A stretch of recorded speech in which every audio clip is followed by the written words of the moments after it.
Welcome to Flat Earth Debate, Uncut and After Show.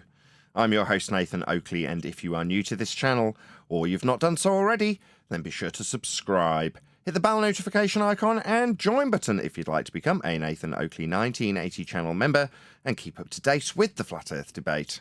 If you would like to support the channel, there is a super chat that runs alongside each of these shows while they premiere, and there's also a Ko-Fi, Patreon, crypto and thanks button in the info box below the video.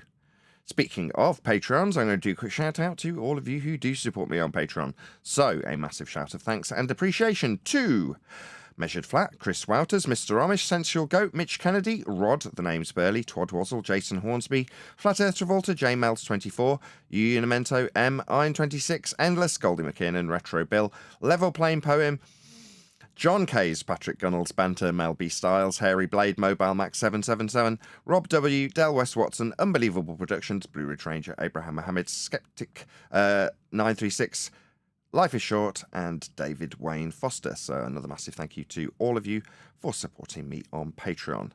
Now I will hand over to whoever is in Discord and Google so you can enjoy their dulcet tones while I set up for today's live show. You are like calm, collected, no swearing. I'm impressed. Yeah, please don't swear.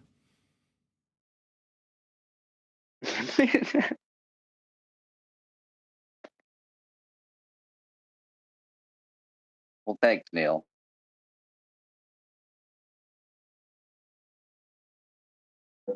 Nathan, there's a pub in my town that me and my granddad go to every week, and the landlord there has a sign that says no swearing, but he swears the most.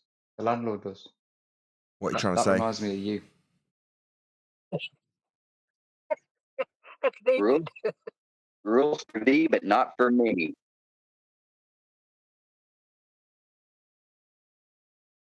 I'm not that bad. In previous years gone by, I might have been, but if you actually go back and listen to the last year or so of shows,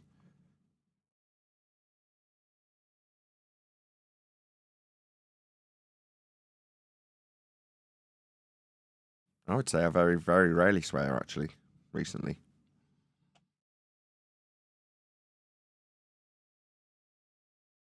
During the Read It Like a Man episode, you said the S word. I don't think you realised. What S word?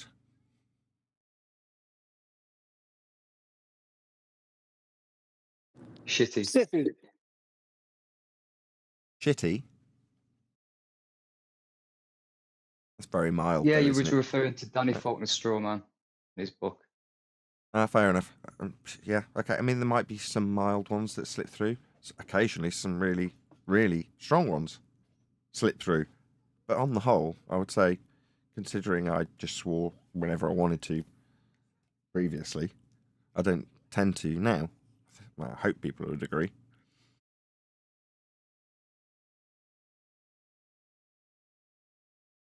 Yeah, it's a lot more shareable. Yeah, I agree with you. Listen, it's a big difference, Nathan.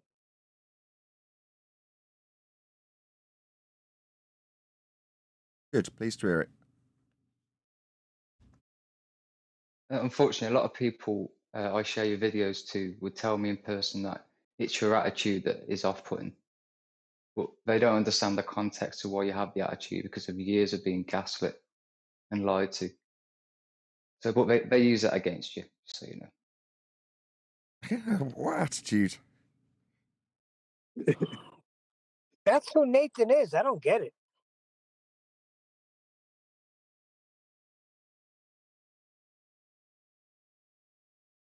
Well, that's what drew me to the show, to be honest with you. The way you dealt with these people that seem to have the upper hand, at least for the short time I was in it.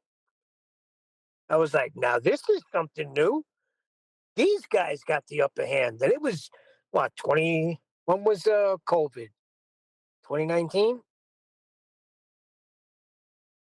I don't know, you tell me.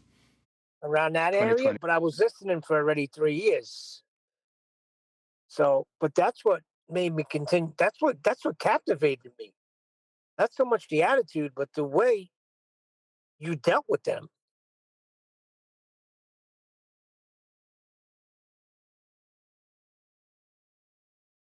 I find it depends on what side of the fence you sit.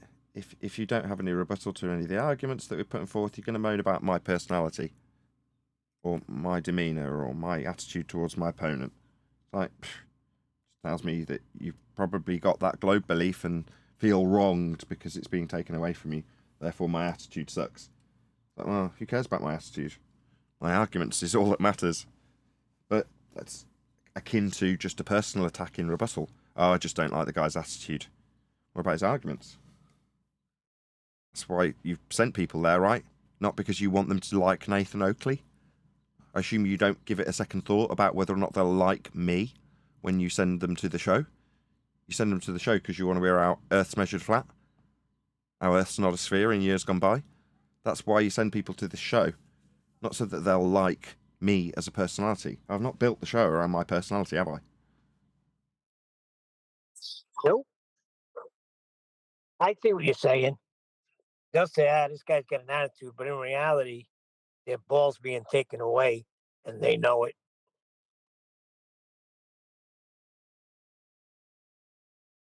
Yeah, I think refracted curvature's appropriate request for a trigger warning was hilarious.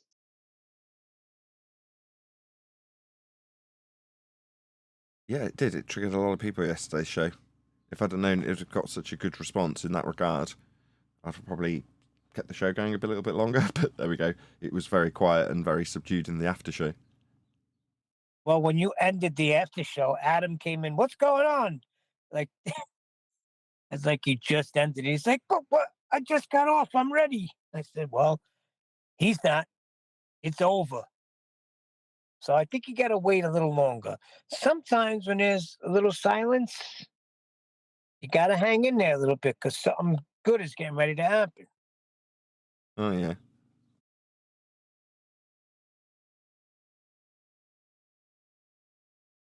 I'd ideally keep the shows all to a couple of hours, like max. I'm going to start doing that. I'm going to start doing them and just this 4 more hours stuff. Well, that's what it should be, unless there's something interesting going on. And there's a hot and heavy debate or disagreement going on. Other than that, I agree. It should be 2 hours. Always a hot and heavy someone disagreeing with some debate going on, Neil. The Western world still believe they're on a sphere, mate. So we could go all day. Yeah, but you know what I'm talking about. Sometimes it goes quiet and there's nothing happening. Unless Brian says something and then John disagrees with it, refracted that is. And then we have, you know what? Somewhat of a show.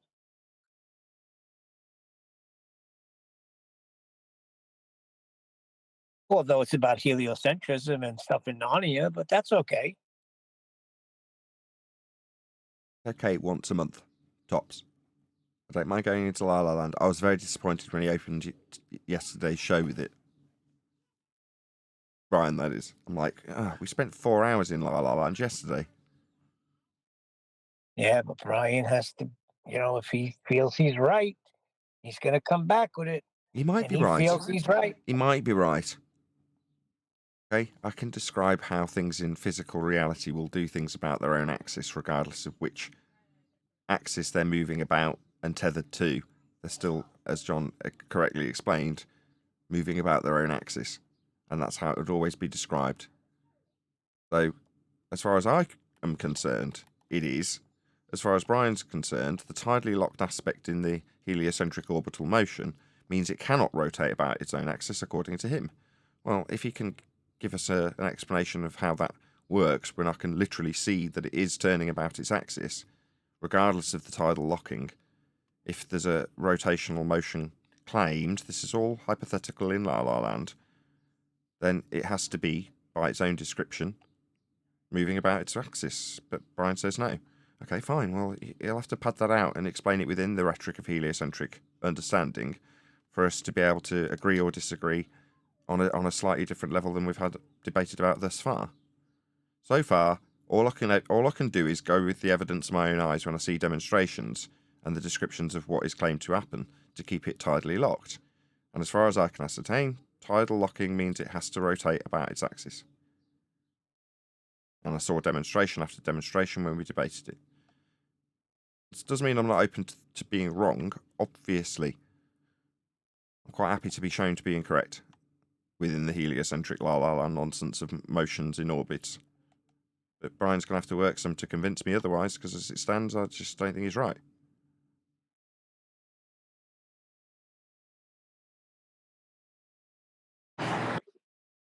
To me, that's why I stay away from that, because heliocentrism, they have an answer for everything, especially with the moon. Maybe, maybe not.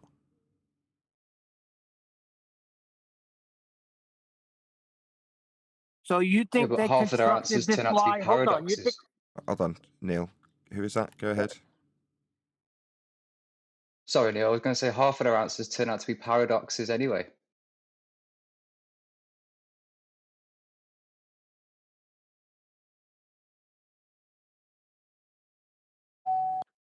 They constructed a lie and they covered all their angles. No, There's their no angles. way you're going to show somebody something, they're going to have an answer for it. Yeah, there's a good chance that answer will use a flat Earth, Neil. Oh, that's a fact. Yeah. Man, Right. my son was driving me nuts yesterday because he started, the show was on when we were going by my brother's house. And he was saying, this is crazy. They're saying celestial sphere. Then they're admitting it's a sphere. You can't have half a sphere. What about the datum and the other stars? I was like, Jacob, all that datum you get, everything you get, all your measurements, they have to come from a flat plane. You can't get them any other way. He's just not getting it.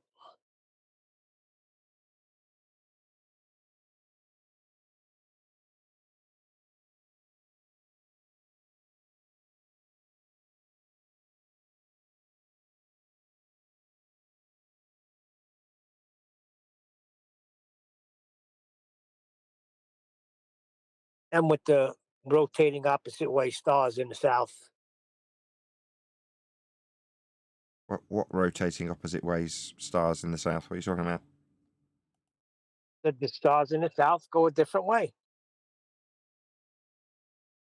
Okay. Therefore they do? No, they don't.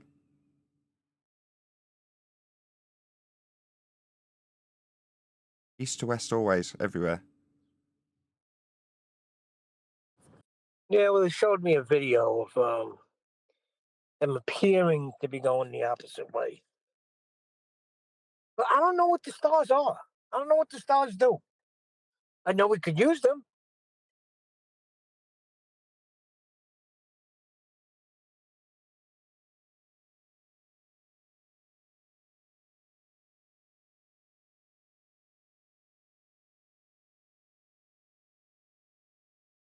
Don't need to.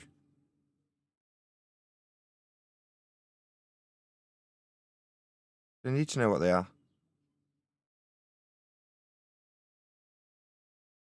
Yes, I know that.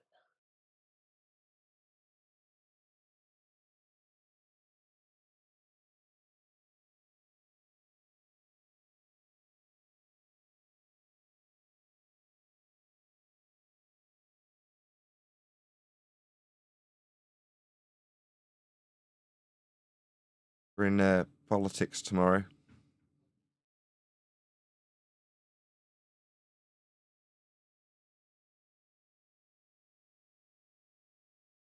I thought it was today. Oh, today's Thursday. Right. Yeah, Fridays become like our regular slot there.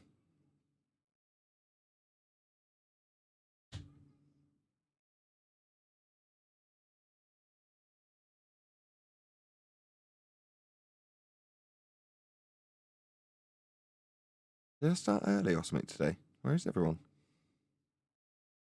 I don't know. It's a little early. It's a little bit early, isn't it?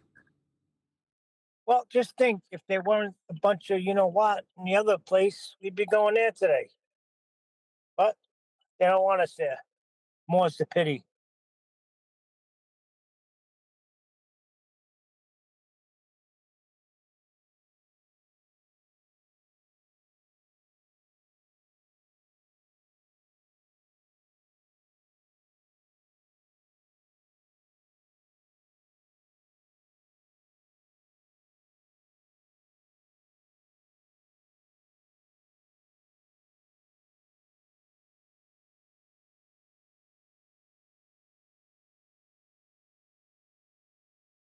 Anybody got a video they want to cover today? As we just sat in silence.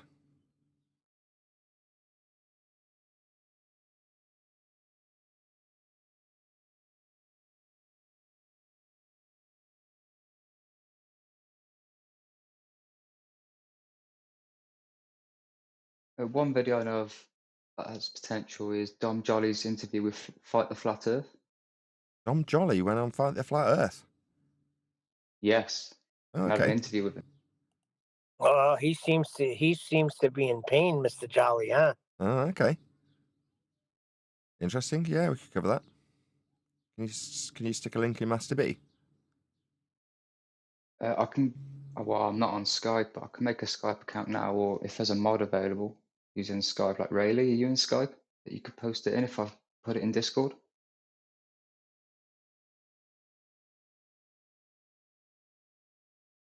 Clearly not. We'll figure it out. At least we know what we're going to be covering. You're on Discord, Nathan. You should be able to pull it from there, yeah? No, I don't do that.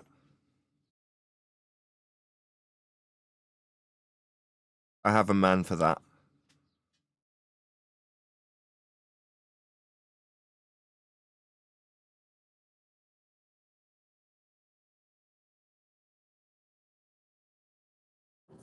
Now, who's speaking right now? Who is that? Then she'll go. How come he's not in Master B? He's been around for a while. Sounds like he hasn't even got Skype. That's always the issue. He's like, I could download Skype. So obviously not. Central Go download Skype so you be able to get on this side of the panel if you wanted to. Okay, sure. I'll look into it. I haven't used it in years. I stopped using it when my father passed away because I used Skype to him, but he passed away about 4 or 5 years ago. So I didn't have a reason for it otherwise. So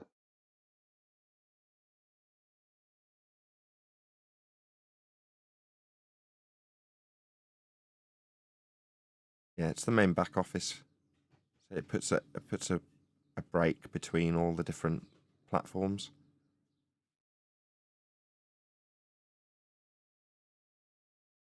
So to get into the G Plus panel, I publish the link through Skype, if that makes sense.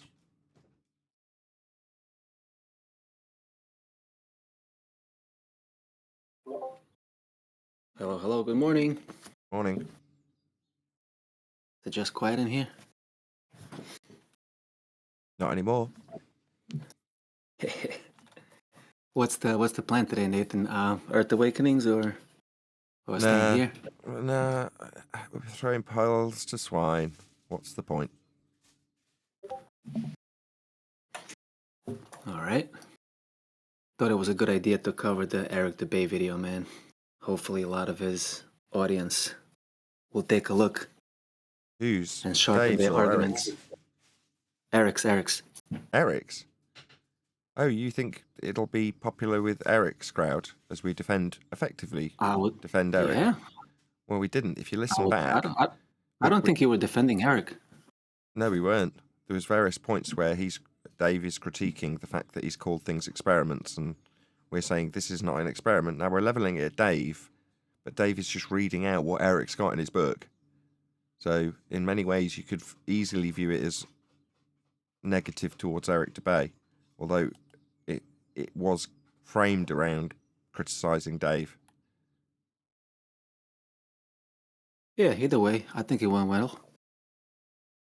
Great arguments were brought about, and hopefully his audience will sharpen their swords, if you will.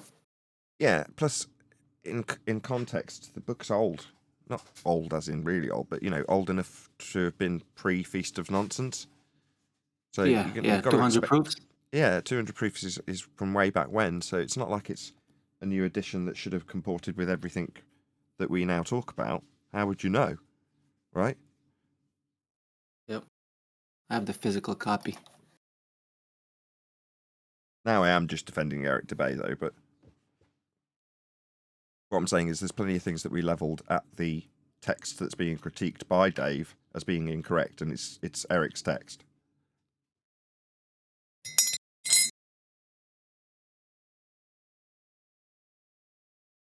Well, hopefully Eric will watch the video. I didn't reach out to him, but I should have. I usually tell people when you review their videos. But I was kind of busy yesterday. Maybe it's not too late. I'll shoot him a text or a message. I'm sure some people did, right? Maybe. I don't think I advised any audience. I didn't do a call to action in that regard. So, suggesting that people go and let Eric know at Nathan Oakley 1980 sent me. Maybe that is something that we could suggest people do.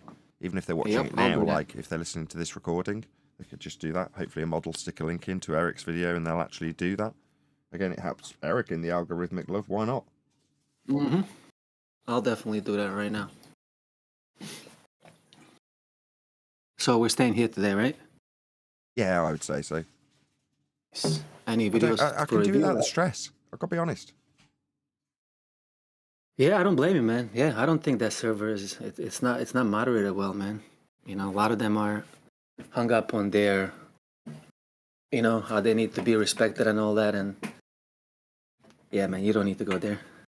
Politics is much better moderated. And exactly. Once you've outstayed your welcome, it's like, fine, okay, I'm not welcome.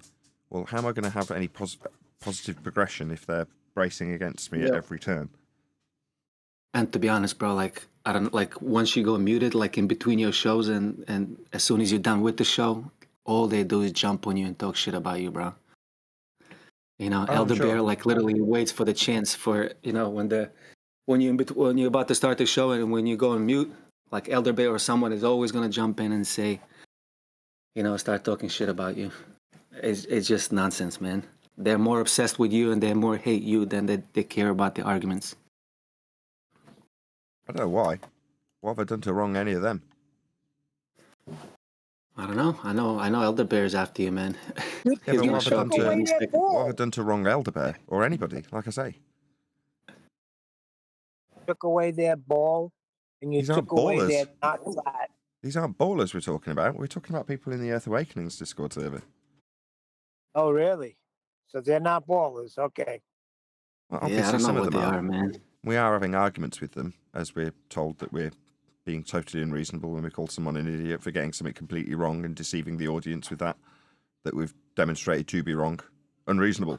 You're like, talk about missing the wood for the trees. But I don't know what Elder Bear is, man. I don't know what's his story.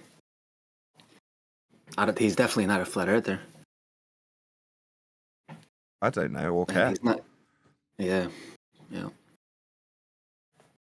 Well, as you say, he's got a personal vendetta against me, and you're like, well, why? Yes.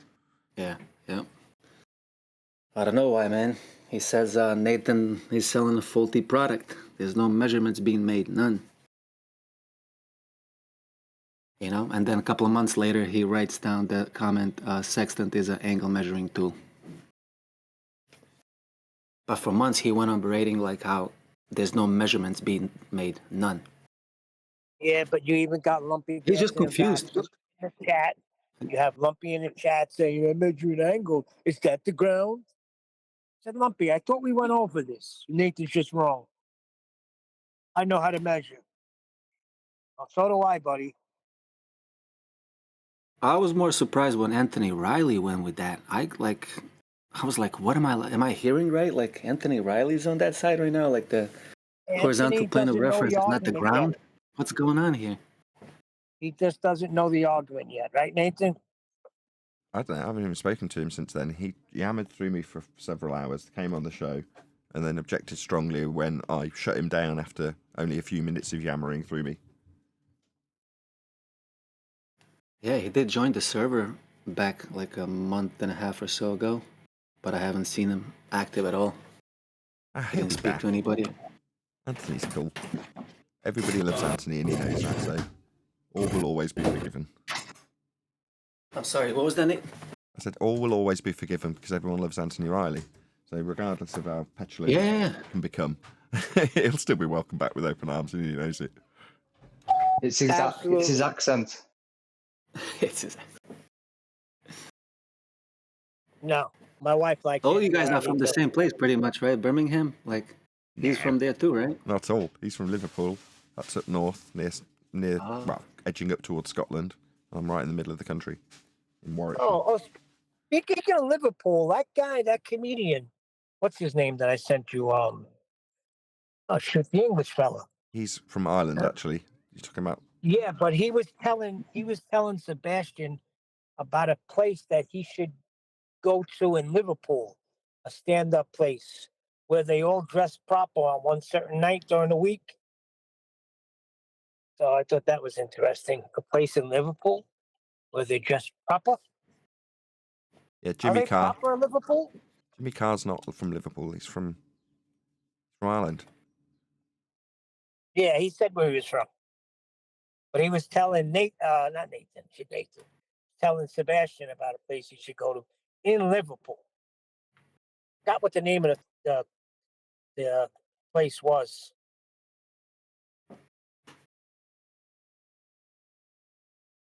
Well, my grandfather was telling me that when he was a young man drinking, everybody dressed up, and the tables would have a bell on, and you ring the bell, and the ladies would come over and serve you. So it was back in that day that everybody dressed up, and some places might still do it, some certain pubs, as like an ode to the past, but it's not really a thing anymore in England.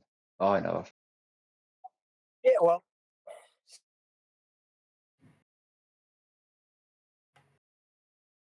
well, the thing that Sebastian's about is that everybody's just coming out in their pajamas today. Grown men coming out in their pajamas and slippers. Well, that's in America, Neil. Like if you go to Europe, I mean, like in my country, dude, everybody dresses up like before going out, dude. Like here, when I go to the store, like you said, I literally see people in pajamas and Crocs and slippers in supermarket. It was literally a cultural shock to me, dude, when I came to US to see like it was to see how many obese people there are and how people dress and how like they don't care what they look like when they go out, especially ladies, you know? Because in Europe, like ladies won't come out, dude, in like pajamas and slippers. And here in America, dude, you go to supermarket, half of the people are in their pajamas and slippers. Yeah, my wife, she can't go out unless she's dressed. She has to be dressed proper, but she's from Guyana, which is Uh-huh. the English part of Guyana. So a lot of things, like just the Cadbury chocolates, a lot of things she knows and she likes are from England, the English influence. Proper. Yeah, proper. I could be sitting there dying, and my wife would say, "Let me go get dressed before I call the ambulance."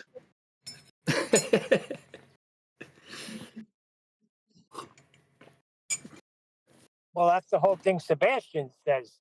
What if you're in a situation and you got to go in an ambulance and you're not even dressed properly?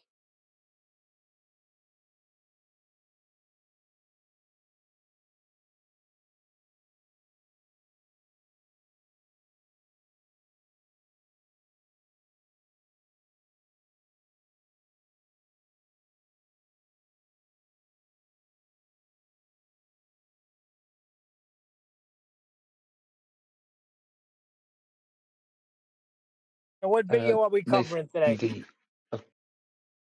Uh, I was about to say there's two FTFE videos. There's and Dom Jolly.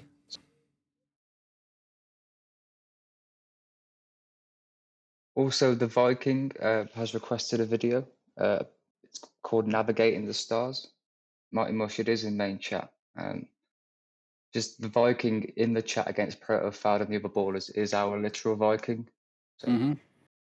Yeah, this is the vid. I shared this with Nathan on Skype a couple of weeks ago when you asked me to. But did you want me to repost it again? Is that what you're saying? Is it the Dom Jolly one? Yes. Yeah. We'll cover that. Okay, so you got it. Okay.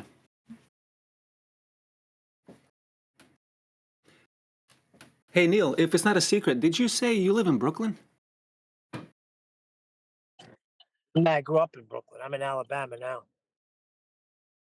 Oh, okay. You live in Alabama right now. Oh. How do you like it over there?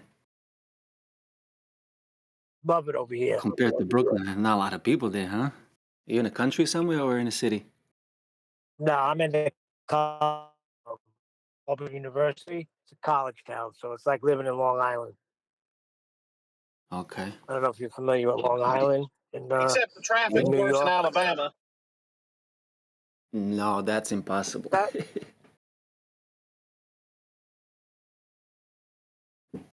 Yeah, but at college, you got it's not like you're not living in a six.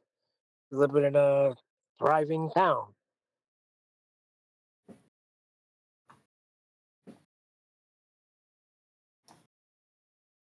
I bet Yeah. you stick out like a sore thumb there, Neil. Do you feel like an alien? Well, Why? I notice when I say something, people don't understand me. They're like, what? And I got to say What do you it mean? 2 or The 3 times. accent? Yeah, Because of accent? Oh. yeah. Forget Like I'll about it. say I got to pick up an order from Haley. They're like, what? Haley. I said, no, Haley.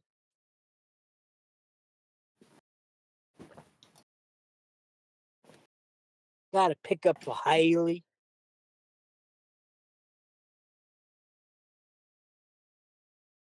Man, we have a summer here now, dude. I don't know how it's in Alabama, but it's 30 degrees. It was 30 yesterday. 28 the day before. Wow. Full on That's summer. cold. Yeah. That's hot. He's giving Today, it in yeah. Celsius. Yeah, Celsius. Yeah, that's cold. It's been warm in No, Alabama. no, dude, it's 85 Fahrenheit. Oh, you're giving it to me in 85. Celsius. Yeah. See, that's another thing. Why does America Look, have to half be of these different? guys are, bro, half of these guys are from Europe, you know? So am I, so. No, but I'm saying even America, why do we got to be different? The same thing with measurements. Why? I got to convert half the things. If you're looking up a recipe, my wife's got to convert it to what? It's just ridiculous. We got inches. What do you have? Centimeters, millimeter, centimeter, decimeter, meter, kilometer.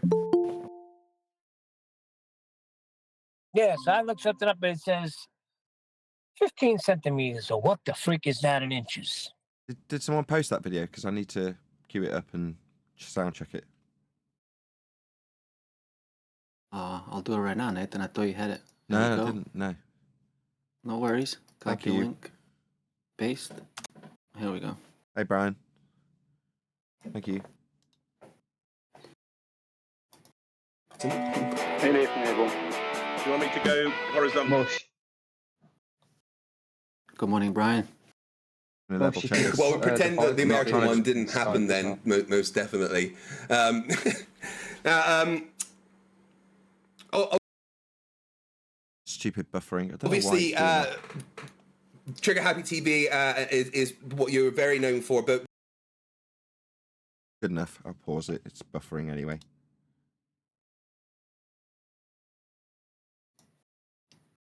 Sensual Goat, did you want to say something? Yeah, Oh, I just see. if you could put the video that the Viking posted in main chat. It's something he would like to be covered at some point. Might be today, it might be tomorrow. But I obviously, don't. he's our Viking, isn't it? So Yeah, well, where? I'm sure. Yeah, Where is it? in Discord main chat. No, it's not. I see the Further, text. further up. Yeah, Oh, further up. he Okay. put a link. So click the link, and it will take you to where it is in Discord. I'll find it and I'll tag your name in it. Okay. I'm going back. I'm looking. Can you hear me, Nathan? Yes, we can. I wasn't trying to rumpus you. I was just level checking the video when you started talking before you start telling me it's to demean you or to knock your confidence or some other crap. No, it wasn't nothing like that. I just didn't know if you could because I was having problems with meat yesterday. That's all it is. No, we hear you fine. Very good. Calm down. Oh, I knew you'd get one in. And there it is. So now I'm not calm enough. That's probably true.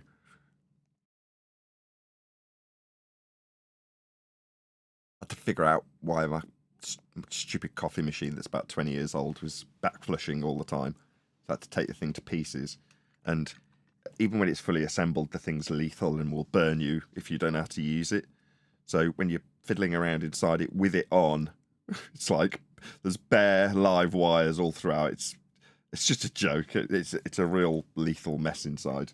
But of course, trying to figure out what was wrong with it, you've got to see it running. So I've got my hands inside there and ended up burning myself. I'm like, ow. So now I've got a giant burn on my hand.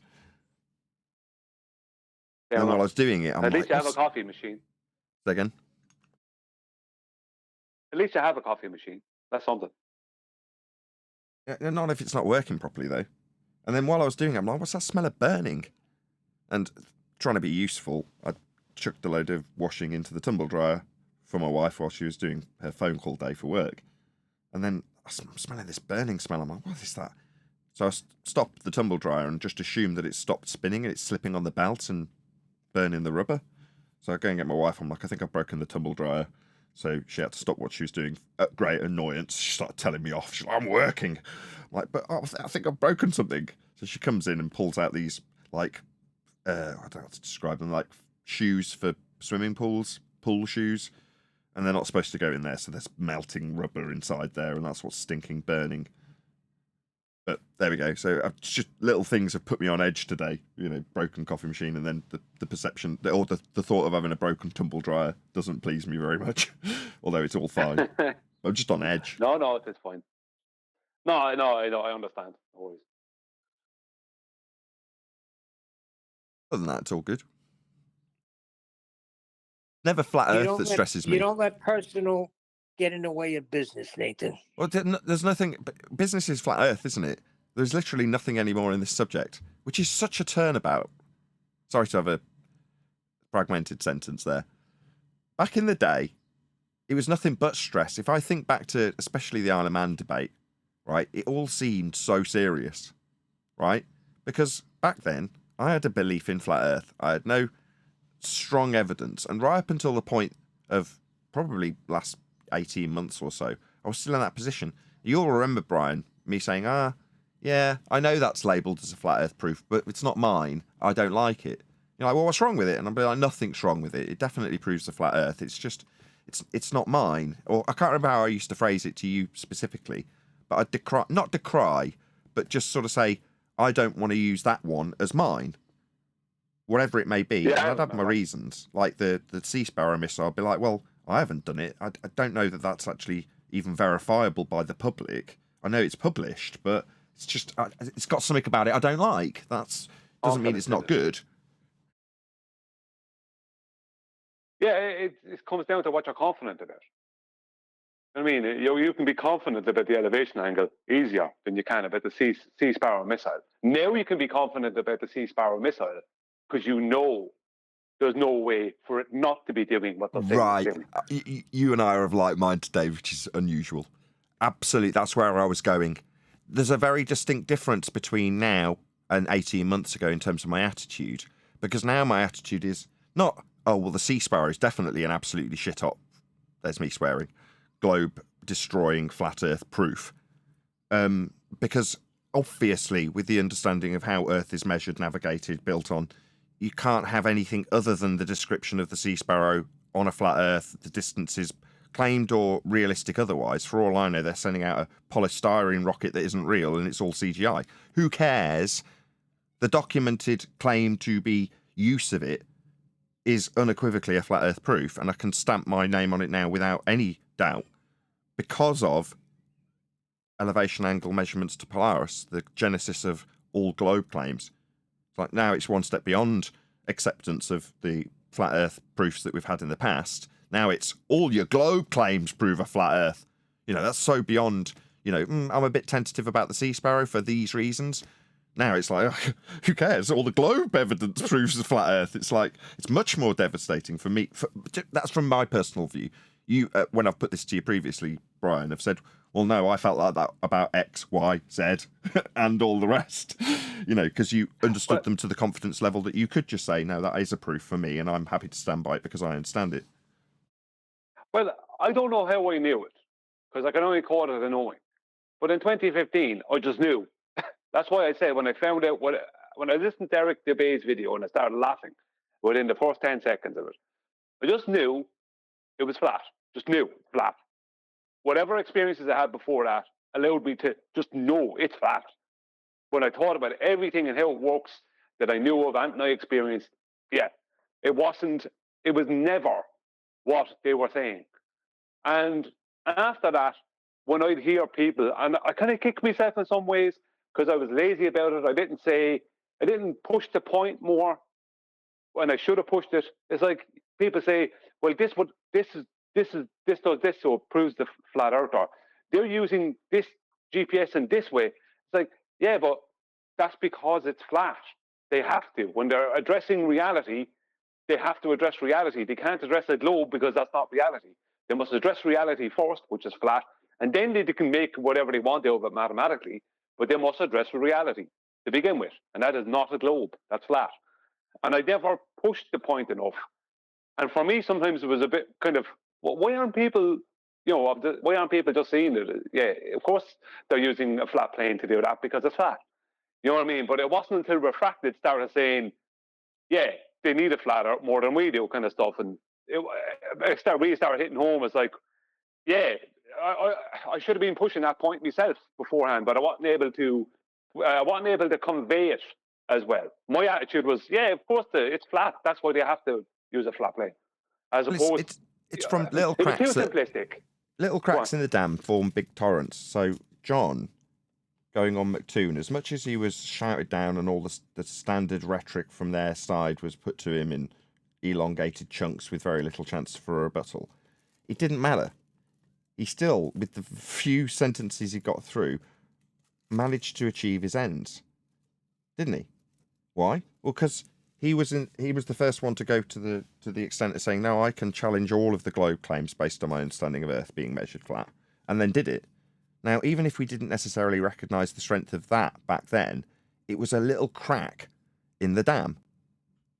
Now, I can't really take any pioneering credit for this because that all lies at John's door, or your door in many respects, even though you didn't necessarily shout about it. You were still talking about it prior to John.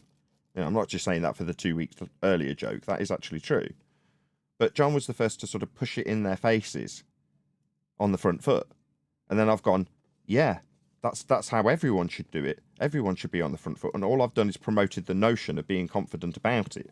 About what? What John went and did first. Refracted curvature, that is. So, credit where credit's due. But even if you'd have said in a more bolshy manner, I know this to be the case, obviously it's the case, it's got to be measured flat because it is flat, you'd have had the same pushback that I've had. You may have phrased it differently because of the ambiguity of descriptions versus measurable, tangible surfaces that are planes of reference described as flat. Well, the measurement isn't conducive with the description. You're not measuring descriptions, so you'd have phrased it differently. But regardless, the end point is identical, and you'd have had the same pushback, Brian. No doubt whatsoever, more so, because there wouldn't have been a whole, furrow of people that have watched that dam widen the crack that John opened up for us. Well, I think I remember because when Refracted was originally talking about the celestial dome model, I totally understood immediately what he was talking about. And I knew what he was saying. But you know what it is? When you accept something, you don't feel the need to shout about it. You notice that. As soon as you accept something, there's no need to go on about it and talk about it. Yeah, that's just that thing. It's just reality kind of thing. And when he was saying, yeah, they're using a flat plane, celestial dome, using a flat plane. And when he went on to McToon's with Ruiv, they were in a heap trying to deal with him because he was just sticking to the one point. That's all he needed to stick to. And I think the acceptance that he was showing, he was demonstrating his acceptance of reality there. And that's what rubbed off on everyone. I never demonstrated my acceptance of reality like that, if you know what I mean. Yeah, that's a better way of putting it. An inability to demonstrate your acceptance of reality. Because to say that I didn't know it was flat contradicts many shows where I've said I know it's flat, and I did. You did, but you didn't have what you didn't have what you needed to sink your teeth into and to convey it. If you understand, it's the silver bullet. Yeah, I had plenty of evidence. Yeah, I could easily argue the toss and present things on the table when someone said prove it. But it wasn't what I considered to be a silver bullet. A silver bullet's something very different. It immediately destroys the enemy. Yeah. Well, if you were out there, whether it's you or anyone else, if you've never had a doubt that it might be a globe since the time that you turned towards flat, then you actually have known that it's not a globe. You've known it's flat. And people, I think sometimes they don't realize that they've actually accepted it to be flat before they realize they've accepted it to be flat. Well, that's what I'm Sometimes that trying to drive. happens. Yeah. That's what I'm trying to drive at with people like Rob Noxious when they're trying on the outfit, seeing if they like being a furry. Yes, I see. Yeah, from a psychology point of view, yeah. Even though he's pretending it's for some kind of a joke or for him to fool flat earthers, it's really how does it feel for him? Hello. Good morning, one and all. Good morning. Good to have you. Going to keep up our one housekeeping question of the day. Any evidence you can acquire an elevation angle measurement from a curved baseline? Nope. Not unless dip correction doesn't exist.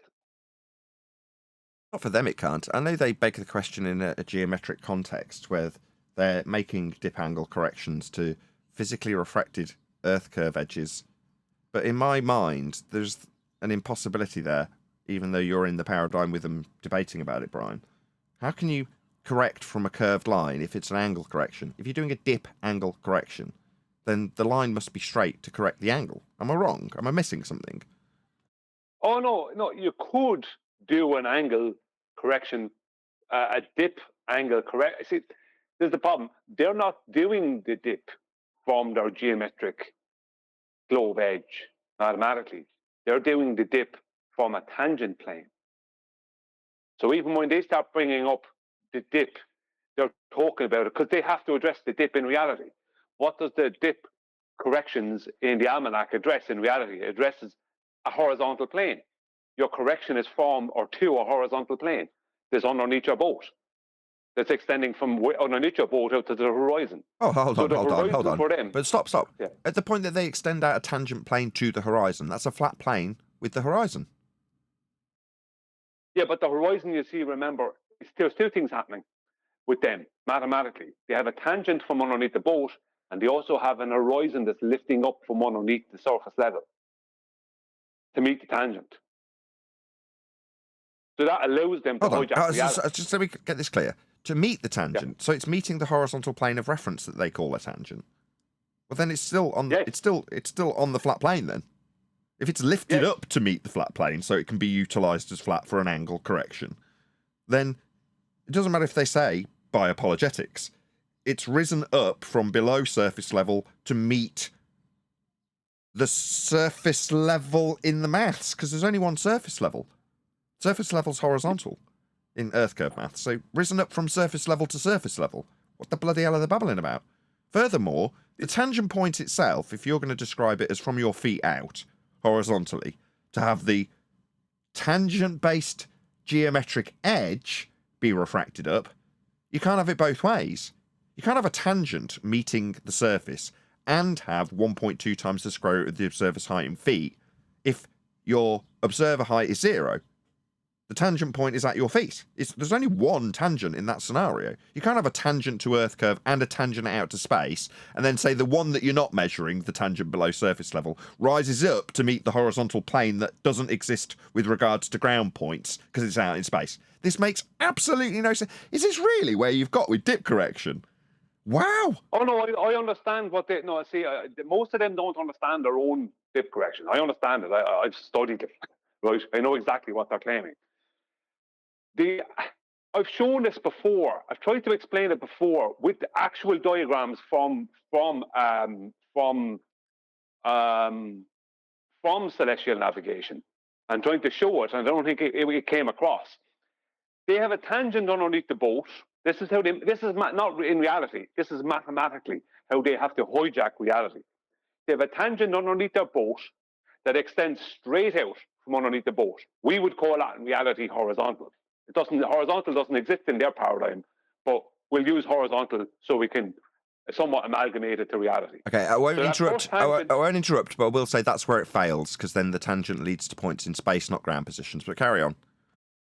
Yeah, see, the thing is, their first tangent is underneath the boat, That extends straight out into space. But the second tangent intersects that from the eye line to their globe edge, but then that is lifted up. Their horizon is lifted up by over 6R mathematically, and that meets the tangent to come straight up underneath the boat. So they end up with a straight line underneath the boat all the way out to the horizon, and then a dip line from the eye line of the observer down to meet that line at the horizon, mathematically. That's still So they end up horizontal, with- unless I'm missing something. Yeah. That's the point. They're correcting. So that's what they have to do to match the corrections in the almanac. The only way they can make it work is to match the corrections in the almanac. But in So they have to add reality, in all dip over- correction is your height above the horizontal surface. That's all you're correcting. Yes, but that's the point I've been making, which means that if your eye height is 35 feet above the water underneath your boat, then your eye height can only be, via the corrections and via what you must do, can only be 35 feet above the water at the horizon. Right. So that's why they must do all this mathematical trickery, so they can then have their eye line being 35 feet above the water at the horizon. But the horizon for them is not really there. Yeah, that's also There a big isn't problem. water at the horizon Yeah. for them. If it's a refractive a- position, it's not a geometric position to draw out straight lines and get tangency. And if you are going to get tangency from your feet, you've not got a second tangent position, and you're not going to mathematically derive an over 6R value. What over 6? Does it depend on the day? Well, today it's going to be 250 over 6R because the horizon. It's like you're not doing that. Nobody's doing that. No one's calculating the distance to the horizon so they can make a geometric correction to a bent line that's an angle. This is all nonsense, Brian. Yes, but this is the thing. Remember the other day I spoke about them having a mathematical distance to the horizon. Yeah. They use 0.97, right, within the dip corrections. This is the way it's been added into the dip corrections over time, right, where that distance to the horizon, right, will match what would be on a globe, except for it's a distance along a horizontal plane, not over a curved surface. So it's got a So measurement. It's got a straight line distance measurement attached, is what you're saying. Yes, straight line distance measure. So there's no measurement. It's if I'm looking out from Calculation. my boat, and My bad. 35 I misspoke. Calculation. It's a calculation. If I'm standing on a boat and I'm 35 feet above the water underneath my boat, then there's a calculation that allows me to pre-assume that the horizon is matching a distance to an horizon that would match a globe, right? But that horizon I'm actually seeing could be five times that distance. Because there's no way to measure the distance to the horizon out at sea. You have no demarcation points. You just have the sea and nothing else. You don't have islands and all this. Normally, you just have the sea. So what they're doing is they're mathematically adding in a distance to a globe's horizon, but it's a distance along a horizontal plane and not over a curved surface. And that's how they add in their globe math into celestial navigation. But it's not real. It's just mathematical hijacking of reality. So they must go through 3 different or 4 different hoops to try and hijack reality, whereas we just say it's just a flat plane. That's our eye height. That's how we correct for it. That's it. Yeah, it's all well and Do you good know what I saying mean? it's a slightly looming non-standard refraction holographic projection of the Chicago skyline, but when you're actually deriving dip corrections to a flat surface, suddenly your refracted horizon is a massive problem that needs overcoming for you so that you can include your globe faith in a very simple process that does not include refracted horizons and tangent planes out to GP positions that aren't on the ground. It's all garbage. None of it works. Meanwhile, what do we actually do? We just correct our angle to the flat plane. It's the same height above the horizon as it is above the deck when you measure it at port. That's what you're doing, and that's what you're correcting for. There's no globe involved. It's just that simple. Exactly. If you remember the diagrams, they'd have where that straight line is coming out from underneath the boat, which would be a tangent on the globe. They have observer's horizon often written in. But then you have this other point down below that, below surface level, that they're calling the actual horizon. Do you know what I mean? It's just, all they're doing is mathematically hijacking reality. And they're saying the horizon you're seeing is just a mirage. You know what I mean? That's what they're doing. Well, that's what they have to do to fit a globe in. You know what I mean? In mathematically, you know. Yeah, Very cool. Very concise. Thank you, Brian. Okay, we're gonna move on. So we're covering FTFE today. So as always, please share the algorithmic love with Craig. Excuse me, and let him know at Nathan Oakley 1980 sent me. If I could post this in the comments, that'd be handy. There we go. So there's a link going by in the live stream chat, and I will waffle my call to action for a little bit so that those of you who are used to the dealio can see that link. Click on it right now and go and let him know at Nathan Oakley 1980 sent me, and just make FTFE channel aware that we have covered their video in regards to Dom Jolly. The idea being that were they to make a response, or was Craig to make a response, he would put a link to our video and share the algorithmic love that we are sharing with him, where YouTube failed to do so of their own volition. So please let FTFE know at Nathan Oakley 1980 sent me. The video is called Dom Jolly Talks Conspiracies and Flat Earth Interview with FTFE. So that's the video. Hopefully that's bought enough time for you to actually toddle along and do that and put a comment on his video. All that good stuff. Anybody got any comments before we get into it? Go ahead, Neil.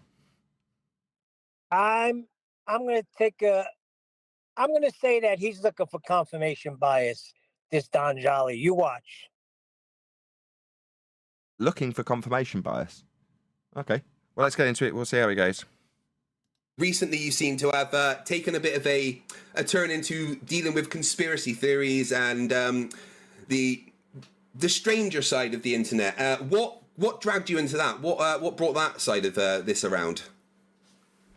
Well, I write books, and mainly travel books. This is my fifth travel book, and I always need a. Just for the irritation that it generates in me, you can hear me grinding my teeth while I say this.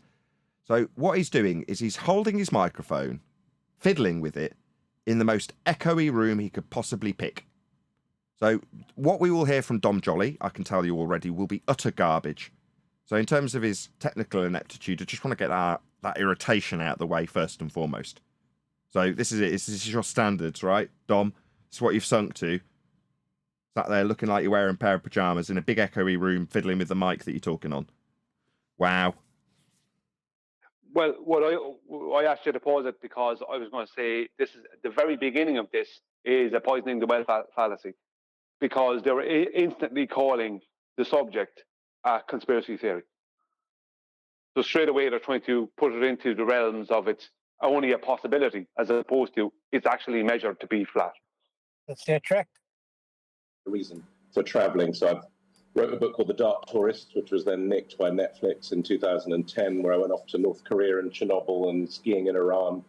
I did a book on monsters where I went hunting the Bigfoot and the Yeti. Yeah, there's an intelligibility scale when you're dealing with people in echoey rooms, and this is like 50% intelligibility. I can only make out about 50% of what he's saying, the words, the actual words. And stuff like that. I did a book where I walked across Lebanon. I did a book where I drove around Britain, and this is my fifth travel book, in which I go around the world hanging out with conspiracists and looking at conspiracy theories. But as a tourist, pretty much with an open mind, but not for long. No, I like to have an open mind when I'm talking with conspiracy theorists, but it can be difficult. What this shows is a lot of the people that are in the anti-flat Earth realm are conspiracy theorists. You've only got to look at people like Conspiracy Cats, clues in the title. You know, upon departing, after not being able to overcome our arguments about gas pressure without a container, he then went off with Ranty Flat Earth, a convert to Globe Earth from Flat Earth, to talk about ghosts and goblins and things that go bump in the night. You know, these people are conspiratards. So I would suggest that when they go out and hang out with conspiracies, that was a misspeak that was very much on point with what is going on. You're entertaining the conspiracies. Now, obviously, as we've already had pointed out by Brian and Neil, it's a tarring of us with the idea that we are a conspiracy. But as I say, in reality, it's most often projection, and these people like conspiracies. Me, I don't. As soon as I got here and I found that there was conspiracy nonsense around the subject of Flat Earth, I immediately objected to it all. You know, I can remember the very first foray was with Jesse Spots talking about Mandela effect.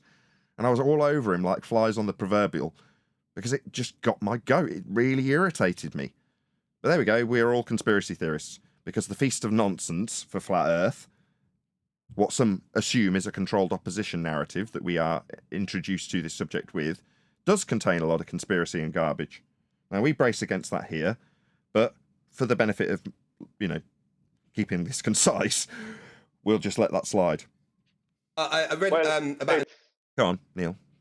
I was just going to say, Brian. it's pretty low of Fight the Flat Earth to be calling us a conspiracy at this stage. I mean, this just goes to show how dishonest the guy is. It's like he is fully aware this is not a conspiracy.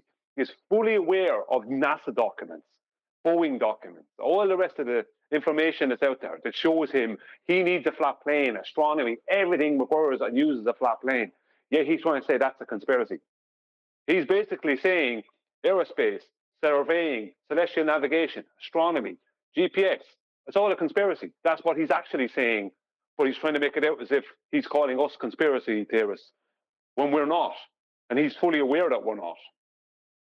Yeah, but I just said, in terms of the stereotype of flat Earth and what a lot of flat earthers will adhere to in the garbage that they spew, much of it we brace against, but we're the minority of minorities. So I get that I appreciate that you've reiterated it, but for now, I'm just going to give him a pass because of the stereotype. An experience you had with someone that wanted to see the end of the world? Well, this was a splinter group of flat Earth. It was a square flat Earth. Yes. Square flat earthers believe there are four corners to the square flat Earth: the island of Hydra, Papua New Guinea, Bermuda Triangle, and an island called Fogo in Newfoundland. So I found a square flat earther in St. John's, the capital of Newfoundland, and we drove all across Newfoundland, went to Fogo, went to the edge of the flat Earth, and no spoiler, there was no drop, no ice wall. Okay. I mean, it's not exactly what we would stand by. And again, if somebody's claiming that on the square flat Earth subsection of this subject, more power to you. Debunk them all you like. Meanwhile, as you travelled around the flat plane in an aeroplane that's nose up with respect to the level flight that it's taking, I can utilise your journey and show how Earth was measured flat. The heights and elevations that you would have traversed will have been measured with respect to a flat plane. When we deal with flat Earth, we deal with measurements as opposed to the kooky, unsubstantiated claims of weirdo flat earthers who say that the Bermuda Triangle represents the edge of the world that we know. Okay, well, yeah, it seems like a very convenient argument to overcome. You've overcome it. Good for you. Well, who is this guy that no one ever heard of that he just suddenly came across and found? Do you know what I mean? I don't trust any of these people. I couldn't claim that this guy doesn't exist. You know what I mean? There's every type of idiot out there. But the fact that he needed to find the stupidest, or make up even, the stupidest idiot flat earther he could find, he could make up, that tells you a lot. If that's the best you can do, that shows me. I don't want to be at loggerheads with you, Brian, but I'm happy to take that as read. Yeah, okay, you can cite that. It's just by objecting to it, it puts him in a position, if he were to respond, Dom Jolly specifically, who may or may not care, right? To say, no, here is that guy.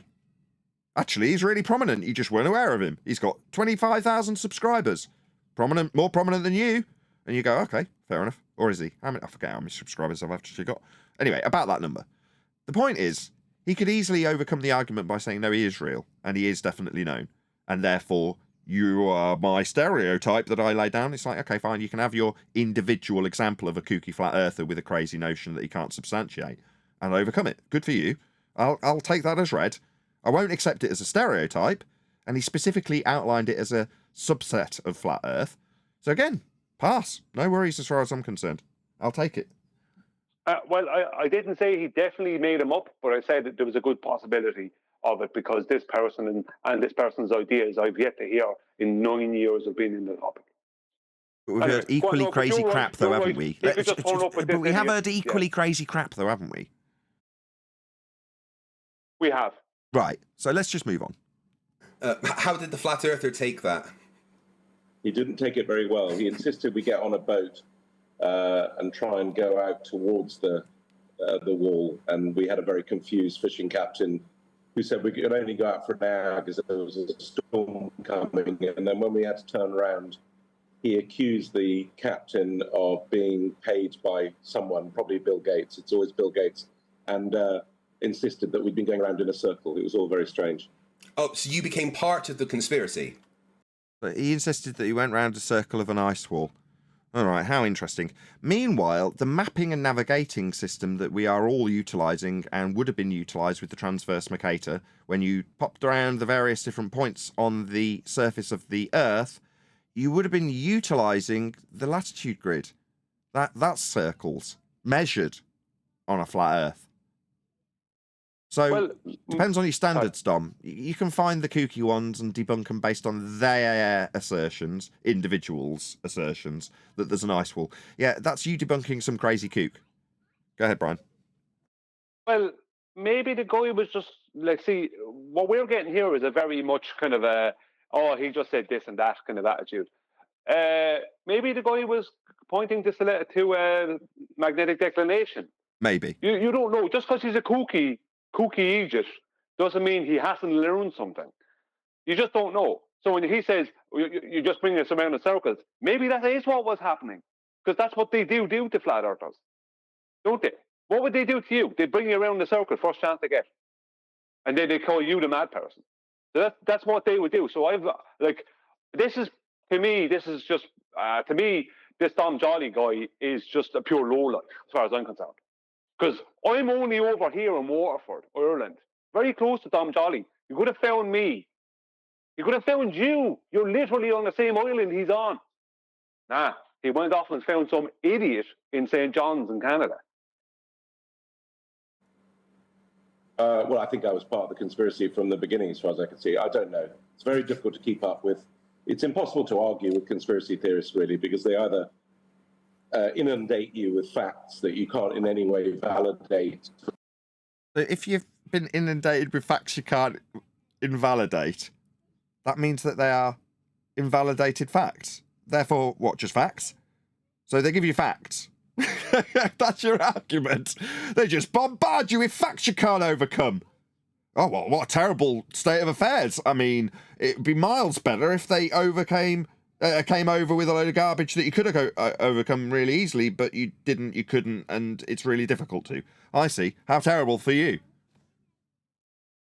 Or know whether they're right or wrong. And then if you... Sorry. Or know, or know if we're right or wrong. I know that latitude is measured with respect to a flat plane. I know that circle of equal altitude forms the outside edge of your sphere, and the rest of the measured flat circles of equal elevation are inferred to be stretched around a global surface. They're still measured, utilised, mapped, and navigated flat. That's how the world is. I know that for a fact. You make any sort of valid point, you're in on it. So, you know, absolutely. I kind of give... What points have you made, Dom, so far? So far, you've invalidated the kooky claims of one man, by the sounds of things. Up after a bit. Yeah, personally, I'm an absolute NASA shill, apparently, that is paid to lie on the internet to debunk the flat Earth, to hide. Quite literally, you are a NASA shill. What's a shill? Someone that promotes something. Yeah? Something that isn't real, that's a con, that's a fraud. You promote that. NASA fraud. Because they claim to be in an area that can't possibly exist. You shill for the sky vacuum, Craig. You get paid in your efforts shilling for NASA. That is a fact. That is how you earn your income. I shill for flat Earth. Now, shill would infer that there's something nefarious going on. But just to contrast that I earn my living by talking about how Earth is measured flat. That's me being paid to talk about this subject. You talk about how NASA's real. They're not. They don't operate in a sky vacuum. We'd all be dead. We'd have no gas to breathe. And you get paid for doing it. But you want to challenge that assertion and make it out like it's absurd. It isn't absurd. Hide it for some reason. I'm not entirely sure why, but, you know, I'd love to find out where I'm supposed to get this money from, to be honest. You get it from Google AdSense. and super chats and PayPals, same as I do. Yeah, Well, that's I my just problem. wanted to say there before you go on. I meant to get you before you press play again. That just what you're saying there is totally valid. 100% agree, right? You're just breaking down the reality of it. But I have never heard anyone actually publicly claim that Craig was paid by NASA to shill for the heliocentrism. I've never heard anyone say it. I've never heard of anyone really thinking it. There's no need. Craig is a fundamentalist conspiracy believer. That's what he is. That's what he is. Do you know what I mean? There's no need to think that I would never have to think he's paid by NASA to do anything. NASA doesn't need to pay people like him. Those people exist all on their own. And the other thing I want to say is, wonder if someone brought Dom Jolly out to see if he could prove his globe and treat him like the conspiracy theorist with his globe. Let's see what you can prove with your globe. How far will we go before we go over the curve of the globe Earth? How will we prove we're going over this curve? Do you know what I mean? Bring him out. Put him through a whole documentary where he can't prove his globe. Because that's what he deserves. Let's bring him up in an airplane. Show us how we correct him for curvature and rotation. Let's put him onto a boat. How are elevation angles? How are these measurements working when the horizon is not the horizon of your globe and we're using horizontal planes? How is this working for your globe? Do you know what I mean? Surveying. How is he going to measure everything with parallel horizontals and parallel verticals? You can bet your bottom dollar when he's had all this put to him, we won't be saying, oh, and Dom Jolly just came back with all sorts of irrefutable facts that I couldn't overcome. No, you won't be. I absolutely assure you. Exactly. I'm supposedly shilling for Bill Gates, and I have no address to send an invoice to, which is very odd. I've been accused. Just to put this distinction in, right? Craig is invested in NASA, not the other way round, right? Working for NASA Exactly. as well. It's very odd.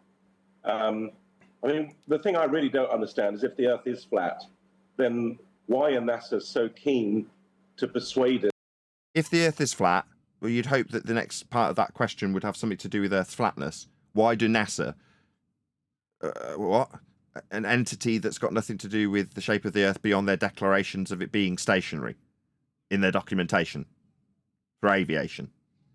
So, okay, NASA. Let's see what he's got to say about their appeal when he's talking about the ground being flat. Yes, that it's round. Why do NASA say it's round? Well, you've just talked about conspiracy for the last 5 minutes. Well, NASA claim it's a flat, stationary, non-rotating plane that they're flying their aircraft over. That's what they claim. But they show pictures of a claimed globe Earth from a moon surface. So NASA, how could you ever? I mean, it would come down to which one of those can NASA prove? Can they prove they're flying over a flat, stationary, non-rotating plane with their aircraft? Or can they prove that they're taking photographs of a globe Earth from a moon surface? I'd go with the first one. Yeah, from a sky vacuum, which we can debunk with the law of nature, known as the second law of thermodynamics. Well, which one would they, if they had to prove one of them, they certainly wouldn't be trying to prove the second one, would they? Well, you can't. It's a violation of a law of nature. Yeah, and NASA aren't stupid enough to even attempt to do that. Maybe this will just be put down to irrefutable facts that he can't overcome, and therefore he wins because of the irrefutable facts. I mean, obviously, when people put irrefutable facts to you and you can't overcome them, you win. That's how it works. They just say it's flat. I don't understand what's in it for them. Pretend. That's called an appeal to motivation fallacy, Dom. Not the sharpest tool in the box anymore, eh? Brain withering with age, perhaps. The humour of the days gone by with popular comedy skits. That's beyond your reach now, obviously, Dom. Because now you're just using logical fallacies, like demonstrating how stupid you are. Appeal to motivation fallacy. Look it up. It's round if it is flat. There seems to be no logic to it at all, which is why. Right, no logic to your appeal to motivation fallacy. Why would they do that? No, they declare it's flat, non-rotating and stationary in their documents about aviation.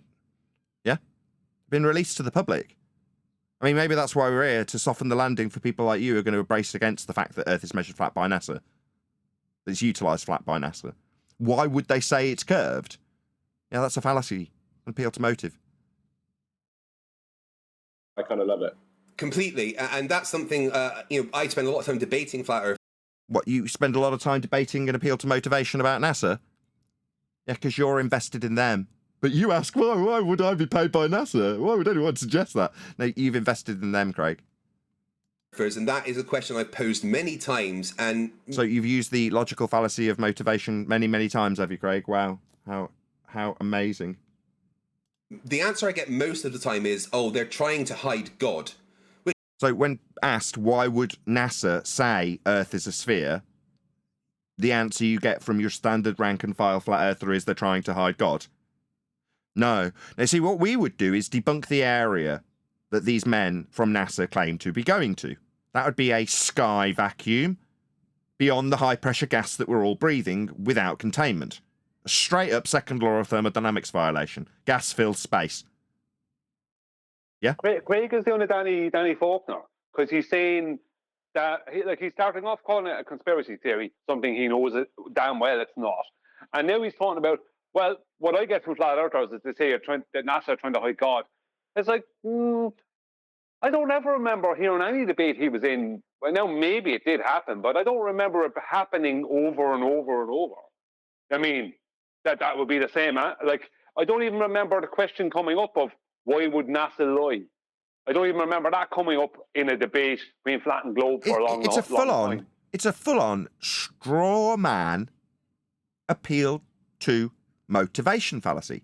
So the straw man Craig's presenting is, my opponents respond to my appeal to motivation fallacy with God. It's a straight-up straw man now. That's how Craig's managed to twist Dom Jolly's fallacy into a straw man alongside an appeal to motivation fallacy. So we have three main fallacies happening so far. We have poisoning the well fallacy, we have an appeal to motivation, and we have a straw man. Which always confuses me, because if God's God, then I don't think we'd be able to hide him. But it's all very. There's always. Is that so, Craig? That's very telling. As was the pause. A reason that we're not allowed to know, and they feel very special that they've got the information. Not allowed to know? Again, very telling about your attitude about how these things need to be understood by you. So, do you have permission to understand these things yet, Craig? I'm sure you'll let us all know once you've been granted permission to understand this. And it is very interesting. That's one of the problems with conspiracy theories, is that basically as humans we don't like chaos, and we don't like things to be a bit weird. And so again, very telling from Dom Jolly. You don't like things to change. It would all be very weird. Now, you can project this out as though that's what the problem with conspiracy theories is, but this is you telling us how you feel, Dom, right? It doesn't take much. In fact, I'm not reading between the lines. Those are the words you used. Now, who else are you going to ascribe them to? You can only give your own personal account here. So very telling. Conspiracy theories are very scary, terrifying, keep you up at night, losing sleep over them. It's not a conspiracy. Earth's measured flat. You losing sleep's very real, though. Comforting to people. They give them an idea of order when everything is chaos. It's very strange. I mean, I met a flat earther in Chester the other day, and he told me that the edge of the flat earth was an ice wall in Antarctica, and he said you can't go to Antarctica. Well, I've been to Antarctica, so straight away that was a bit odd. But yeah, again, I wouldn't disagree, and we suppose these sorts of arguments have been put out into the realm so that you can brace against them. Yeah, utterly absurd. Nobody's going to be proving that there's an ice wall holding all the oceans in that's 70,000 plus miles in diameter. No, nobody's going to be proving that to you, Dom. I completely agree. What we would suggest is that the idiot flat earthers who punt that garbage realise that it is just from what we describe as the feast of nonsense. Garbage arguments for people like yourself to easily overcome so you can decry the notion of Earth being measured flat. Because the actual argument you've been presented isn't that Earth is measured flat, it's that we've got a friggin' ice wall. So you'll overcome that and then go about your day knowing that Earth is still a sphere. No, you haven't, have you, though, Dom?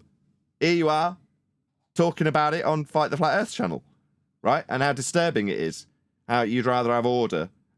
Although you did try and seem to spin it into the fact that the general status quo is chaos, and that you wouldn't have that chaos if you were in a realm of conspiracy.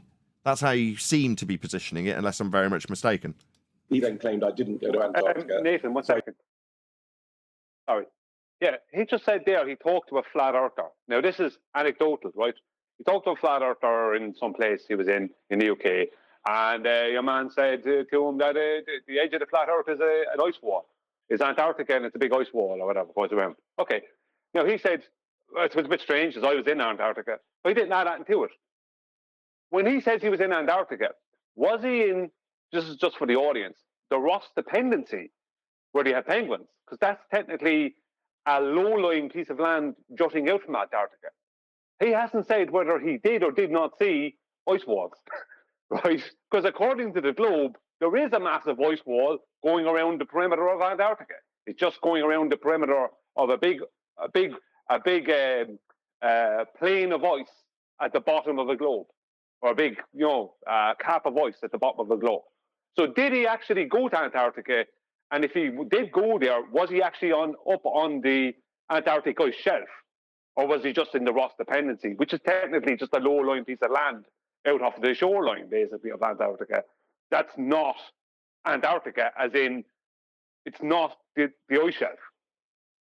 So did he see an ice wall while he was there? Just out of curiosity, I'm not claiming there is an ice wall that surrounds us. I'm just saying, did he see an ice wall? Even if he did or didn't, does he validate or invalidate that there is or is not a 74,000 mile in circumference ice wall surrounding the flat Earth perimeter that is shown on the azimuthal equidistant projection of a globe taken by way of elevation angle measurements for the latitude system on that projection measured off a flat Earth in its origin?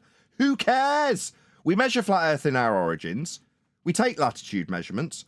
They then wrap them around a sphere to what? Cut it out in a tube, roll it out back flat, and show Antarctica as a strip along the bottom. But if you project it out in an azimuthal equidistant projection, suddenly what is a strip along the bottom on a transverse Mercator becomes an ice wall around your perimeter if you're North Pole centric in your projection and in your Polaris measurements off a flat Earth. So what? Prove to me that you can actually traverse the 74,000 miles and it's ice wall all the way, and then I'll believe one side or the other. In the meantime, we actually do measure Polaris for a Polaris-centric system that's areas of equal elevation in all directions, flat all the way, and it's utilised to make the maps and make the globe. Couldn't give a crap about what Antarctica is. Feast of nonsense garbage. Although everything you said was correct, Brian. I'm not decrying any of it. Yeah, my point being is someone said to me that there's crocodiles in Australia, so it's dangerous to swim. But I was in Australia and I was swimming and I didn't see any crocodiles. Does that mean there isn't crocodiles? Do you know what I mean? Gotcha. It's like, that's my point. It's like the guy is completely fraudulent. And if I was, and I haven't said I didn't see crocodiles. I could say, yeah, I was in Australia, so that seems a bit strange. But that's a very nothing comment because I'm not after filling in whether I did or did not see crocodiles. That's his attitude. Sorry, it annoys me. I showed him proof that I went, which wasn't proof for him. And then he told me that I didn't go to the places where the whole thing is so nonsensical. It just makes you tired in the end. Yeah, I agree. Feast nonsense is designed to do that to you, just sort of tire you out. Neutral outcome at the end. Nobody's proving anything, really. Meanwhile, Polaris is a measurement system that's made all the maps and helped us navigate and expand the known worlds. Known worlds? Yeah. Might as well segue onto that at this point before we get to space, which we inevitably will in this discussion. The known worlds were navigated to with respect to this horizontal plane of reference. We expanded it out from the latitude grid right up until we couldn't see Polaris anymore. And then we utilised other navigation styles to make our way back as we found the new worlds in our recent history. Now, where they found them in the documentation of finding them was in an area back then known as outer space, the area beyond the horizon where we will and have and did find new worlds. I mean, obviously there came a point when new worlds weren't going to be found out towards the horizon anymore. They were going to be found out in the sky. All the soil's up there. Obviously, those little lights that we see there, all the soil, yeah, we can go there, yeah. No point looking out towards the horizon, what we formerly called outer space and formerly found new worlds in. No point looking. Like in the Truman Show, just pull down the map and show you that we've all found what we could find, nothing more else to find, right? Meanwhile, this crap argument that has been overcome by Dom quite admirably by showing that the guy's notions are incorrect, probably documented visually. Does that actually overcome the arguments for a measured flat Earth that developed the systems for you to be able to go down to Antarctica? I'm thinking, no, you'd have navigated there flat, my friend. That's how all the measurements are done. You have to have a flat Earth to be able to get the angles to the stars, including Polaris, which developed the map system in the first place. Furthermore, that development turned into your globe for you to have a little religion about. Doesn't change the fact we measure Earth flat. But maybe if you undo this notion of a straw man ice wall that's been put into the ether of flat Earth in what we call the feast of nonsense, maybe it'll seem like a win for the globe. Maybe. Till we come along. Well, just off yes, of what he said there, Nathan. Yes. Sorry.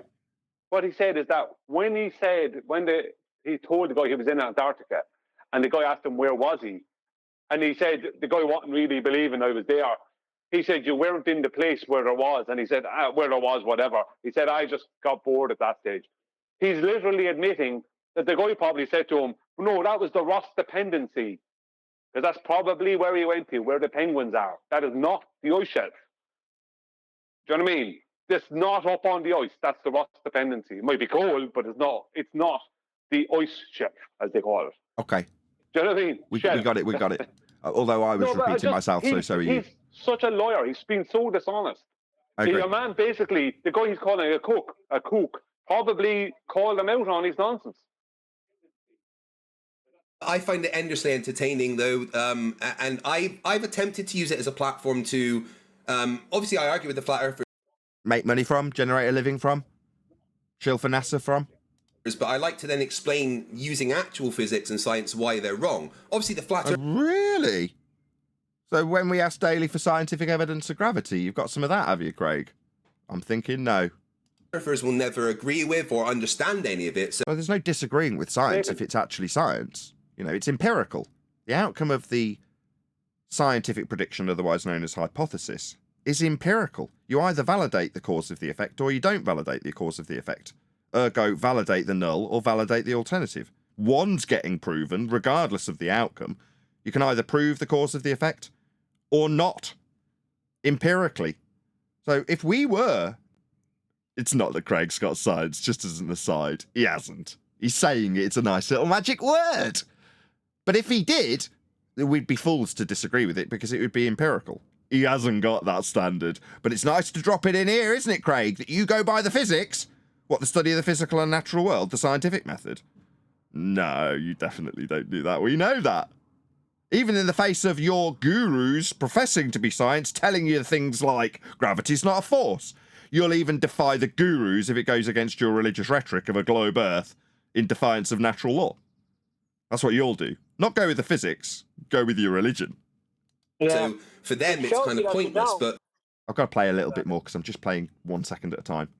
For the people that do watch it, it's nice that it's a way to describe physics with a bit of entertainment behind it. I don't know. I find the actual process in description of scientific methodology, even with an outcome that's empirical, quite dull. I mean, you can say it's entertaining, but, you know, A causes B, and then showing A vary to cause B. That, to me, isn't necessarily very entertaining. It's an empirical outcome methodology that you can prove things with, though. You use the word science to prop up your religion, and in so doing, mock the people who actually adhere to science like us as entertainment. That's the reality. I've heard some absolutely crazy things from flat earthers. I'll tell you the craziest thing that I've ever heard. I debated a flat earther that called himself Flat Earth Jesus, and he told me that the moon was dug out of the Grand Canyon by giants. Is this compare the nuttiest flat earthers we can find? I mean, by this comparison, right, this is a bit of a low blow on my part, but just to reiterate it by descending it into the depths, right? I could easily say I know of multiple murdering, globe-believing people in prison. That's what I could do. I could list off. Why you know well? I could, but that's what they're doing. Well, these people, in individualistic terms, are nuts. And they say they're flat earthers. Let's listen to how nuts this flat earther is. Really? Well, okay. Look at this guy who says Earth's a sphere and fully and wholeheartedly is appealing to the government because of his religious belief in a globe. That actually happened. Did anybody pick up on that? The atheists, during the eclipse, appealed for their religious faith to be adhered to. In essence, qualifying heliocentrism as a religion. Did you know that? Yes. Anyway. No, what happened? The atheists appealed to the US government for something. Prisoners Yes, during the in eclipse. the prison system. Rikers Island. Come on, Nathan. You fill him in. It sounds like you know more about it than I do, Neil. The inmates at Rikers Island said that it would infringe on their religion if they had to be locked up, because they were going to be locked down, because they said the guards would not be able to hold security because they would be too distracted with the eclipse. So then the inmates got together and said that's infringing on our religious rights. And that was atheism. Well, I don't believe the inmates, but because they got to see the eclipse.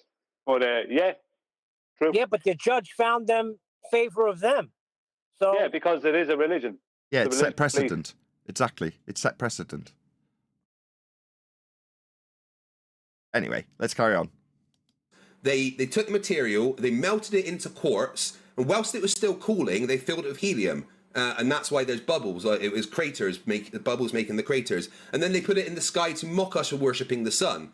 And of course, he then called me the idiot because I said, no, it's just Earth's natural satellite. Yeah.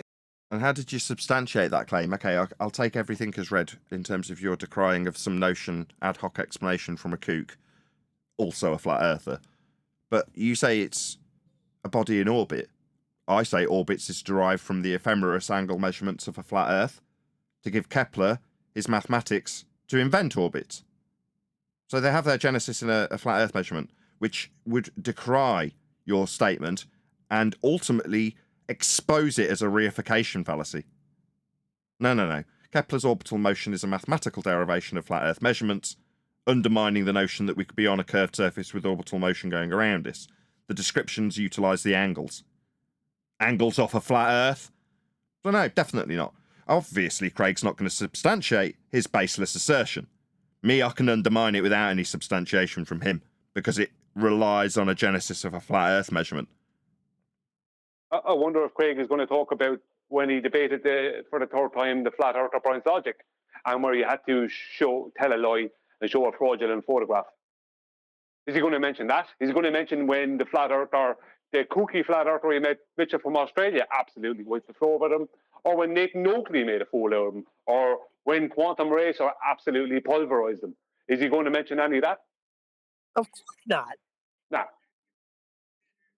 Right, let's do a quick call He's going to mention. He's not going to mention Anthony Riley or anyone else. He's going to mention Flat Earth Jesus, some crazy idiot who comes up with crazy ideas. Right, let's just do our call to action. So there's 125 people watching. Very warm welcome to all of you. Please share the show if you've not done so already. 127 people watching. There is a link going by for all of you in the live stream audience now. So please toddle along to FTFE channel and let the videographer, which is Craig, know at Nathan Oakley 1980 sent me and explain that we have responded to his video in the nicest possible way so your comment doesn't get deleted. The idea being that if Craig was to do a response to our video, he'd put a link to my video, offering up some assistance in the YouTube algorithmic love that we definitely do not receive from YouTube.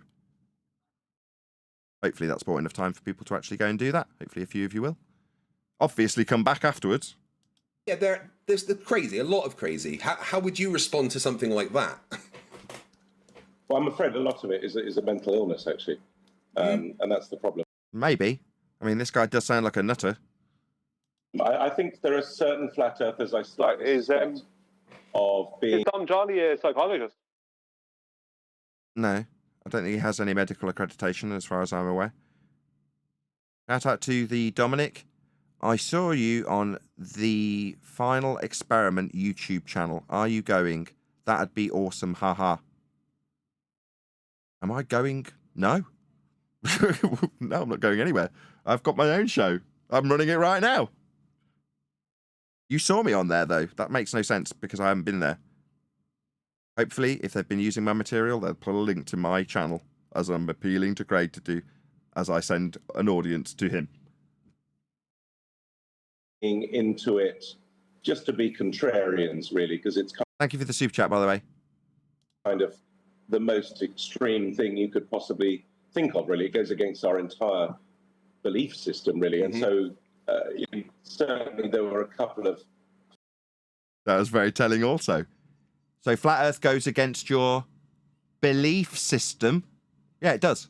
Yeah, your belief in a sphere derived from flat Earth measurements. It very much contradicts that belief system you have. I don't have a belief, surprisingly. People think that I've got a belief in a flat Earth. I don't. It's just measured that way. That's how Earth is dealt with. Go on, Brian, before I press play. I can't remember what I was going to say. That's all right. Yeah, now I do. Now I remember. If I was going to talk about globe earthers, would I continually go to the globe earthers who said the stupidest things ever to me? Because I have literally comments that I can show.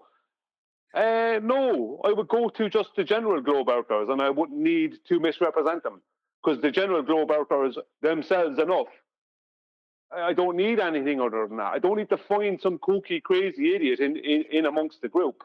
The group themselves and exactly what they do and how they do it is all I need to show that my opposition are crazy, are like no, I won't say crazy, are religious believers. I don't need to go to any particular kooky guy who told me some stupid thing that I was like probably yesterday, because I get told stupid things daily.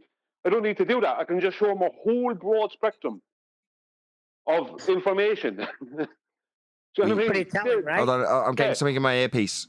Sorry, what was that? Oh, right, okay. Yeah, we're going to transition now to our foreign correspondent, Quantum Eraser, in a prison in Kansas, who there is an interview taking place with what is that? An atheist religious believer about witnessing the eclipse. Oh, excellent. We'll go to Quantum Eraser now. How are you, Quantum Eraser? Oh, we seem to have technical problems with Quantum Eraser. We'll come back to that section later.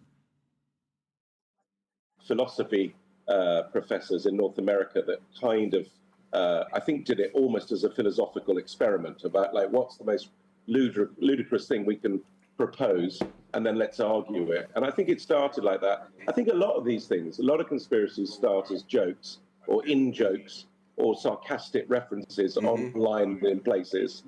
Really? See, the globe conspiracy started with a notion of prediction in terms of dates. Someone talking in the background? Reg, go ahead. Reg? About technical difficulties. Reg, are you just hot micing, my friend? Reg, can you hear me? You're hot micing. Yeah, I hear you. I hear you. Pop yourself on mute. Unless you've got. Did you want to add something? Also, Plum Bob, did you want to add something? Plum Bob? Causing a bit of audio chaos with yourself off mute. Did you want to add something? Mic discipline. Plum Bob, hello. Ugh. Dominic, thank you again for the super chat. They invited you to Antarctica. I don't want to go to Antarctica. Not in the slightest. But obviously, if someone's invited me along to Antarctica, then fair enough. I haven't received my invite, Dominic. Or the Dominic. Thank you for the super chat.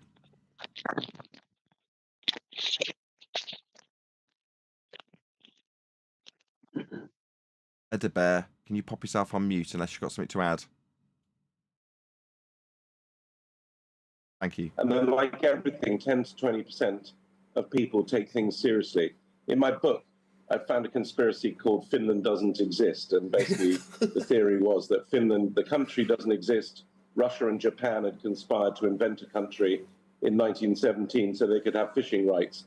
And that started off as a Reddit thread, as a joke. But of course, people took that and then took it seriously. And by the time And therefore, flat Earth is basically the same. It's a Reddit joke. No, it isn't. It's the origins of your globe belief. I got to Finland, if it was Finland, you know, Finns had heard of it and everything. So, yeah, I mean, you know, conspiracy theories are funny. And that's why I wrote the book. But they're not funny. In the old days, conspiracy theories were kind of innocent. You know, did we land on the moon? I don't give a shit. I mean, we obviously did, but I don't really give a shit. So you don't give a shit, but you know that you did. You wouldn't care either way if you didn't care. But you know that they went to the moon. Shall we enlighten Dom? Anybody want to take the reins? If not, I will. Yeah, it is obviously. I'm not worried about that. I don't care where they did or didn't, but they definitely did, because if they didn't, that'd be a major problem for me psychologically. That's what I'm hearing. No. Not that I'm a psychologist. I meant, did anybody want to categorically and conclusively debunk the notion that we have been through a second law of thermodynamics violation, sky vacuum, to get to the moon? Yeah. Oh, no. If a sky vacuum existed, then the gases we breathe would have instantly, they never would have, you can't create pressure in a vacuum. It would be impossible. It would have, any gas particle that may have been created would have instantly diffused into an area of zero resistance, more or less. That's what gas does. No, that place doesn't exist. Yeah. So the journey to the moon, Dom, was claimed to take place via a sky vacuum called outer space. Now, if the sky was a vacuum, as is claimed to be the area traversed to get to the moon, then the gas, which we're breathing at high pressure, would have never developed in the first instance. The very first gas particle to depart from the surface of Earth would have vacated into the area of volume known as a sky vacuum, never to return. That's what gas does. It expands at a high rate of speed into whatever volume it has available to it. So if the sky was an available volume, as is claimed to be traversed for a trip to the moon, then the gas would fill the space and we'd all be dead. Your notion of this area of volume that people travel through, the high pressure gas, passing it by as they wave it goodbye, looking back at it in the sky vacuum, it's all garbage. It's a violation of natural law. Yeah, gas dispersion, second law of thermodynamics. These are things that occur always. Gas always fills space. There is no sky vacuum. There is no trip to the moon. Every single claim, garbage, nonsense about it, was claimed to have taken place in a sky vacuum and is automatically debunked by the second law of thermodynamics. There was no trip to the moon, and have never been to the moon. Well, can gas pressure naturally form in a vacuum? No. Or would that be a contradiction? Can't even have a vacuum without containment. Yeah, and vacuums don't. Vacuums, yeah, you need a container for a vacuum. But the thing, it's a contradiction, because gas pressure. The whole point of a vacuum is that it doesn't have a high concentration of gases. Do you know what I mean? That's the point of it. It's a very, very, very, very, very low concentration of gas, if any. Do you know what I mean? So how are you going to form? Well, is there gas pressure in a vacuum? Yes, you can say that everything we call a vacuum, regardless of what Torr value you give it, if it has a Torr value, then it has pressure. It's just the pressure is so low that if we were in this 14.7 or 760 Torr that we live in at present, there'd be no way that 760 Torr would not instantly diffuse into the 10 to the minus 17 Torr vacuum that's claimed to be surrounding us. It just would not. It's just not possible for that not to happen if that scenario was correct. So you're saying gas will behave like gas? It'll fill the available volume. Yeah. Yeah. Bigfoot, don't know if that's a conspiracy. Is Elvis still alive? And then in about 2015, conspiracies jumped the shark and kind of became part of the body politic and kind of got a bit more serious, actually, and a bit more dangerous, with people like Donald Trump fully embracing them and Kellyanne Conway saying things like alternative facts. And yeah, it got very bad. So I think they're not funny anymore. No, you're And right. That's why I don't have a problem with flat Earth. He Yeah, doesn't have a problem with flat Earth. Yeah, that's why he's there. I take the differ. Exactly. Well, you know what is a massive conspiracy in 2024? This claim that when you're sailing towards the horizon, you're actually sailing over the curve of a globe Earth. That's a conspiracy I think needs to be put to bed. Yeah, the reification of a Keplerian model.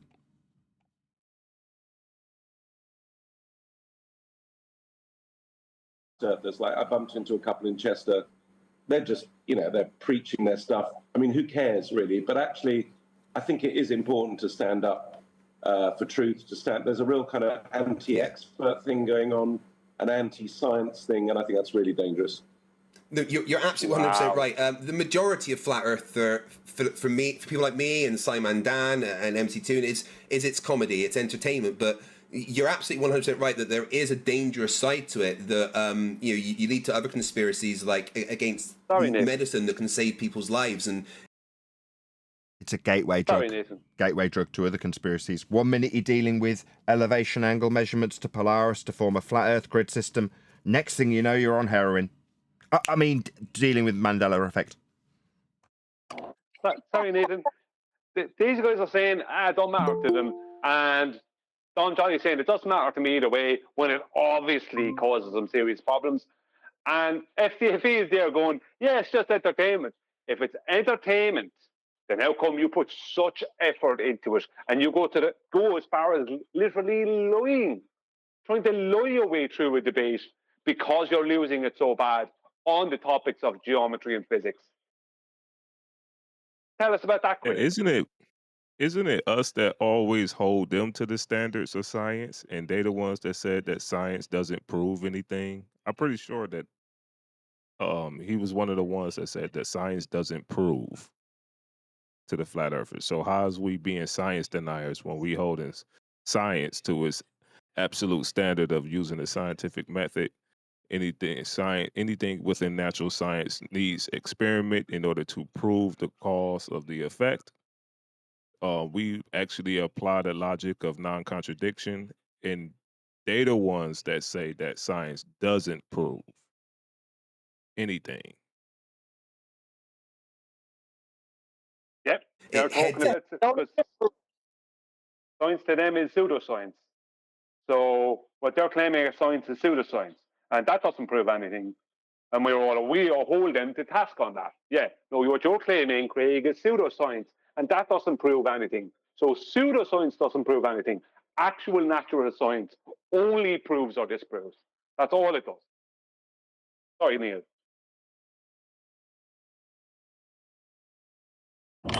But to be fair, my son was saying way before flat Earth that science only disproves. I can remember him saying that. But just to give it a bit of history on that, they used to say that science didn't prove anything. Then they said science only disproves things because that's the not understanding hypothesis tests. And to disprove is to prove, right? So if I prove if I prove something is not the cause of something else, then I've proven it's not the cause. This natural effect or a natural cause is not the effect. It's not this natural force is not causing this natural effect, whichever, right?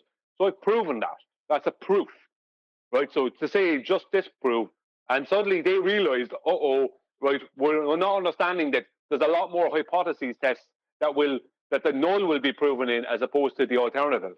Why? Because you might have to test 4, 5, 6, 10 different things before you get to the cause, the actual cause, of what's causing the effect. So yeah, you'll have a lot more null proven, but they're still proven. So if I prove something didn't cause something, then I've proven that's not causing that. That's a proof. Don't need to go back on it. Shout out to Tom. He says, on the one hand, Glurf say, this is basic high school science, end quote. On the other hand, they say, the literal definition of science is only for high schoolers. Grow up. Which is it? I'll give you the super chat.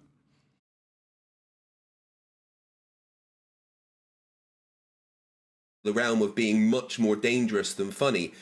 And I always feel like flat Earth is almost a gateway conspiracy. If you can believe that the Earth is flat, then that clearly means everybody is lying to you, and that. No. We quite categorically deter people from appealing to motivation. If we demonstrate that Earth is measured flat, that's it. Cast iron, stone cold proof that that is how Earth is measured, if we show that it's measured in that way. What's that? There must be why would they lie? I don't care. I've just shown you a measurement of something. Your concern about everybody having to be lying to you is your concern. And this projection onto us, because somehow now we need to answer why 10,000 NASA employees would be lying. No, those are just your feeble concerns with the awful truth that might befall you if you had to consider it. Now that is why you fight the flat Earth, Craig. So you never have to do that, because it would be awful for you to worry about everyone else's motivation. We don't concern ourselves. Far from it. We just demonstrate Earth is measured flat. That's what we do. Do I care about whether or not... No, I don't care if NASA employees are lying or not. I mean, I can prove categorically that the astronauts are lying. They're not in a sky vacuum, an area akin to Narnia in violation of natural law. If they say they're floating around in space, I say they're liars. Because they are. Demonstrably. But it doesn't help me in my quest to prove Earth's measured flat. I'll just use measurements for that. Doesn't matter. I don't appeal to anybody's motivation about lying. Ask them. If you conclude that they must be lying. Me, I don't care. Opens up the avenue to everything else being fake, and like you said, it then leads into the realms of mental illness, and it can be. Yeah, like conspiracy cats talked about in the third person also, right? Well, it would mean that you'd have to start questioning all these other things. You'd have sleepless nights. Yeah, it could lead to mental illness. You see, we ascribe that as your pain, though, don't we, Craig?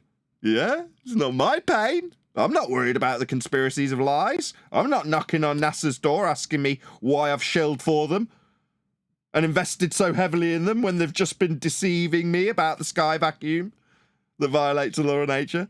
No, I'm not doing that. I don't care. You care.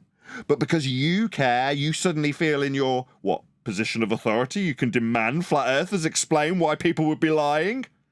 Well, you go ahead. You appeal to that motive. You use that fallacy as pain relief. Because that's all it is. You and your pain and your concerns about what might be if the devastating facts of Earth being measured flat were true. That's not a true or false scenario. It's not a believe or disbelieve situation. It's a measurement of Earth, utilised in your globe faith. Well, I can tell you why they would lie, because Craig literally lied in a debate I had with him, the last one I had and probably will ever have with the guy. Right? Craig literally lied. He showed a fraudulent photograph and lied. Right? Why did he lie? Because he had to. That's why. To keep his globe faith somewhat alive. Concerning. He was caught out in the debate, thanks to Spot On and Bev. But he did lie. So why would they lie? You tell me, Craig, because you were caught lying.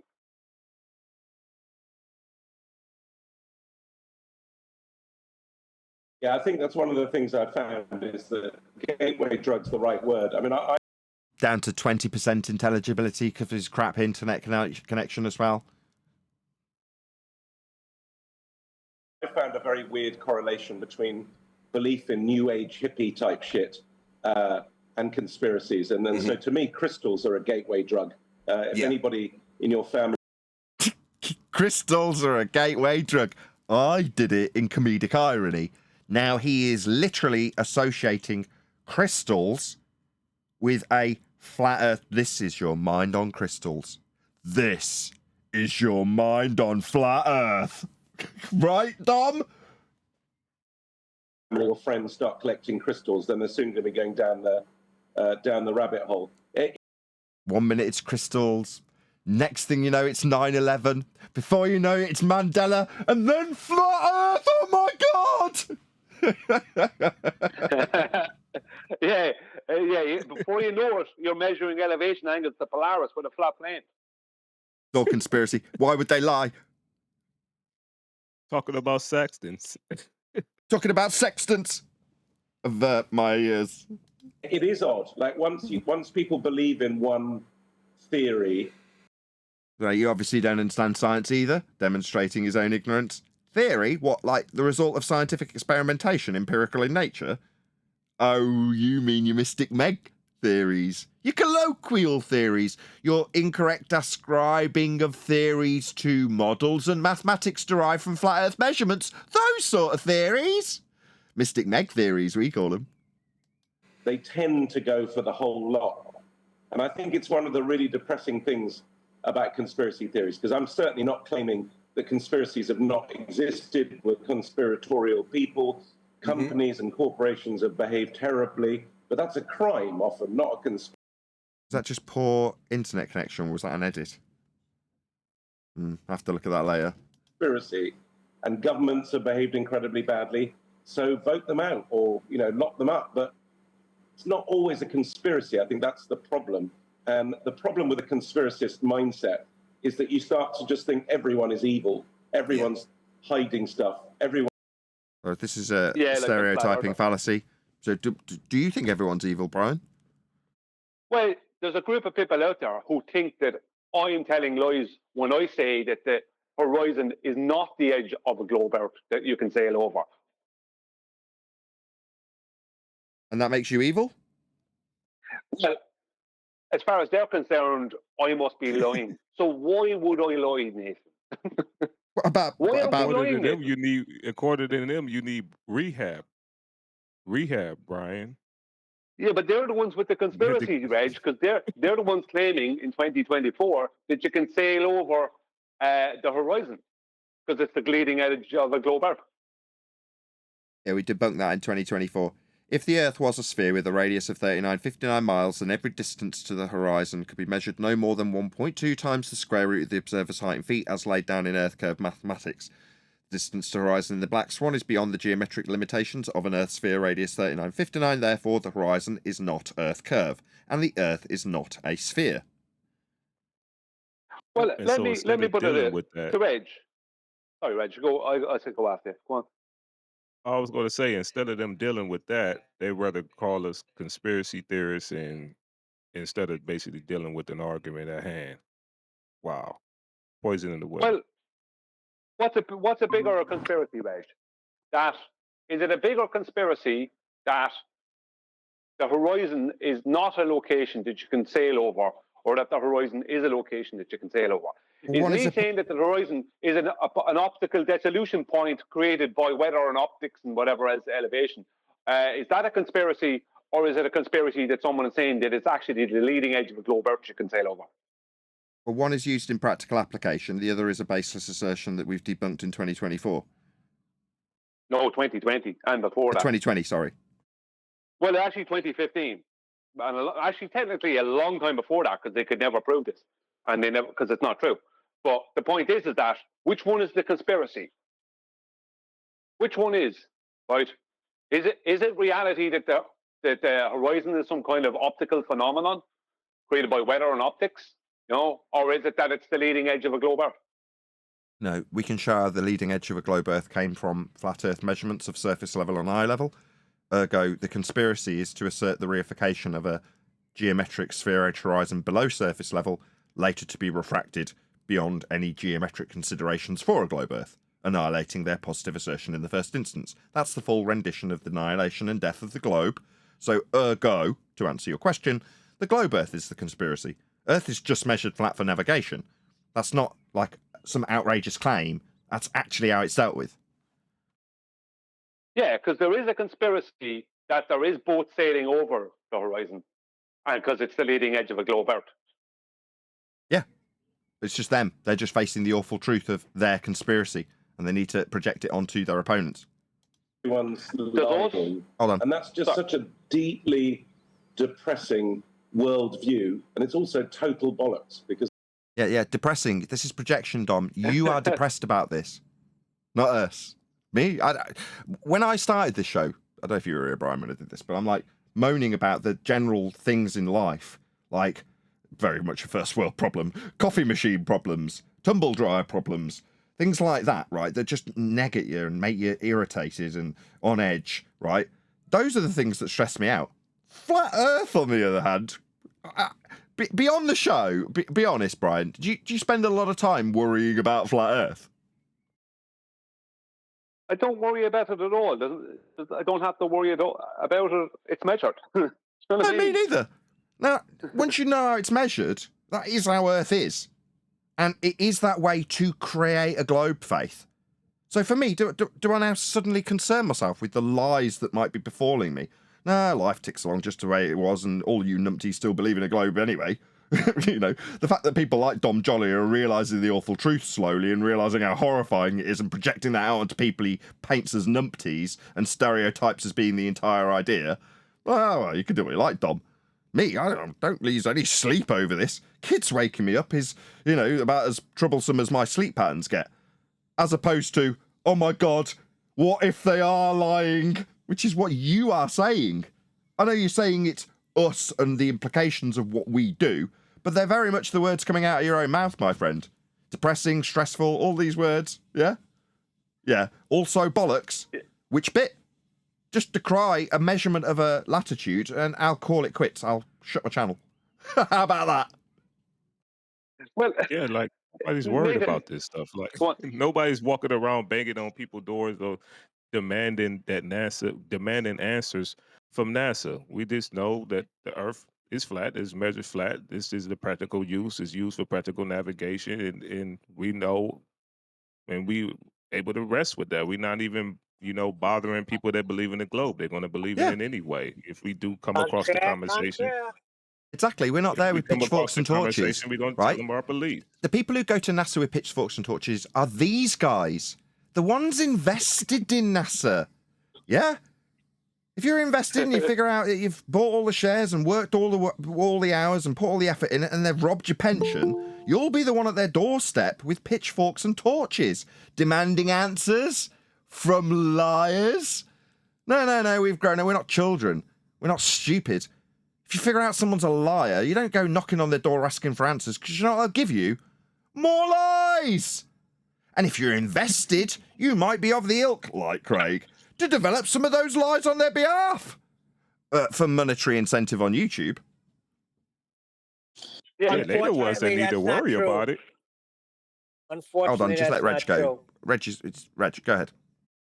I was going to say they're the ones that need to worry about it. They got entire channels and they got a whole livelihood to basically, keep it going. So if they find out that it's false, they're the ones that had the dilemma. It's not, us, the flat earthers. We just know this is the way it's measured. We know what NASA actually admitted, or how they actually, how their system actually work using flat earth measurements as well. So, these are the things that they have to deal with. And once we get a good understanding of what it is, we just move on with our life and like, oh, well, we've figured out the earth is flat. Well, that's that. I guess, they have to And deal that's with a that. good. I'm not invested with NASA. That's a good point, which leads me to see, because it's flat. That's why you could say that. The people that don't know it's flat, they do go banging on NASA's door, and they want to bring NASA to court. And unfortunately, the person that represents flat earthers on his most recent debate does bang on NASA's door. So we're lumped in with it. Sorry. Right, second super chat in Well, this sentiment. Hold on. Just let me shout out the super chat. Shout out to Joe. Has anyone mentioned the final experiment yet? Question mark. You were invited, Nathan. Okay, number one. No, it wasn't. Nobody's invited me to anything. You telling me that I was invited doesn't mean I was invited. So an invitation is something that I would receive that said, would you like to do something or not? Please RSVP. That's an invite.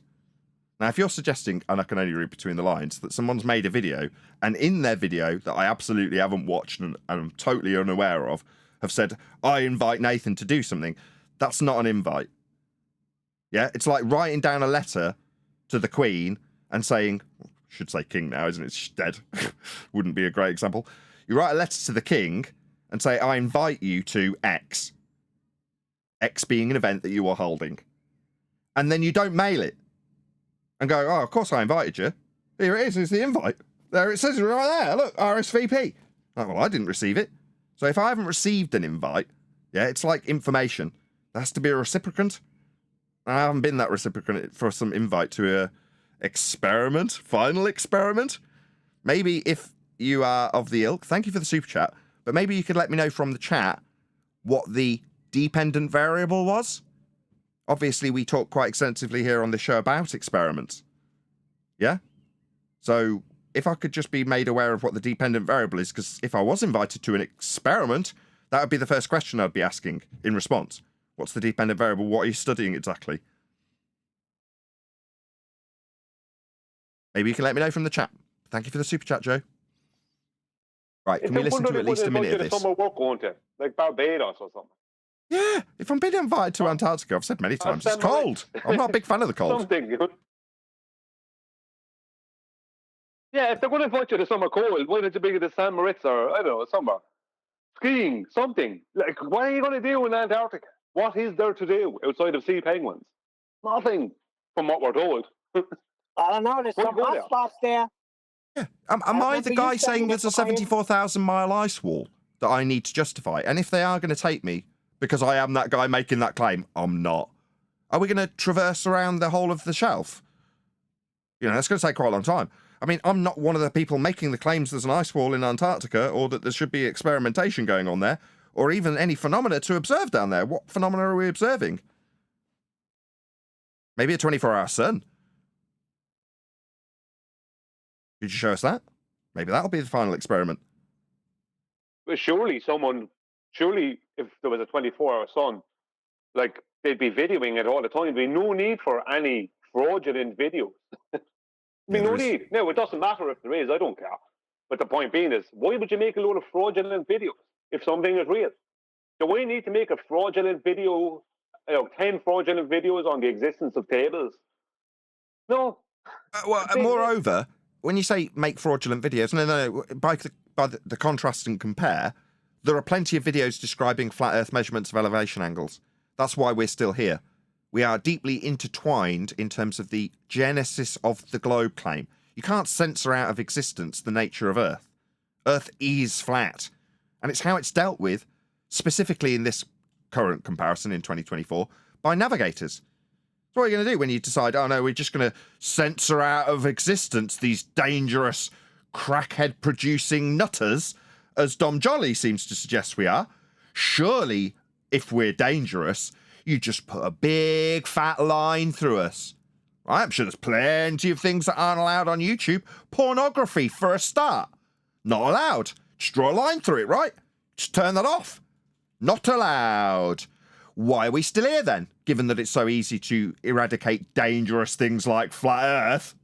It's because your genesis of a globe claim comes from those measurements of a flat Earth. They're detailed specifically in navigators' videos. And they're not even mentioning flat Earth. They're just measuring it flat. Like we declare. What are you going to do? Get rid of those dangerous navigators when they talk about how they measure Earth flat? Because they do. It's the origin of your globe claim that you're all worried about. Let's get back onto this Dom Jolly video. Is that 24-hour sun another globe conspiracy? Yeah, well, about that conspiracy, there is no 24-hour sun in Antarctica. Because most people I know are generally good. And actually, I've met a lot of people in power. And actually, the idea that these... Oh, yeah? Name 3. People can run these sophisticated conspiracies. It's just so fucking insane. They can't run a parking system normally. So that's my big problem with a lot of conspiracies, is the amount of people necessary to keep a lid on it. It's just insane. Is that appeal to motivation again, or is it appeal to consensus? So many people need it. I think that's appeal to consensus. Well, how many world leaders and governmental bodies were involved in claiming that there was WMDs in Iraq? And there wasn't. So if someone said that's a conspiracy, someone said there isn't WMDs, they're only going in there to do other things, would they have been right or wrong? You know what I mean? Just as an example.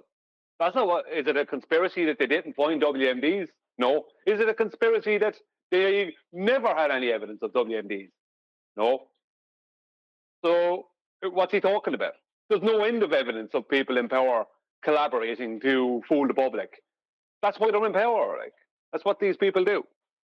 Insane. You know, and the idea that Donald Trump, when he was president, would have had knowledge of all these things and couldn't, and the fact that he wouldn't. I know. Was he one of the guys that you met? Did you ask him? 2 questions. Compound. Obviously, he's not here to respond. But you said you've met lots of famous people, powerful people. Is he one of them? Did you ask him? If not, this is nonsensical. Another shout out to Joe. The most recent video explains the whole experiment. Okay, I'm not subscribed. Maybe someone who's gone to the effort of presumably using my name or my material would like to actually come and talk to me, given that I run a daily live show with a link to the public. Or maybe not. I mean, maybe it should be me going to the effort. Thank you for the super chat. Wouldn't have told us. Come on. I mean, guy can't keep his mouth shut about anything. Exactly. There's a sect of flat earthers that were convinced that Donald Trump was a flat earther and was going to announce it to the world. Because he said some crazy things that they partly agreed with. And, therefore he must know the actual truth. But obviously that never happened. Could you be any more vague? Could you give us the example? What's he talking about? I've never heard that, not one time. Didn't hear one flat earther ever say that Donald Trump was a flat earther and he was going to announce anything. Never heard that. I talk to flat earthers every day. It does. Donald Trump's was never known the asked truth. about 7 years ago, and he replied, "Of course, he's flat. I fly everywhere all the time." It was a throwaway remark. You can read into it what you want. He didn't confirm it, but he didn't deny it. He just made a statement of truth, which is he flies everywhere all the time. Donald Trump said that, Adam. Long time ago, that was. That's like... So is this? Why would Craig negate to mention the fact that he specifically stated, of course it's flat, I fly everywhere? He just... Yeah. Why did he leave that bit out, I wonder? Well, that kind Mike of changes Tyson things. said that too. So flat Mike earthers Tyson weren't said going that. around saying it. Sorry, Reg. I was saying Mike Tyson said that too. That he thought it was flat because of flying until but he I that's think he was That's what I talking to said. somebody. When I first came to this subject, it was the first thing I appealed to. I appealed to my, as though this is slightly askew from that, my understanding of heliocentric rhetoric was to say that I appreciated that the left to right axis curvature was not visible from 30,000 feet. So me, bored out of my brain, travelling from country to country to meet the rich people that were buying my product, I looked out the back window and went, God, I wish I could go higher. Why was I asking or dreaming about going higher? To see the Earth curve. Well, you might say, well, how is that you recognising Earth's flat? It's because that's what I'm actually saying, isn't it? Read between the lines in my cognition, in my thought process, when I'm saying I wish I could go higher to see it curving. AKA, I'm not seeing it curving. There is no visible curve. Look how flat it is. This is sorry. Go on, Adam.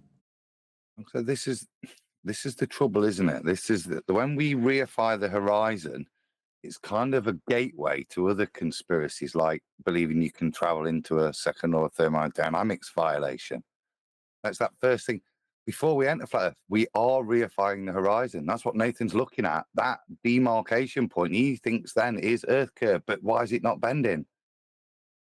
That's Exactly. a gateway. It's gateway. Next thing you know, you're believing in second law of thermodynamics violations, areas of volume. It's a gateway drug.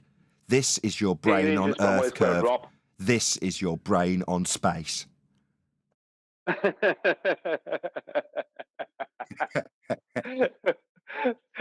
said the same thing, Nathan. Back in the year 2000, going to Australia, and the only time I got to see any consistent daylight throughout the flight was when I was flying over across Australia from Hong Kong. And I remember being sad, or being not sad, but disappointed, looking out, seeing no Earth curve in any way. There was no clouds because there's very little cloud over the outback, and it's just a massive desert. And seeing just for endless, nearly, for whatever my eyes could see, nothing but a flat plain. And I remember thinking, I won't see any Earth curve now because I was going to Sydney. So I was thinking, well, I suppose Australia just must be a really flat country. That's what I used to think. It's all flat, Bozo. Go on. Yeah, exactly. Flying across Europe and you're flying over the land itself. So it obviously does have topology. But I can remember the same thing going through on a really clear day. Wow, it's just massive and flat as the eye can see. Because that's what you're presented with. I mean, it's not a standard, though, is it? I mean, now I would decry that if someone presented that and put it on the table as evidence. It's like, that's not evidence, right? Purely anecdotal. Right, give me your measurements. That would be what I'd be interested in today. But back then, what I would qualify as a tacit belief in flat Earth is what they're attacking, as though we have the same standards as they do. They've got a belief in the Earth curve derived from flat Earth measurements. As a result of those measurements, I no longer have a belief in anything in this regard. Don't need to. Nothing to believe in. Well, I find it strange, just to go back to Donald, because it's connected to air travel, the Donald Trump statement. What they said is flat earthers going around saying that Donald Trump knows it's flat and he's going to be saying this, that, and the other thing, as opposed to the truth, which is Donald Trump actually came out and said, yeah, it's flat. I fly everywhere all the time. Yeah. I mean, but simultaneously, if push came to shove, he would absolutely prop up the Western world religion of a globe, because it's the Western world religion. He's the, the leader of the free world, and that's their current religion and rhetoric. So if he was charged with it, he'd go, of course I'm joking. Now that is their we point. don't know what he do. I think we're taking a step too far there. I don't know what he do, but the point is that I'm only talking about what Craig and what they were speaking about, as opposed to the actual truth that Adam gave. No, flat earthers weren't going around making statements. Donald Trump made a statement that caused flat earthers to possibly make statements. I don't know, but Donald Trump did make a statement, because Adam is not a lawyer.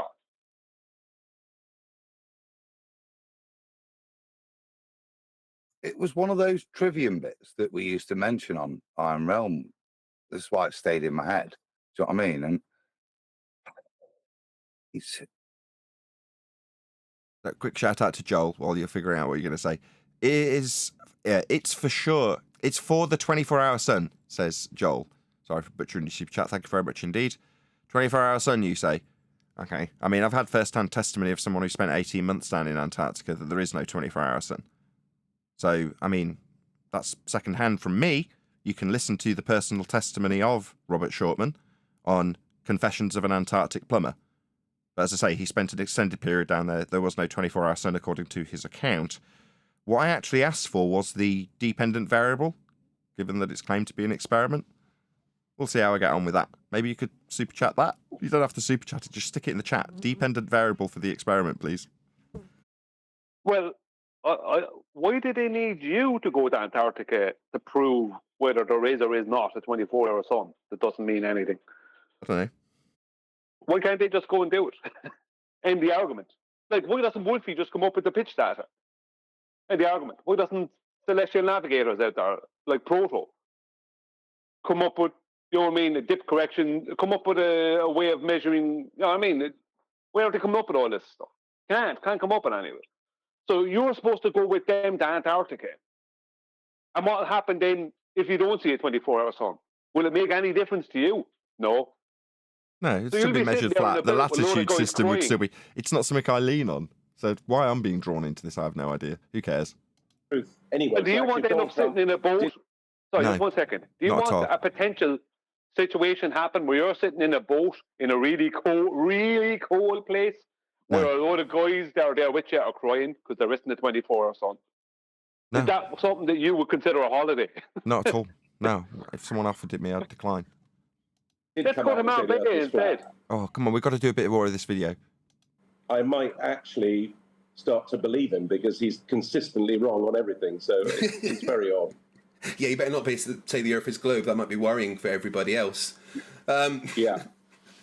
But it is concerning that with all the information that's just at your fingertips in the world, that people can still fall into this. And I read a paper about the moon landing conspiracy and how many people would have to be involved, and they mathematically figured out that I can go around on the appeal to motivation fallacy.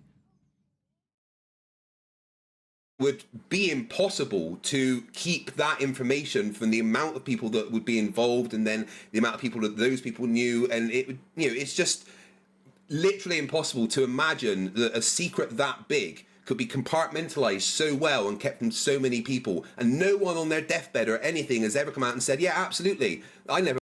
Who cares? Yeah, NASA, in their own documentation about aviation, talk about Earth as a horizontal, non-rotating plane. That's how NASA defines it. Flat stationary. Yeah, flat and stationary. In terms of how the systems that they use on their maps, they use a transverse Mercator as well. It's in their main control room. Transverse Mercators come from elevation angle measurements measured off a flat plane to Polaris. That's how that map's derived. That's its origins. Do I give a crap how many people would have to know or not know? No, I'm not interested in appealing to liars. Once I figured out that NASA were lying to me, yeah, not some individual in NASA and how many of them and how they may or may not know about it, I don't care. I knew that sky isn't a vacuum, and that was the end of my concern with NASA. They're liars. That's it. They punt the idea that the space above our head is an area of volume gas isn't filling. I don't need anything else from them. I know they're lying. Can I ask you a question, Nathan? Go ahead. Would you be willing to go to Antarctica with these guys if before you go or just after you go, but before we better, maybe? It's up to you. If you had a 2-week holiday in Saint-Tropez. Would I take a 2-week holiday in Saint-Tropez in exchange for a trip to Antarctica? Is that what you're saying? Yeah, or the Amalfi Coast. In Italy or whatever. Yeah, I mean, if they wanted to go to Antarctica, surely they should sweeten the deal. They have to give you something. Right, travel is not something you will... Number one, right? My wife has a job to convince me to go anywhere, right? She's told me literally yesterday, no, next year, we're definitely going on a foreign holiday. I'm like, oh, whatever. Now, she hasn't exactly had a great deal of foreign travel. Now, we're currently really poor, so, it's kind of out of the question because we just can't afford to do it. But she's keen to, is the point, regardless of our financial ability to do so. Smash the super chat if you're watching. Meanwhile, I've been all over the world. Like, all over. Yeah, when I talk about going to the back of the aeroplane, why do you think I was on the plane? I was going to all these different countries, flogging my wares. And when you're there with rich people, buying the most expensive product in your category, yeah, the people who you are actually dealing with, the friendlies, the people who are your dealers and your distributors and their customers that are very rich, will show you a very good time in very expensive places. So in terms of where I've been and what I've done it all for free, all over the world. So you saying, can I appeal to you to go to somewhere god-awful with nothing to do that's really cold? We invited you, but we didn't send you an invite. We made a video about you called An Experiment.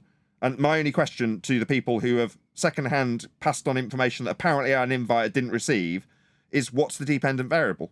We keep getting told what the premise that they're investigating is and how I'm somehow invited. Who cares? Just give us the dependent variable for the experiment. We'll ascertain whether or not it's got a worthy scientific methodology attached. We already know the answer. But me going down to Antarctica, no! Absolutely not. Got no desire whatsoever to do that. Thank you very much. Saint-Tropez, What on the about other if hand, they yes, throw in a please. 2-week family holiday to Saint-Tropez? Yes, please. Will you go then? To Antarctica? No. The people that have a belief. When you have a no-so, you don't have to go to Antarctica to prove what? We already proved Earth is flat.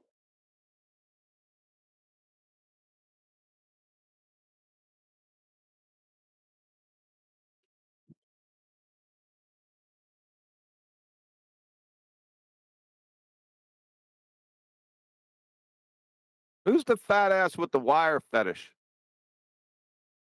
Say again? Who's the fat ass with the wire fetish beside the mental incompetent? Oh, who's Dom? You're asking who Dom Jolly is? Yes. Is that Okay, his so name? Dom Jolly was popular in the, I'm going to say, late 90s, early 2000s with a show called Trigger Happy TV. And to be fair, it was very, very funny. It was of the moment. I'm sure if I was to play one of his sketches now, it may or may not hold up and it doesn't really matter. But back in the day, he was considered like a comic genius in terms of what he was doing on Trigger Happy TV. He was very, very popular. For an example, he would have somebody walking down the street, a narrow alley, filmed from above at a 45-degree angle.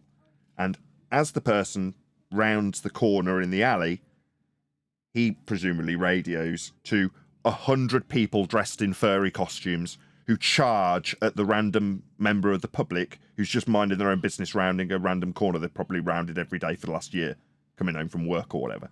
Suddenly, they're being charged by 100 furries.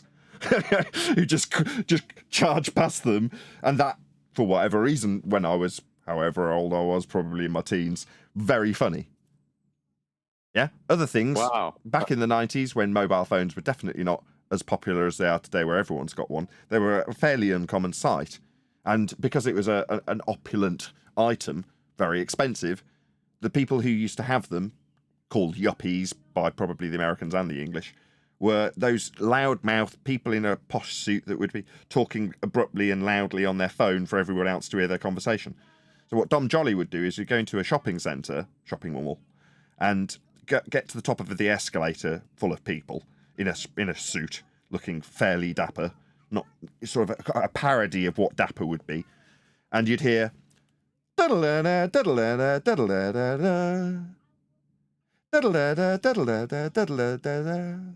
and then he would take out a 3.5 foot long mobile phone and go, "Hello, I'm just in the shopping market." I can hardly control my laughter. Yeah, Point I is- didn't find it funny either. I didn't watch. That's I funny. thought he Come was on. stupid. That's funny. I didn't. A lot of people liked the show. I didn't. Yeah, that. Is this this TV show? Is this in England? Yes, in England, yes. It became popular in the US, I think, as well. I never paid any attention to it myself. Dun dun dun dun dun dun dun dun dun boom. Trigger Happy TV. Anyway, We Amazing. went to the moon. It's all a lie. It's craziness, right? Yeah, it is. But actually, the moon landing is really interesting because you can see exactly where that conspiracy comes from. Because the idea of landing on the moon is so, certainly in the 60s was so like, oh my God, it's a big step. Kennedy makes this massive speech nay, one giant leap. at the beginning of the decade, just basically saying that he's in a race with the Soviets. He's saying by the end of the decade, America will land on the moon. And suddenly you're getting to 1969, you're running out of time, and they just squeeze it in. So you can see, you think, fuck. Ugh, God, this is boring. Summarising the official narrative of the second law of thermodynamics violating sky vacuum trip to the moon. How boring. Right, I think we're probably done with this now. We've only done about half, but my stomach's pretty much churned over enough. 144 people watching. Wow. Thank you very much to all of you. Smash the share button. Anybody got any last remarks before we round out the live show? I thought it was a good video to review. I think we should do the other half of it tomorrow or something because. Oh, we're in Because, politics. We're in politics Discord server tomorrow, so there'll be heated discussion between us and probably a few fundies.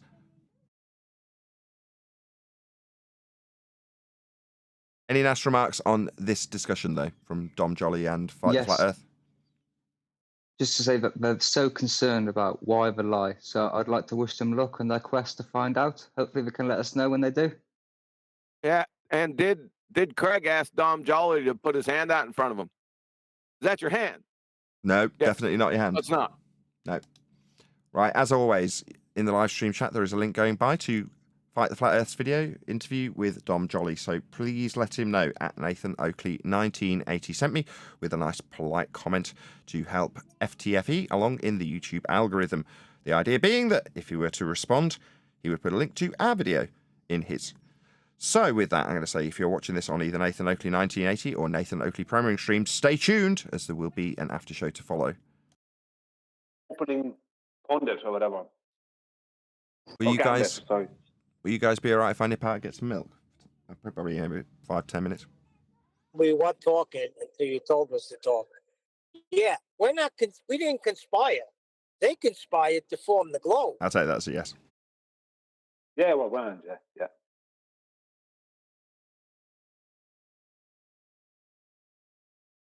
Yeah, it was like, for instance, at one point they brought up Donald Trump and said that only just before he came in, that flat earthers were going around saying a couple of years ago that Donald Trump was a flat earther and he was going to come out and start claiming the earth was flat when he got into office.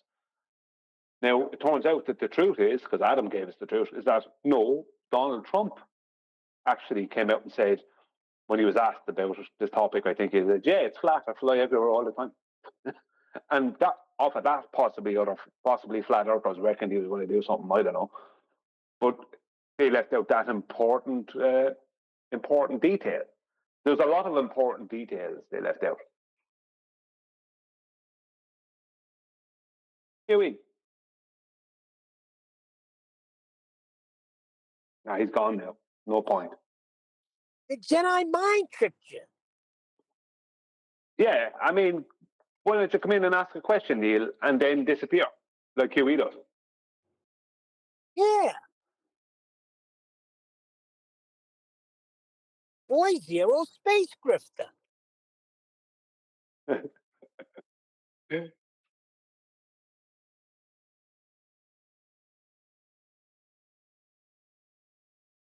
Brian, but that shows you the level they're at. They have nothing. Nothing. He's They come never on. had Neil. Yeah, he could have said he's spoken to Nathan Oakley. He's spoken to Quantum Race. He could even say he's on Flatzoids regularly. But no, he chose to poison a well with some nonsense flat earthers. Well, isn't it funny that Dom Jolly went all the way to St. John's, Canada to find some crazy cookie, kind of, what's the word I'm looking for? Exuberant? Well, that's the wrong word. Basically, some crazy flat earther guy. When Yeah, he could have flat just earth gone to Leamington and found Nathan. Yeah, no, he Much went to shorter find trip. flat earth Jesus.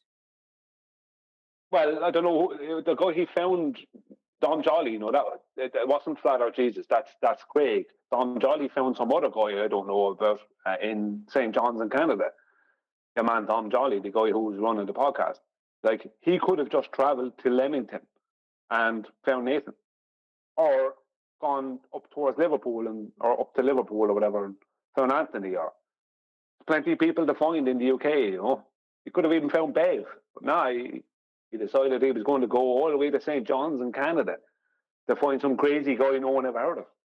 Yeah, well, Why if would he you would do have that? found Bev, he would have found out how he measured the Earth to be not flat. But the point being is that he could have found anyone. Like, there's a lot of options right on the little island he's on. He didn't need to go to Canada. Why did he go all the way to Canada to find this guy? What was that about? We know why. Because if he Yeah. finds people like Nathan Oakley, it's over. Yeah, obviously. But he needed to go to Canada. He needed to find that guy. And he needed to do what he did. Because he has a serious issue. Because his conspiracy theory that the horizon is Earth curve and boats sail over it, and that the sky is a vacuum and all these other things, his conspiracy theories are being debunked. So he needed to do that.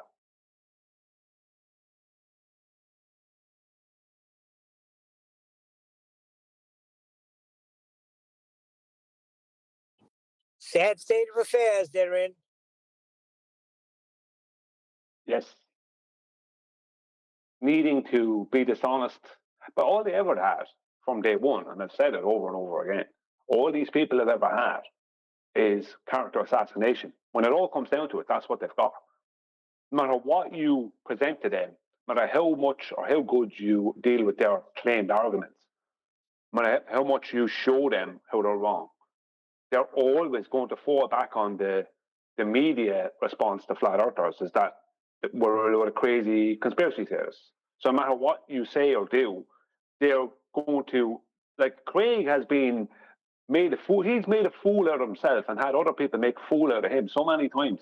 Yet he's willing to go onto this podcast and act confident as if he was made of gold and not never tarnished him. It's like, you're one of the biggest numpties in the arena, and you're dishonest, provably.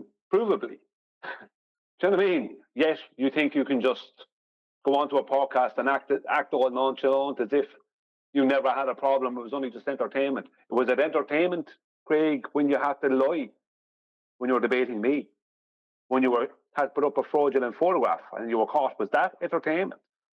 You weren't laughing that day. Was it entertainment when Mitchell absolutely destroyed you? Was that entertainment? That's not entertainment, Nate. That's just lies from Craig, who's a lawyer.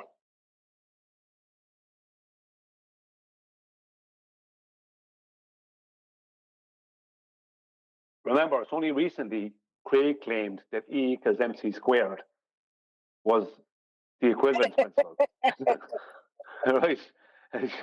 Anyone with a tiny bit of, anyone with Google could find out that that's completely false.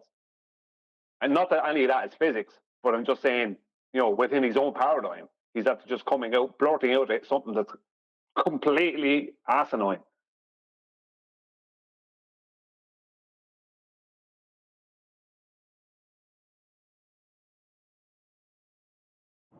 I tell you what, their walls are crumbling down. No way. They got their Dunning-Kruger deflector shields up and ready. No way. Oh, he's back. Oh, what you want? You asked a question, and I spent about a minute answering it, and you just disappeared. Oh, but was it a rhetorical question? It might have been. That's probably why. The Dunning-Kruger reflector shields. Yeah, that nails what they have.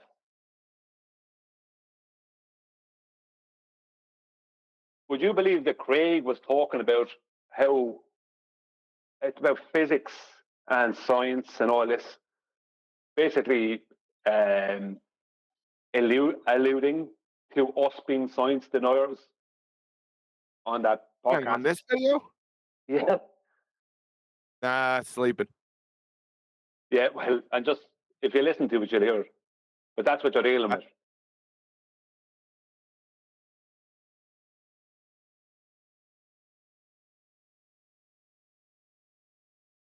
Exciting.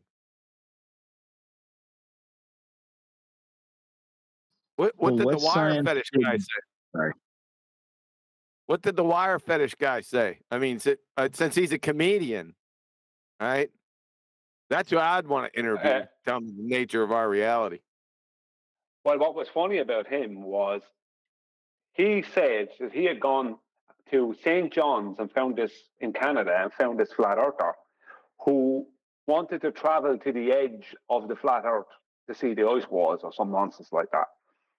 And he only brought him as far as the Bermuda Triangle or something.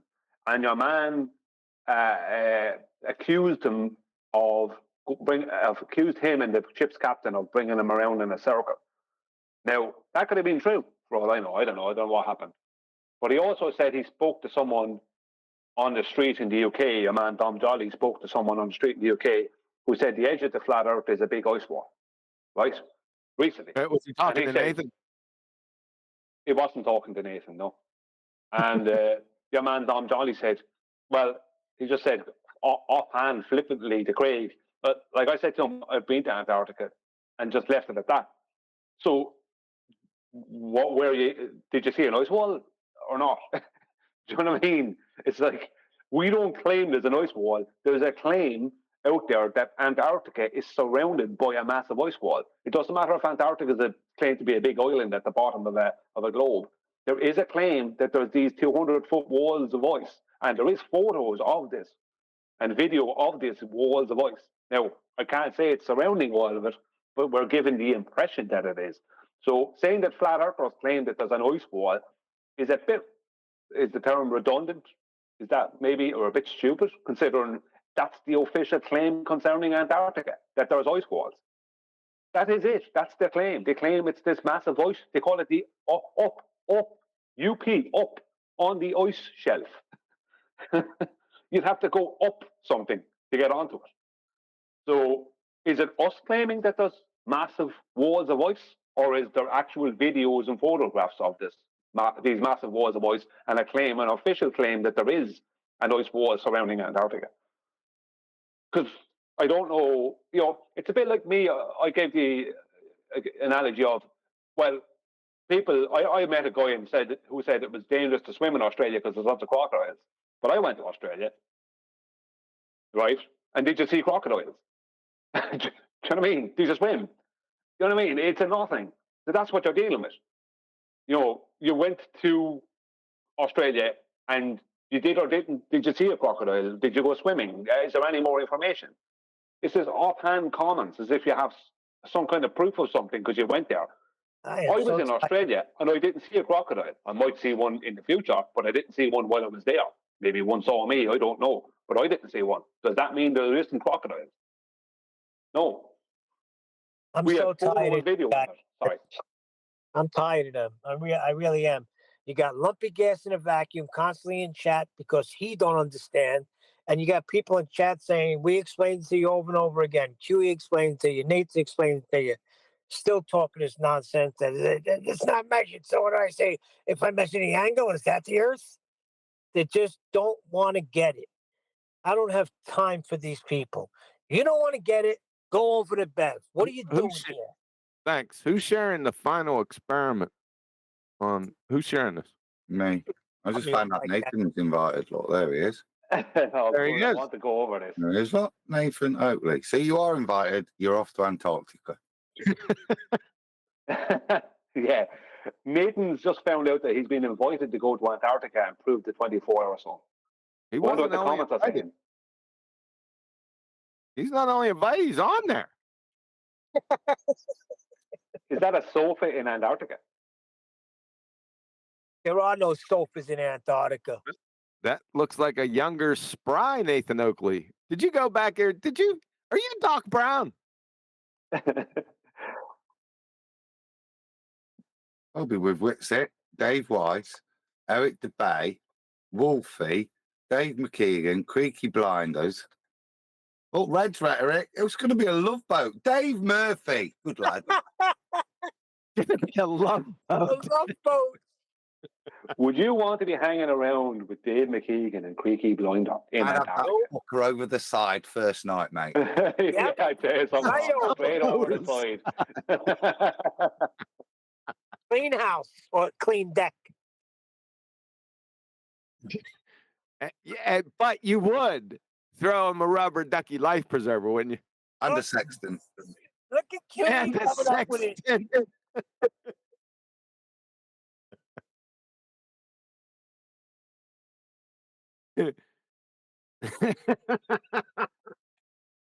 Oh, dear. Bob the Got a Science good- Guy. Oh no! Why? Listen. Why don't you just go through it? Because it's not worth Yes. listening to the bit. I'm it doing it. I'm seeing who's It coming is. to do. I have a question. Say Hey, there is a 24-hour sun. What does that mean? Eddie Bravo. He'll have Hey, him over time. Professor Stick was on there. I used to dog him out years ago. What did I miss? Who are you And going they on the just love boat showing with? Obviously, your invitation. Your sister's bar mitzvah. Astra Kobe. Santos Bonacci. We need to play. Who's this from? If Sean Hawkins is on there, I give up. Who's this? Who did the video? I The don't know, final but we should play it. experiment. If you'd shut up, Brian would figure it out. Adam, who did this? The final experiment. I'll go to the channel in a minute. It's all about this. This is their only purpose. It's all they've got like 5 or 6 videos. Oh, Chuck! Chuck! You're going to eat Chuck, Nathan! Nice. Oh, no. I don't know what you've been looking at. So what's the skinny? This It's the is final experiment video that you not only were invited, you're actually on there. You're Doc Brown. I'll start again. I'm not playing it. Why not? Oh, because what is it going to be? Pack.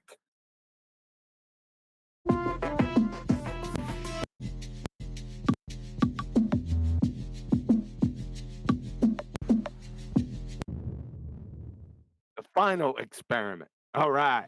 Flat Earth is like a pond. A pond is where water accumulates. No, I'm just not going. No, I'll go through that. No. Come on. I'll play it. I'm going on holiday in a minute. I don't need winding up. Dave Weiss.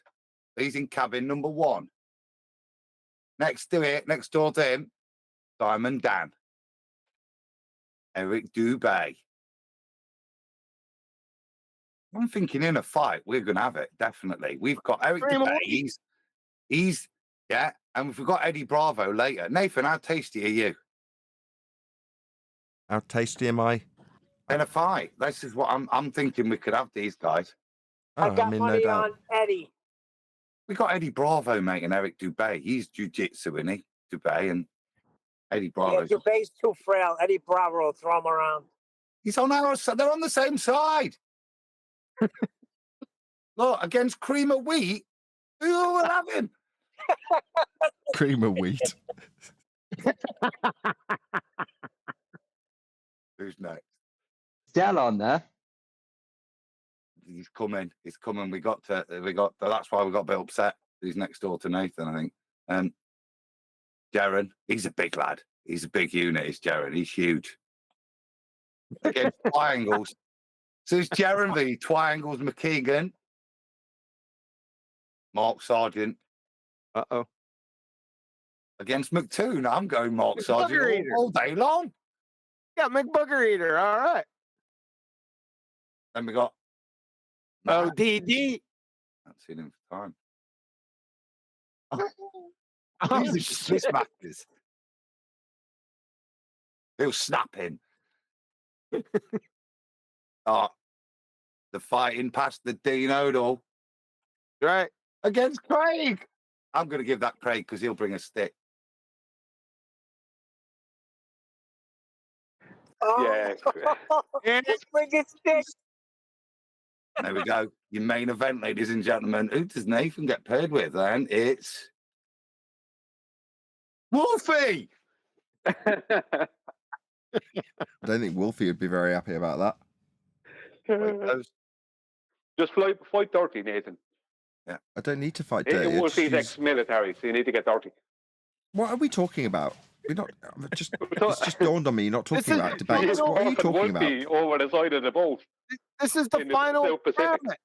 This is the final experiment that guy was talking about. This is all the people that have been invited to participate. 48 of them. What I have yet to hear what this supposed experiment is. That's the part I want to hear. Woo! Prove the 24-hour sun. Number one, Brian, we know it's not going to be an experiment, don't we? So let's not. Yeah, but that's why I want to hear it, because that ends it all. Yeah, well, it's not an experiment, so well. Have they given that? After all of these years, they still don't know what an experiment is? No. Shame on them. Is Witsit Red's Pretender? Yeah. Look at that for a matchup. I think Red's Rhetoric is pretty big.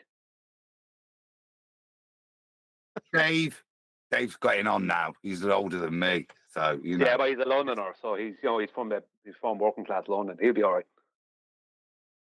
Who's he got though? Who's he got in the draw? Globy McGlobe face. This guy looks really hard, so I don't know. Well, I got my money on Whitson. If there's a problem, he's a sky grifter. He could just fly away. Flat Earth millionaire versus Globe Man. Globe Man. No. Matt Long. Nice Flat Earth jacket versus Bob the Science Guy. Flatzoid. Uh-oh. Keith. Who's Keith got? Oh, yes. Another win. Taboo. Come on, Ben. And he's drawn a cartoon. That's an easy win, isn't it? That. Yeah, he's a stick. Just doesn't matter who's coming up next, does it? He just needs to draw an X through him. Go on, sorry. Eddie's won. Who's he got? Oh, you're going to get a kick in, son. I don't know. Flatzoid's in the bushes, man. He's in good shape to live out there. Who's that, PJ? He's on outside. This is Santos. PJ with a tan. Okay. Inspiring philosophy. Pull his beard. Caleb. I've heard him. He's quite cool. Against Chuck. Nice. I can't believe they've invited Chuck Nice. That's Dale, isn't it? There's Dale. Who got that? So who's going to get the old bill? Mike Winger. All that. Dale is absolutely annihilated him. Dale is a big tough fella from Scotland. Kingdom in context. Who's that? No, Scott Manley. Seen some names. Hanging Who's that? on his words. I've heard of them. I don't know if I'm still missing something, right? All they're doing is showing flat Earth and globe Earth side by side, right? Yeah. But why? But these are all the people that have been invited to the great experiment. The final experiment. I know it sounds a bit Holocausty though, doesn't it? When Da-da-dum-dum-dum. And Hibblers, Blitz, PhD, Dr. Blitz. Dr. Blitz. Yeah, we know Robbie. him. There's Robbie Davidson, mate. He needs a jumbo sandwich with extra cheese and mayo. Yeah, Robbie Davidson will lose. Oh, Nathan's favourite. Who is she? She's looking hot today.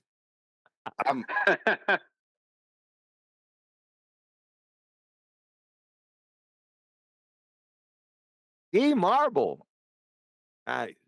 He'd wax her. That's a blast from the past. No, it's who comes after the No, it's flat Danny versus Danny. It's D Marble versus D Danny Marble versus Faulkner. Faulkner. That's a ruck D I'd like to see. Yeah, I think D Marble is ex-military as well. He's like an ex-marine or something. He'll totally annihilate Faulkner. A little birdie told me. A little birdie told me about D Rose, right? This may or may not be true. I have no idea. D Rose. Not D Rose. D Rose. D Marble. Sorry. Right. A little birdie told me about D Marble. That apparently he had an alternative past, like as a basically different person.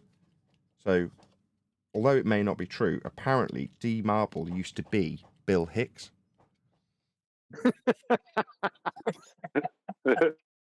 You can tell by the ears. And the jawline. It's obvious. Right. It was Robbie Davidson versus Plainer Walkland. D Marble versus Danny Faulkner. That's gonna be a train wreck. I'm telling you, look, this is the other MMA fighter, Nathan. Bryce Mitchell. So who is Robbie Davidson up against? Plainer Walk. Plainer Walk. I can pray the glurf away. First transgender match.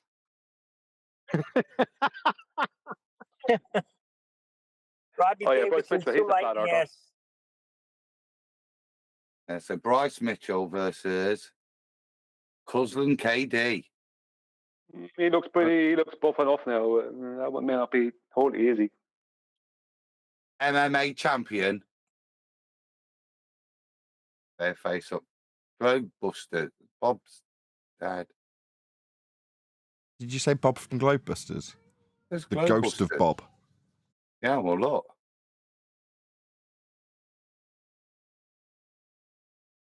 Well, they invited Jaron. Must be coming. So part of their lineup is a seance. Could be. And where's Wally?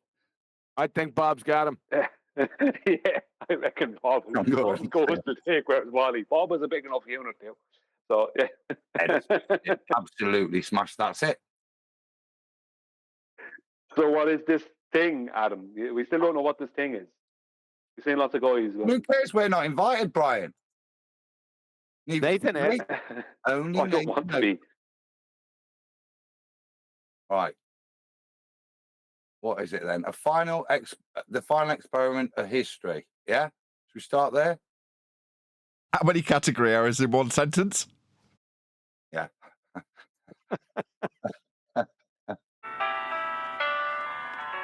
Hello, Domino's Pizza.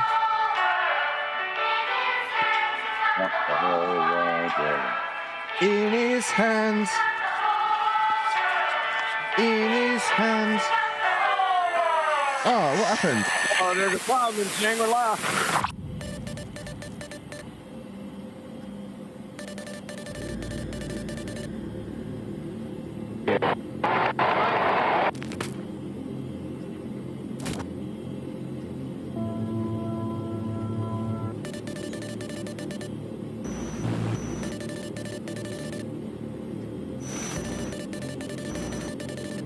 there a second thought?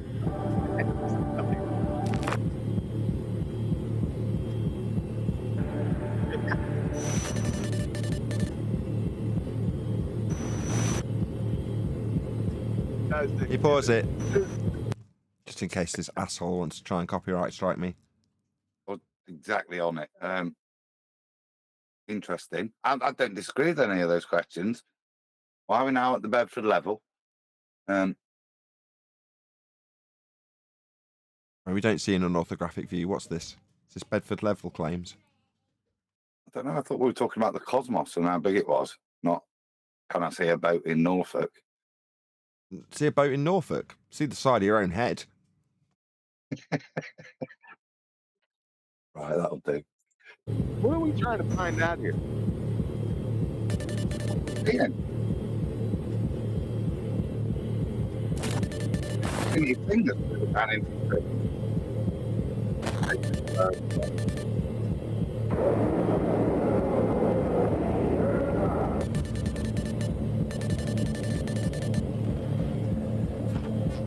Pause it again. So, somebody somewhere really wants this to be promoted, as in there was at least, what, £5 spent in super chats? In other words, someone's prepared to actually expend money on us knowing about this, right? Yep. Why? It's more expensive than just putting a stamp on an invite and sending it here. Yeah, I guess. I'm slightly bewildered, I've got to be honest. Or so are we. Well, they'll get a lot of subscribers, won't they? And they make a big subscriber base for themselves because if all these channels promote this.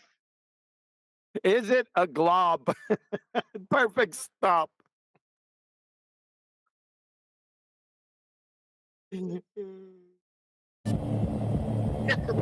Liftoff. We have a liftoff. 32 minutes past the hour.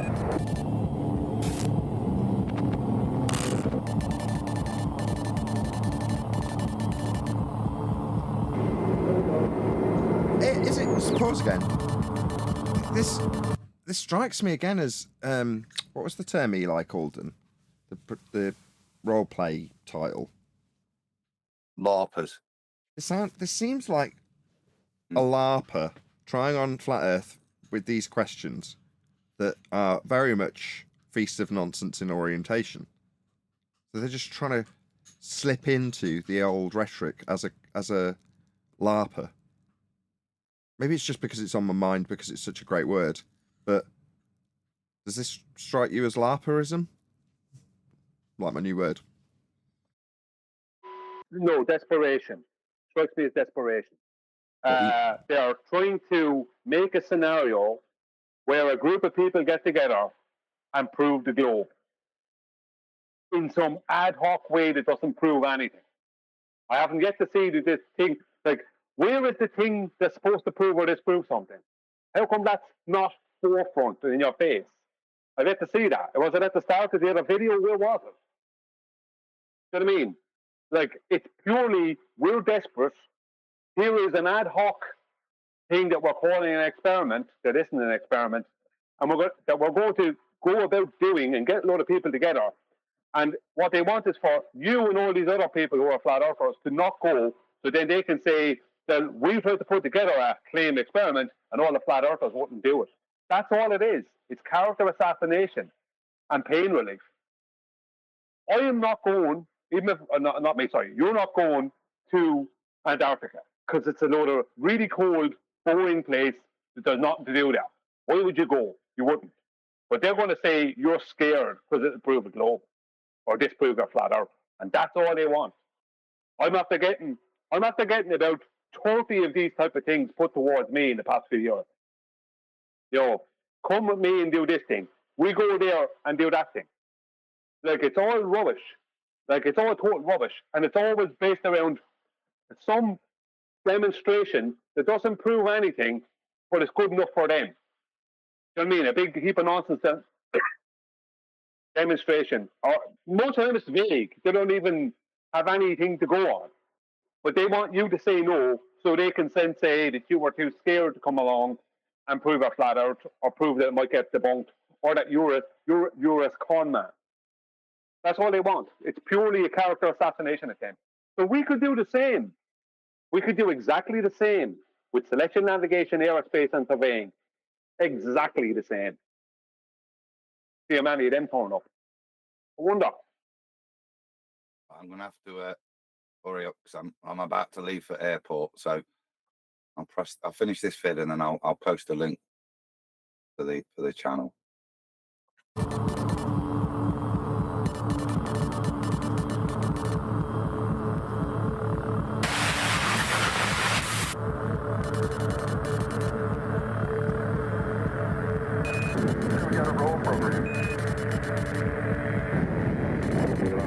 Really?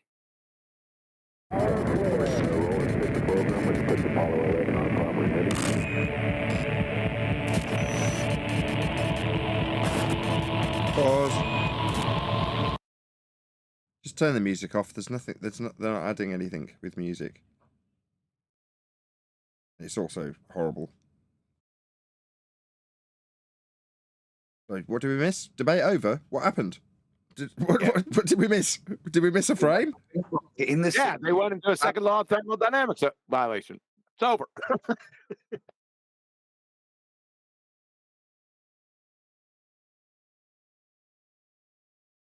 Go back to that frame. Is that it? Is that it? Seriously?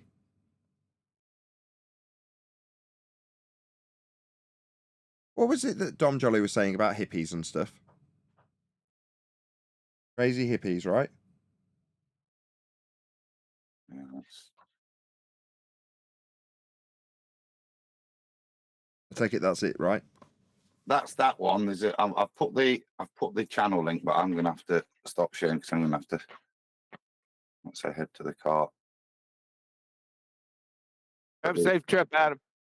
Cheers, guys. I'll switch to my phone and that.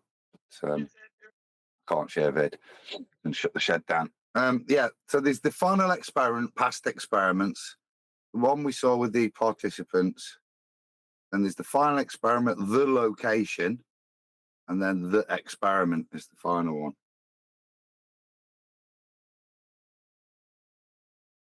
one. Yeah. Oh, sorry. I thought that was your appraisal. That was apt. It couldn't have been more perfect. I want to see the experiment they're claiming. I want to see what this thing is. They're making some big deal out of this thing. That means it's a nothing. Because if I have something to come forward with, I just come forward with that. I don't need to invite people to go anywhere. Why didn't I get an invite? What? It's just nonsense. What do you mean? You were there. I was there. What do you mean I was there? Yeah. On the screen. On the video. On the screen? I was invited to be on the screen, was I? Yeah, Where's my by commission? YouTube. It was a YouTube invite. Along with Mark Sargent and all the other folks they scrolled through. Could have just sent you a message on YouTube, couldn't they? Instead of expecting you to have watched the video that nobody knew about. It sounds about right. Please send Nathan the video of the actual thing they're claiming to be an experiment. That is what I need to see. That's the third one, so I'll get the link and then I'll drop and swap.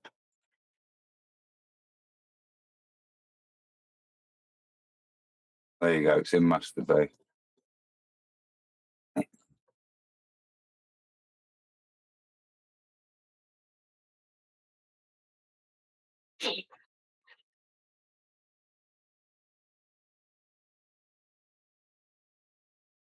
Title of the show. Trigger Happy Dom Jolly and FTFE share their pain.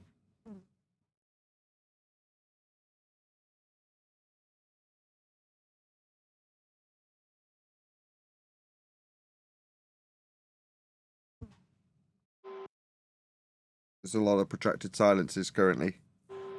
Yeah, I was expecting you to play this video that Adam is sending you. What you sent me, Adam? Let's put you the final experiment, the last video that they've done, which I think describes the experiment. It's in masturbate. But if I play it, you can't see it. Do you want to play it, Adam? No, I can't. I've got to go to the. I'm on my phone now. I've got to get in the car. So. Okay.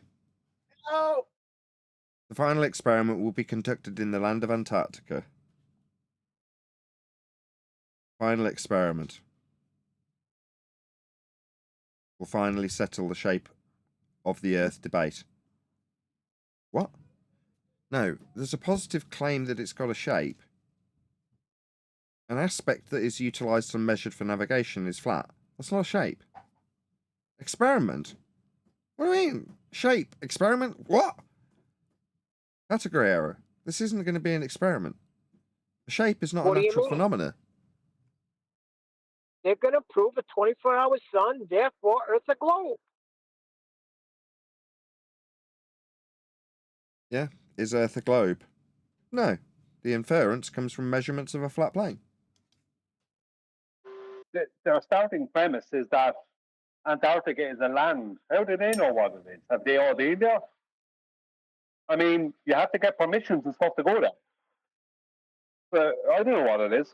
How does it prove a globe? Stay on. Once they see the 24-hour sun, then they're proven Earth is a globe. How? Take us from one to the other.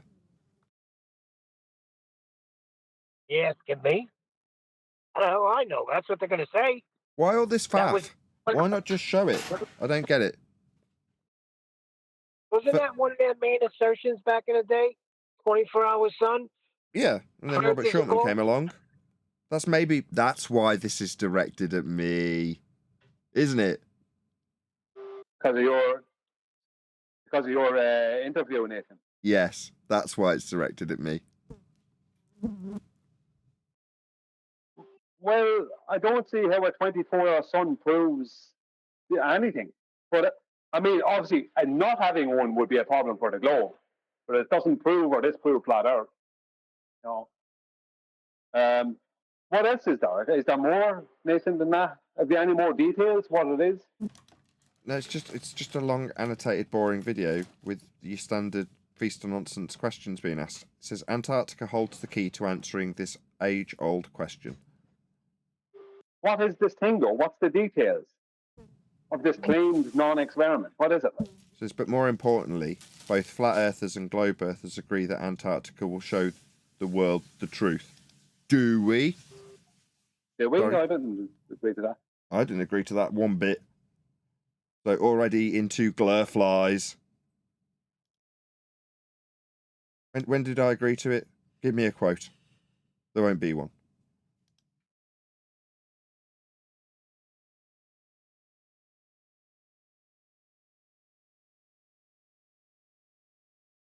Pretty pathetic, if you ask me. Flat Earth. And nobody is allowed to independently explore Antarctica. That's something that would prove the Earth is a globe. Hang on. Even hold on. Dave saying, prove it's a globe. Well, no. If you've got a claim of a 24-hour sun in Antarctica based on a reification of an antipodal celestial sphere model measured off a flat plane, that won't prove that the flat plane you measured to reify into existence a stretched latitude system about a sphere is a curved surface, because the measurements decry that.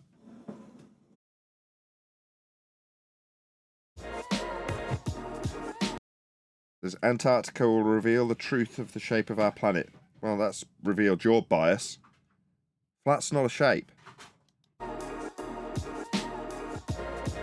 If the Earth is a sphere, then Antarctica is an island at the bottom of it. Well, there's a baseless assertion for you. No, Earth's not a sphere, to answer your baseless assertion. Because the measurements that are taken to infer it's a sphere are flat.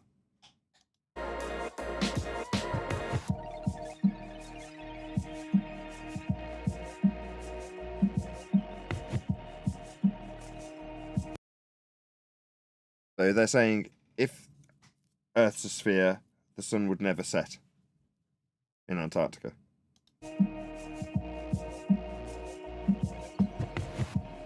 If the sun in Antarctica each day during the southern summer, Earth cannot be a globe. If the sun sets in Antarctica each day during the southern summer, Earth cannot be a globe. No, nobody's made that as a logical inference. I certainly haven't made that assertion. So that would be a straw man fallacy, because we haven't said that. What we do say is Earth's measured flat with latitude. Now, if you can give me some practical application after demonstration for this claim to be 24-hour sun in Antarctica with regards to measurements that would infer shape, then I'll listen. Meanwhile, navigation, very well established, has a system of concentric circles that are with respect to the ground and measured off a flat plane. That's a fact. I don't need anything else. This garbage with a straw man attached for a false dichotomy that we haven't claimed doesn't prove anything.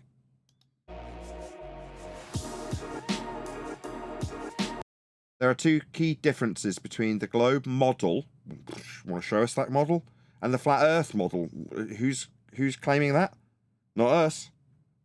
Concerning Antarctica, no, I very much decry people from detailing stuff that they can't prove when it comes to areas of land that they haven't explored.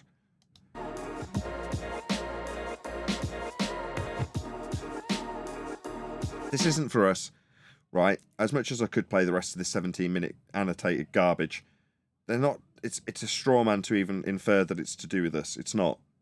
You know, none of these positions are positions we take or need to defend. So personally, I'm done with this now. It's not aimed at us. It wants to be aimed at us.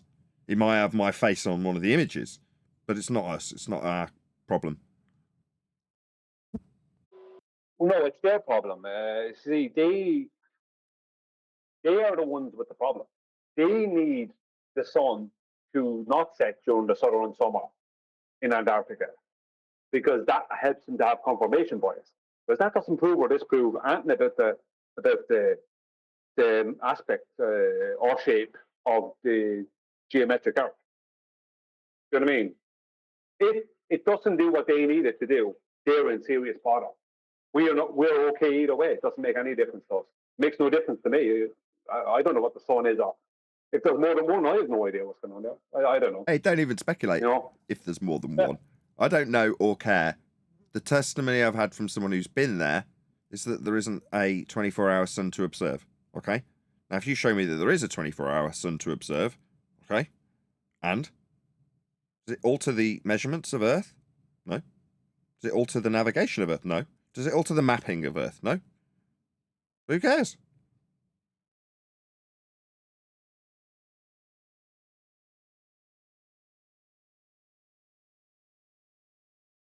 Didn't mean to put the kibosh on the general conversation, but obviously I have.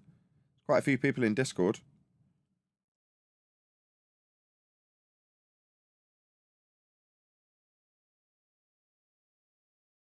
So what do we make of Dom Jolly's appearance? Second time in as many months.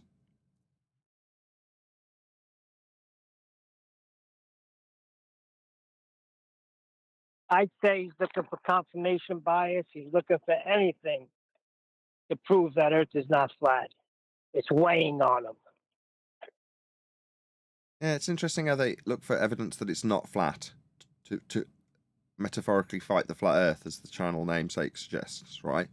But yet when they come to fight the flat Earth, they fight with what they say flat earthers say about how their model they claim in the positive fails, and how they're wrong about how that is. The glurfs say how the flat earthers are wrong about how they say the globe doesn't work.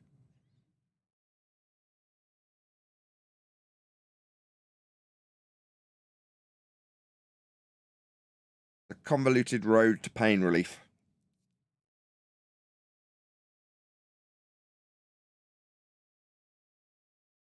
Yeah, that's what I'm figuring. Pain relief. Something I need right now.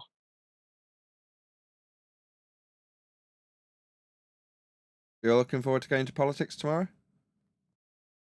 Yes. I want to know why I'm not allowed to speculate. I mean, Why can't I speculate? Because we're already considered as mean- idiots as the default position. And if you speculate, that will be the only thing that they critique. But sure, what do I care what they do? I can show the measurements of Earth. I don't care what they do. Yeah, Nathan shot down stating clearly- speculation day. If it was the clearly live show, stating I'd I stop don't you. know. Yeah, if it was the Clearly live show, stating I'd I stop don't you. know. I mean, what's the problem? I want to keep it hyper-focused on the live show. Now, I don't give a toss. You can do what you like. Yeah, Brian, I requested a speculation day, and Nathan shot it down.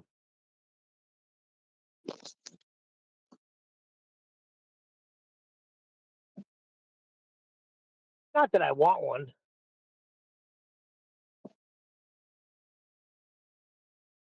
Yeah, but see, the problem is, Nathan, is that they're saying I'm not allowed to speculate, and you're saying it to me on their behalf. They haven't said you can't speculate. They would encourage you to speculate. Yeah, but they're the ones who are trying to use anyone's speculation against them, right? And you are saying to me, don't speculate. Why not? It's only speculation. It's not. I'm saying I don't know along with it. So what's the difference? I'm not saying I don't have zero speculate. fear. I have I'm zero saying fear of that they're going to do. you're misinterpreting that which I would hope for on the live show, which is that it's kept hyper-specific. Outside of the live show, in the pre-show, when people are warming up to talk about the hyper-specific subject that we cover, I'll allow almost anything to warm up the panel. After the fact, ideally, we just, enter into discussion with a fundie, discuss what's been discussed on the live show. But if you want to go off in speculation about having two sons, I don't care. Do what you like.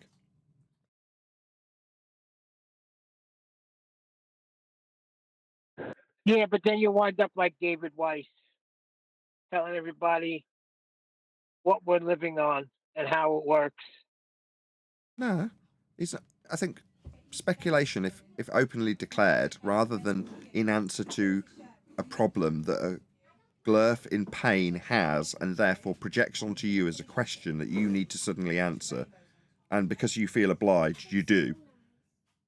That's very different to Brian openly saying, "This is my speculation. I'm not in any way suggesting this is a proof of anything either way. It's just, for example, there could be X."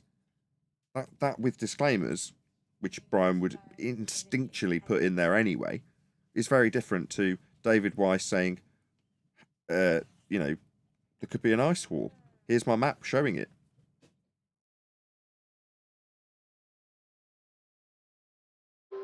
Yeah, I mean, I laid out with, I don't know what the sky is. I don't know what's going on up there. I don't know what the sun is. I mean, I don't care. Once I'm not actually claiming something, because I can't claim it because I don't know, I don't care if my speculation is right, wrong, whatever. Well, wrong. I don't care if it's wrong. It'd be good if it was right. But, I mean, speculation, you can't even say afterwards, I claimed, it was my claim. No, that's a speculation. You happen to get something right by accident. You know what I mean? If you don't know, you can only speculate. So if you get something right, it's an accident, isn't it? Yeah. It's not based on knowledge. Yeah, you'd say your speculation paid off.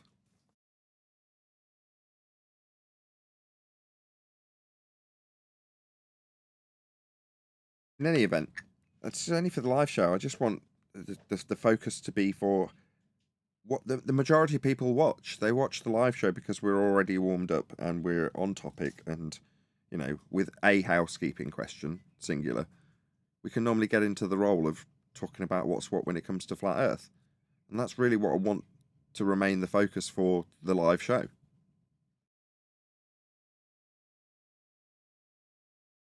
Arwen had to deal with it.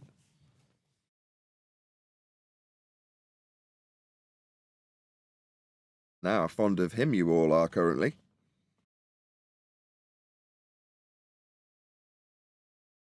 What do you mean he had to deal with it? He's shutting down his speculation, getting told off in the live show. No, that was because when he came in, what he said at the time.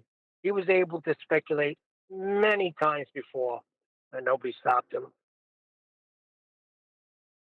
Okay, that's not how I remember it, but fine. Well, yeah, you stopped them, but not. Let's just say it didn't take place like it did that day. That started everything off. I don't know what day you're talking about, but fine. But when it The comes day to when you addressed it, when it and comes you to got mad and left. the speculation that I'm talking about, generally speaking, it's usually speculation that's not actually original. It's not some stream of consciousness from somebody with a high degree of intellect like Brian, where their example includes a speculation for the sake of example. And it has potentially a few qualifying statements around it, weasel words as I like to call them. Yeah? I'm talking about regurgitation of the Feast of Nonsense speculation, where they don't know that it's quite unique in its formatting to be beneficial to our opponents to hear you say these regurgitated Feast of Nonsense speculations. Those are the things that I try and specifically not only steer clear of in the live show, but openly mock and debate and decry.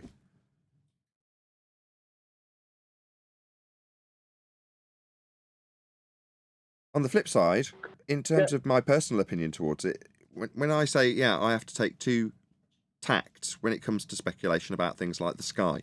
On the one hand, it's the most fascinating aspect of the entire subject because we don't know. Therefore, to go, well, I don't know, maybe I'll be the one to find out, that's pretty exciting and requires speculation. On the other hand, it's, as I said initially, going to be used against you and the only thing that will be the focus. So, in a live show, I just don't want an entire hour of really good flat earth proving content to be addressed by the person we've done a video response to with, this guy thinks there's two suns! Because that's what'll happen. Oh, I understand that. I mean, I wouldn't say that. But even if I did say it on the live show, and I won't because I don't, but my point is that if I lead out with I have no idea, then my speculation means nothing. Listen, these people can't figure out what an elevation angle is. They can't figure out that it's a right angle triangle. They can't figure that much out. I was told last week by a guy who's a regular commentator, he's around with a good few years, a regular commentator on my channel, that planes flying horizontally are also flying around a curve. He used the word horizontal, not level, horizontal. Yeah, I don't care what they say to me. It's like, I don't have there's nothing to worry about. You know, I'm not making a claim. You know what I mean? I have nothing to worry about. Like, them trying to make up some nonsense about me saying there's two suns, I don't care. Can they prove there isn't? Yeah, but that's just what Eli's like. I I can't even mean, put it back on them. anyway, he's here now, so. Yeah, we'll say we keep it. We'll be quiet. Now he's at the coming out. Hey guys, Hey Eli, how's it going? good. Just trying to figure out why people are like touching my gold in Antarctica since Touching like you what? it's not theirs. Touching my gold in Antarctica since it's not theirs. A gold. Family show. Touching your mold. It's jewels. The gold in Antarctica that they found. I don't know why that's everybody. I don't know why they over there like turning over couch cushions and stuff. I understood exactly what you said, Eli. Nazi gold.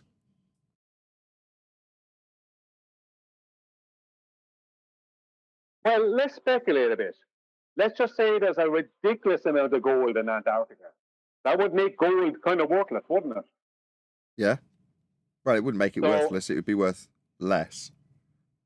No, what would happen is the beers would come. Hang on. They would buy everything off of them to keep it controlled. No, they could just tell us that it's not a place you need to go to to see all the gold. I mean, that'd be a good enough reason, wouldn't it? Yeah. You wanted to come up with a reason that'd work.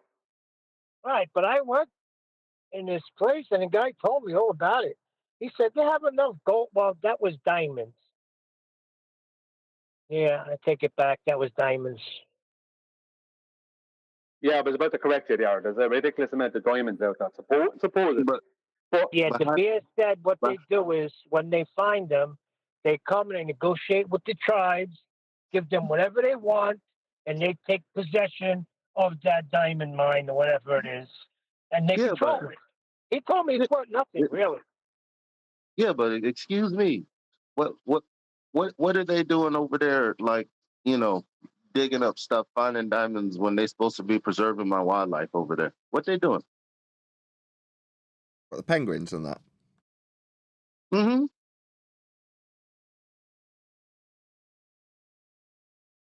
I know, man.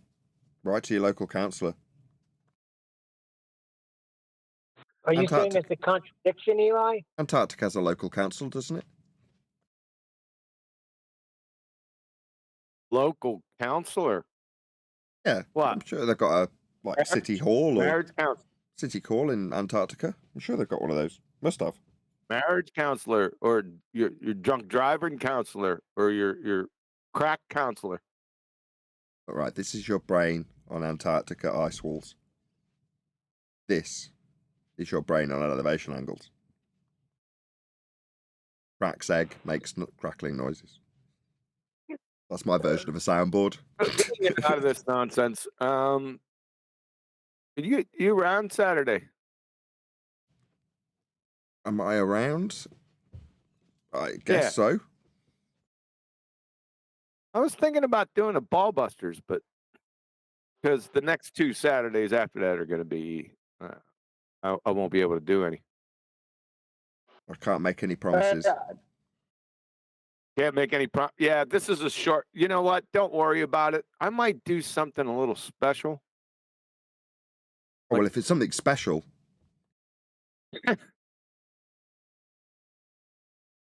I might run a interview. I was interviewed a while back, years ago, by Ty and Witzett's wife and what's his name from 24/7. Tony.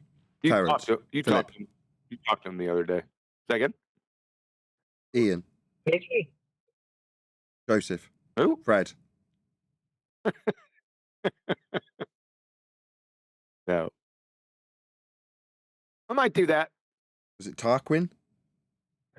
Yes, it was Tarquin. What'd you say you were interviewed by? No, I don't know him. Ty and I just can't recall his name. They were over at 24/7. They were running this show. I can't remember. Over on 24/7. Say again? Over on 24/7. It wasn't on 24/7. They were a part of 24/7, and they said, "Hey, they were running the show, and they said we'd like to interview you." And I said, "Okay." But what about if Nathan is around? I would like to hear that. Well, I was going to ask if Nathan was around or you around, but then I was thinking out loud, and I said, "Ah, the heck with that. It's too short a notice. I'll do something else, something special." If you do a ball busters and I am around, I will attend. I didn't hear you. You're getting rumpus. I said if you do host a ball busters on Saturday and I am around, I will attend. Well, we're not going to do that. I want you to be there for sure. Adam's not going to be around. I didn't ask Brian. Like I said, it's Thursday, so I'll cut you guys some slack and I'll just go off and do my own thing. Okay. Or you could wait and see what happens, and then do your own thing if it doesn't happen. No. Do you want to run a show on Saturday, Nathan? No, not in the slightest. As he's after dropping us all. Not that way. No, I'm all good. I'm good. I'm happy with what I do.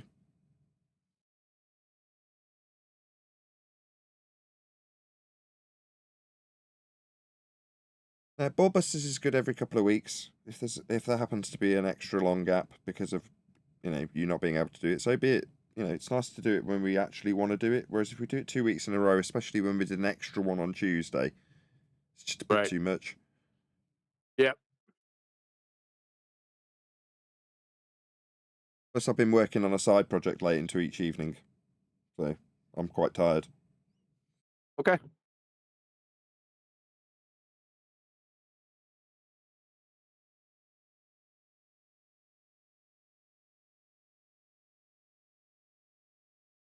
Oh, his name was Crypto. You know who Crypto is?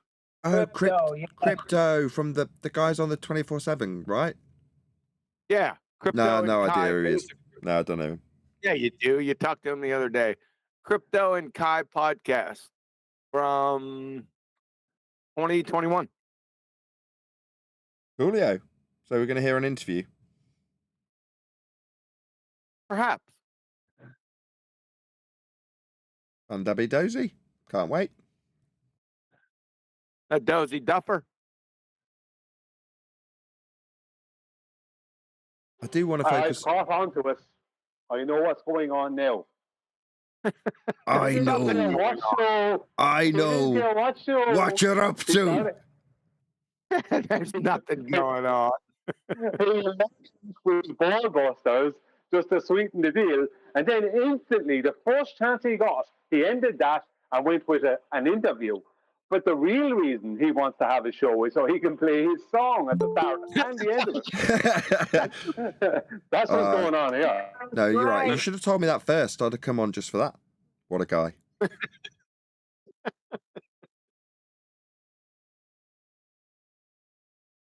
You know what? To be honest with you, I forgot all about that darn Helps song. old ladies across the road. That song should be number 1 on the charts. So, guys, speaking of songs, that was a great song, QE. Adam, great job. Great job. I loved it. I didn't do anything. What are you talking about? No, I'm just saying. According job, to Adam. certain people, Adam did the song and everything. So And a he lot of said- people don't know what happened. So why don't Great. you tell us? Can you stop rumpusing D Marble? Oh, I'm Hey. sorry, Rose. Hey, but it's a great song. I loved it. So you saying that's artificial intelligence singing that song? No female human being did that? I haven't. He said it was AI. That was great. I mean, I was impressed. I was like, oh, okay. But I didn't even know AI can do that. Yeah, That's if you dope. like, I'm really- I can arrange a little bit more of a personal introduction for you, if you like. D? No worries. No, I've set it up. I'm not interested. You say that. You sound interested. I'll speak after. Initially, because I thought it was a female that actually sung it. I was like, wow, that's great. Do some collaborations with whoever produced and wrote it. But Adam did it all on one station, so that's pretty impressive as well. No, Adam didn't do it. Jesus, what are you saying? Okay. Now we're all here. I think we should start the actual event for proper. Well, I'll go first. My name's Nathan Oakley, and I've been a flat earther for 10 years. My gateway drug was Mandela effect. Thank you. You go next, Neil. My name is Bill Cosentino. My introduction to Flat Earth was the Feast of Nonsense by my brother. Now I'm still in recovery. How long have you been clean, Neil? I have to be honest, I haven't. I still dab in the Feast of Nonsense. Oh. Well, you won't be getting a badge at the end of today's session. Thank you for sharing, though, Neil. Quantum Eraser, have you been clean? My name's Quantum Eraser. I'm Quantum Eraser, and I wore my shoes out walking to your sister's house. That's how I got here. Oh, wait a second. Before you go to the next one. Well, thank My you. son's been asking me, why is the name Quantum Eraser? We should all just thank him for sharing, Neil. He's obviously in a great deal of pain. Over the time and sessions, we will find that Quantum Eraser will soothe and warm to us all. Thank you for sharing, Quantum Eraser. I've now got a small documentary about what your brains look like on Flat Earth. Get the video out. This is your brain on celestial navigation.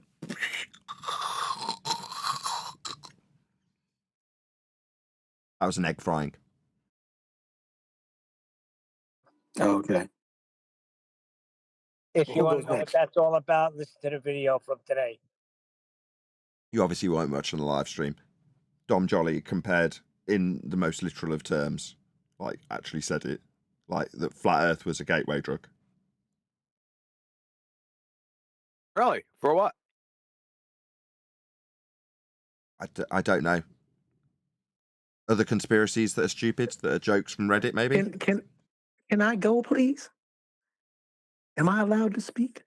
I'm sitting here in the circle and I haven't been able a chance to say my part. Oh, sorry, D-Rose.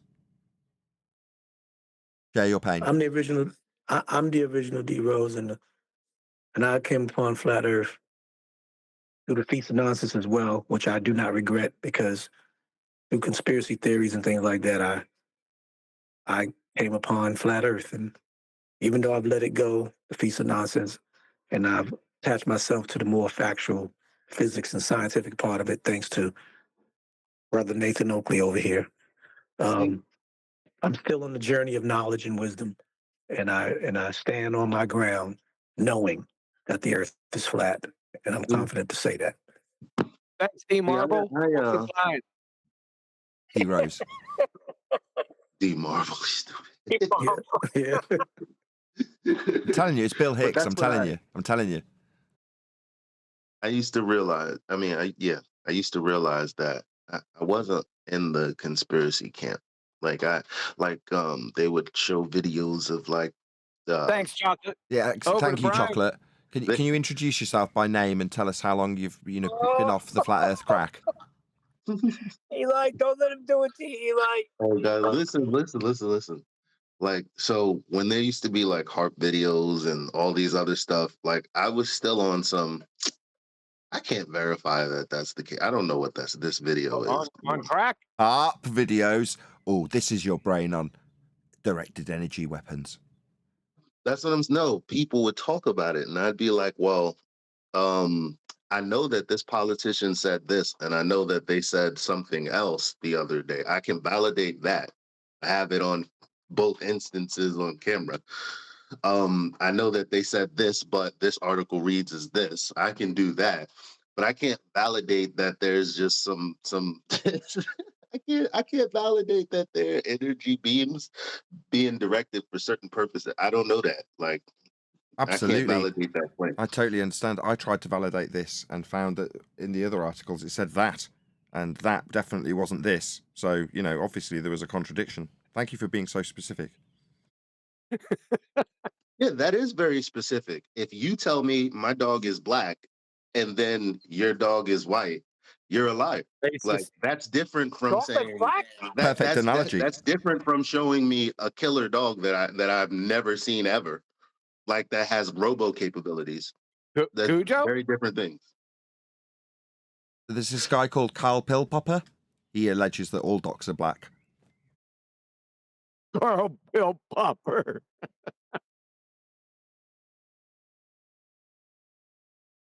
You mean if you shave their fur? Oh, Pillpopper, man. He started off as a flat earther.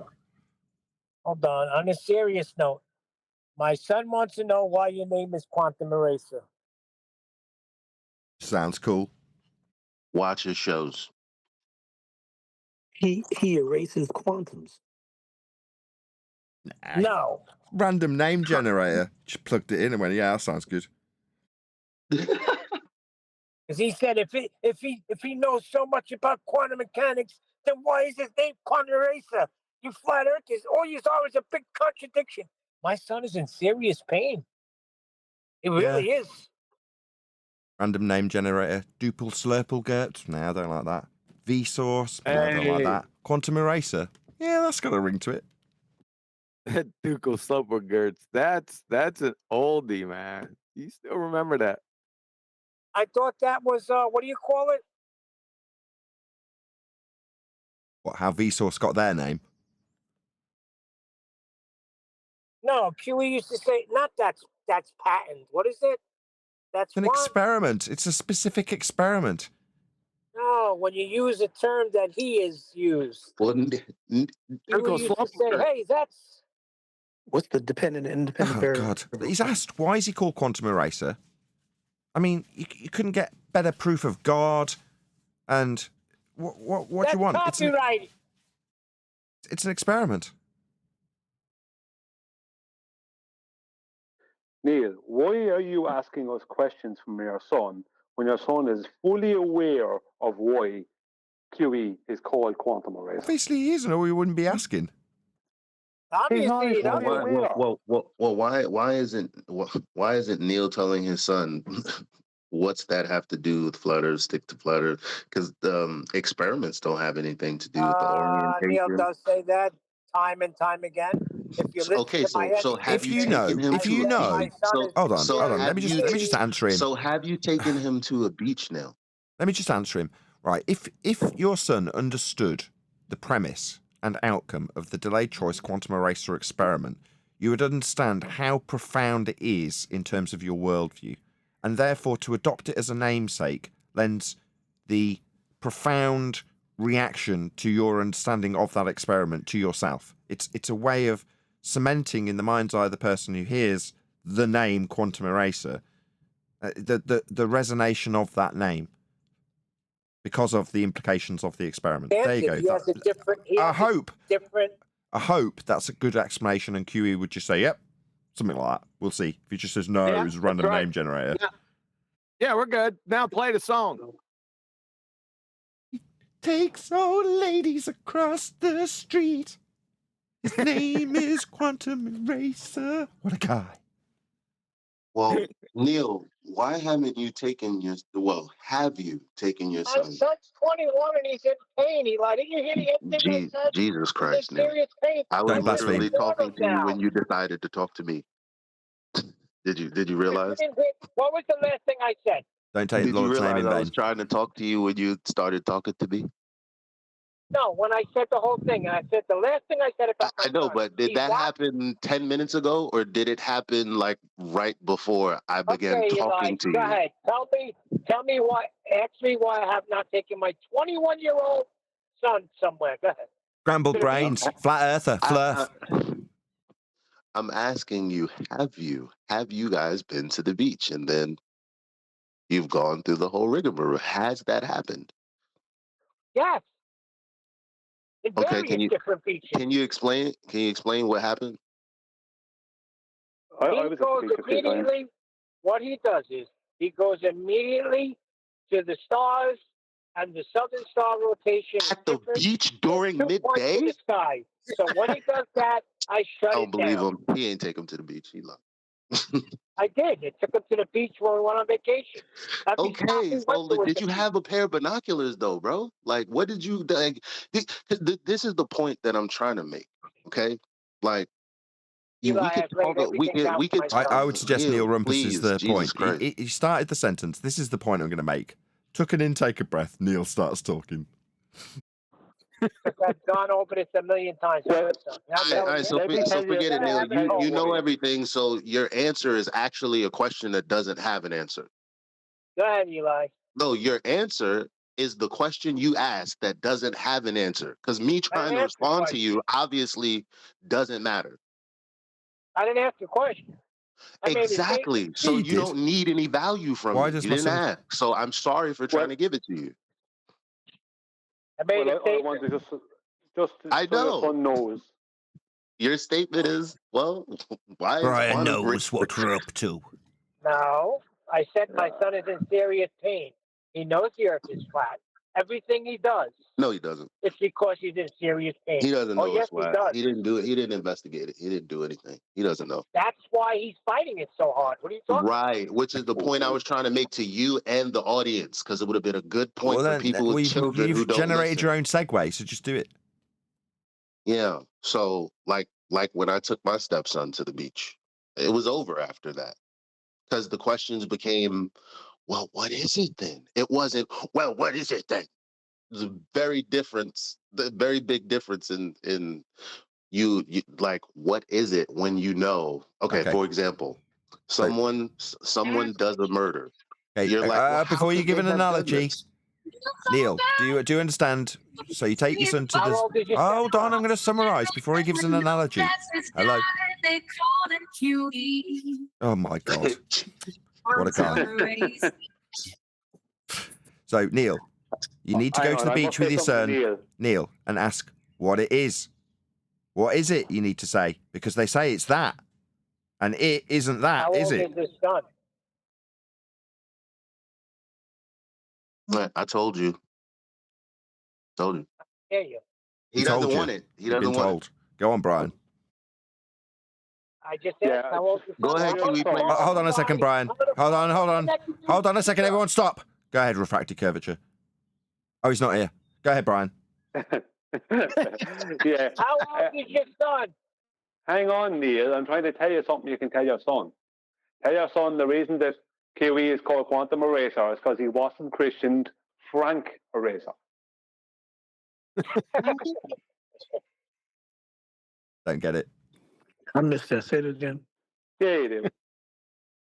Frank I Eraser. get what he likes saying. When my younger son, No, they're the same age, Neil. So just stop. They're the same age, Neil. So just stop giving excuses as to why you couldn't just listen to what I was trying to give I you. did listen. I never said it. Like, Okay, keep it I'm real, on bro. a cell phone, not hooked up to the car phone because it's my wife's. I can't hear. So go ahead. How old's your son? No. You How old were are you, responding Eli? to Bloody me. hell. You heard me. You've got a teenage son. Talking about your son's age. I didn't hear what you said. The same age as your son. At the same time it was happening. So just stop. Just Really? stop. 21? Just stop. Eli, what the frick are you talking about? Stop what? Because what I'm saying, just stop, is because this is a rescue device to stop the premise that I was trying to let. You're like, well, my son is this. What age is your son? I'm telling you, they're the same age. So just stop. Then just say that with this just stop shit. Stop what? Because you keep doing it, and I keep telling you, no, they're the same age. I just want to know what moisturizer you use. That's what I want to know. You don't Eli, look very listen. old. You don't look old enough to have a son that old, Eli. You know what this reminds me of? Key words, stepson. And my daughter's 16, not that far from 21 anyway. Yeah, you still don't look old enough. Stepson.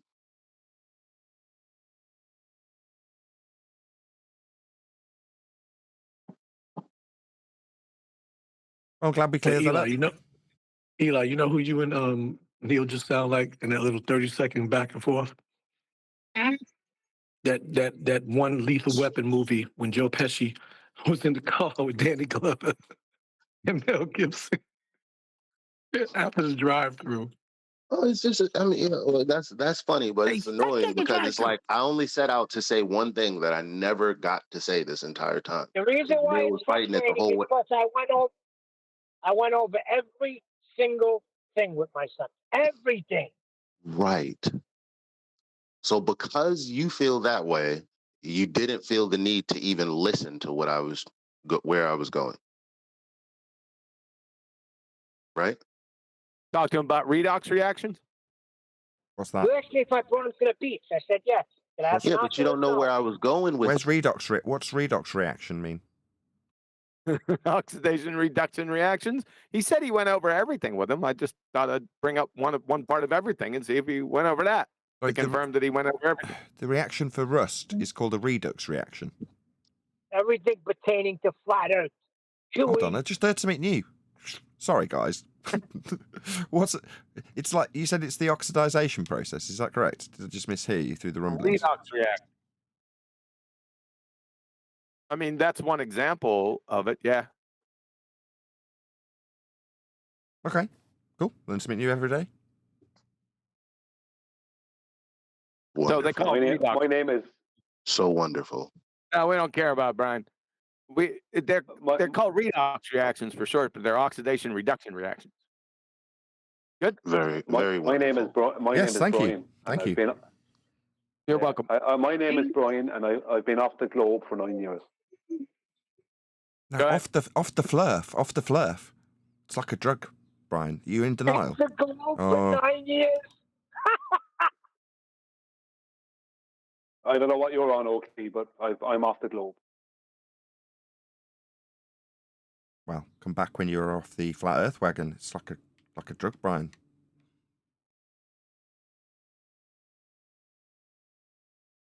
seems I'm at the wrong meeting. Seems so. Just You've all go ahead and accepted. round out. Everybody knows everything because everybody's done everything already. Oh, stop. As soon Eli. as you He accept you've said got he's at the wrong meeting. look, let's everyone calm down. As soon as Brian accepts he's got a problem, and we just, once you've accepted that, you can come back, tell us how your gateway drug took you into flat Earth, and we can all, maybe have a He's cup of at the tea, and wrong meeting. we'll get a badge at the end when you've been 3 weeks clean. I'm heading for my 10-year badge next year. No. What I'm going to do now, Eli, I'm going to let you talk to my son.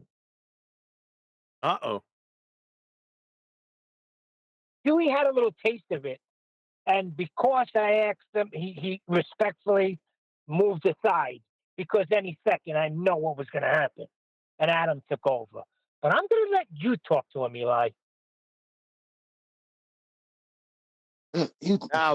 You're missing. Now the rubber meets the road. I don't want to talk to him, Neil. Yes, because you do. I didn't. Because after all the months of talking to my stepson, I said, "F this, let's go." I can't talk to him any more than you have. That's my point. I'm glad you said F because my eldest daughter's playing Fortnite, so please don't swear. Now, the only thing I didn't have when we're on the beach on vacation was binoculars. But he's standing right Well, you on can't the just shore. go to the beach. That's like one of that's like Rumpus. Like, here's a picture of the ocean. Okay, and well, that proves it.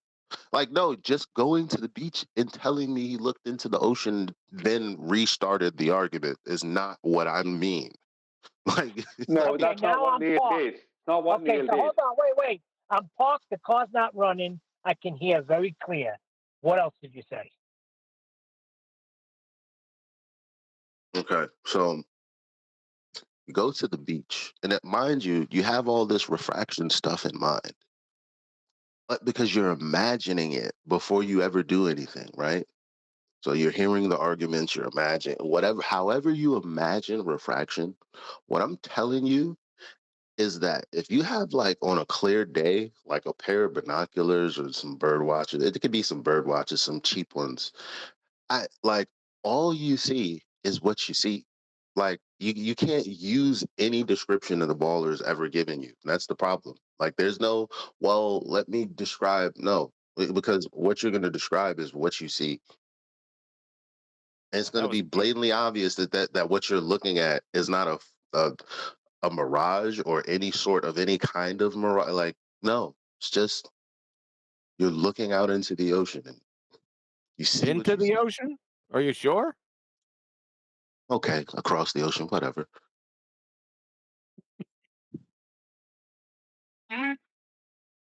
Yeah, but that's not what Neil did. Neil showed his son the beach binoculars. You can't. It's not good enough to be like, look at that boat, and y'all are just arguing. Like, no, he understood. First of all, I live in Brooklyn, He's right? trying to So get his Coney, words, and everyone piles in and starts rumpusing the moment he's trying to figure his words out. Just let him. I go to Brooklyn. It's Coney Island Beach. Okay, from Coney Island Beach, right there on the shore, you can see Jersey Shore. Okay, and Jersey Shore is 6 miles away, but to the left of that is open ocean. There's no obstruction, no horizon, no nothing. No horizon. There's not any. Okay, what I'm saying is there's Jersey Shore at 6 miles. There's you at the beach, just standing at the shore. Okay, and there's no obstruction between you and Jersey, and then there's no foreseeable obstruction until the horizon, which is far beyond the limits of 1.2 times the square root of the observer's height in feet. And now you so, change your story. excuse me? Now you just changed your story. You said there was no horizon out there. Yeah, I know. I corrected myself already, but you were too busy talking. Save. Yeah? Go ahead. Okay. Make some more stuff up. So obviously, 1.2 times the square root of the observer's height will give you the distance to the horizon. But what I'm pointing out is when you're standing on the beach, all you're seeing is Jersey Shore. You're not seeing a horizon at 1.2 times the square root of the observer's height in feet. In fact, the horizon is well beyond 6 miles, and it goes as far as you. I don't know how far because I only used Jersey Shore as a reference. And like I said, you can look to the left next to Jersey Shore, and it's just open ocean. So the point that I'm trying to make is when you're looking at that, he in his right mind, my stepson, and I in my right mind, I couldn't think of anyone who would look at that and go, I'm looking at mirages and stuff. Nah, Jersey's right there. Like it's always been right there. Like this isn't a special instance in which it's not blocked by or at least the horizon is before it at 3 miles. That's never happened, and you know it. Right. There's So what you're nothing saying you is could say. because of the close proximity at 5 or 6 miles, you've got an instance where there's a horizon beyond that, and therefore you're suggesting that it's a black swan. And just straight off the cuff, I'd agree with you because more often than not, all images tend to be working out as black swans in our experience in the last 4 years. So I don't disagree with you. Well, every image is, every. Yeah. This So is the point of their math. Yeah, but the point is, it hits harder when you're actually standing there, not looking at it through a video. Not looking at it through a video, not having you're literally giving the argument as you're standing there, and you're looking at them and you're asking them, "What do you say?" Right. So Neil, what he's trying to tell you is carry your dumbass with your son up there to Brooklyn again. Well, we are And planning you know on what? going to New York, and I might just do that. You know what where he's also- talking about? Where you could see, Absolutely. what were you looking at? You could see Coney Island. Was that Coney Island? No, No, you can Coney see Island is Jersey like from the Coney it's just the Island. beach. Yeah. And then you could see the horizon out further. I see what you're saying. Sounds pretty cool. Why don't you take a picture of that? Bring it That's on what in I here. was going to say. I got a video. Yeah, that's what Just I take was a going to say. picture of We'll do it. that. It sounds like a Yeah, black I already swan. had. Why not? I have it already. We'll post the damn thing.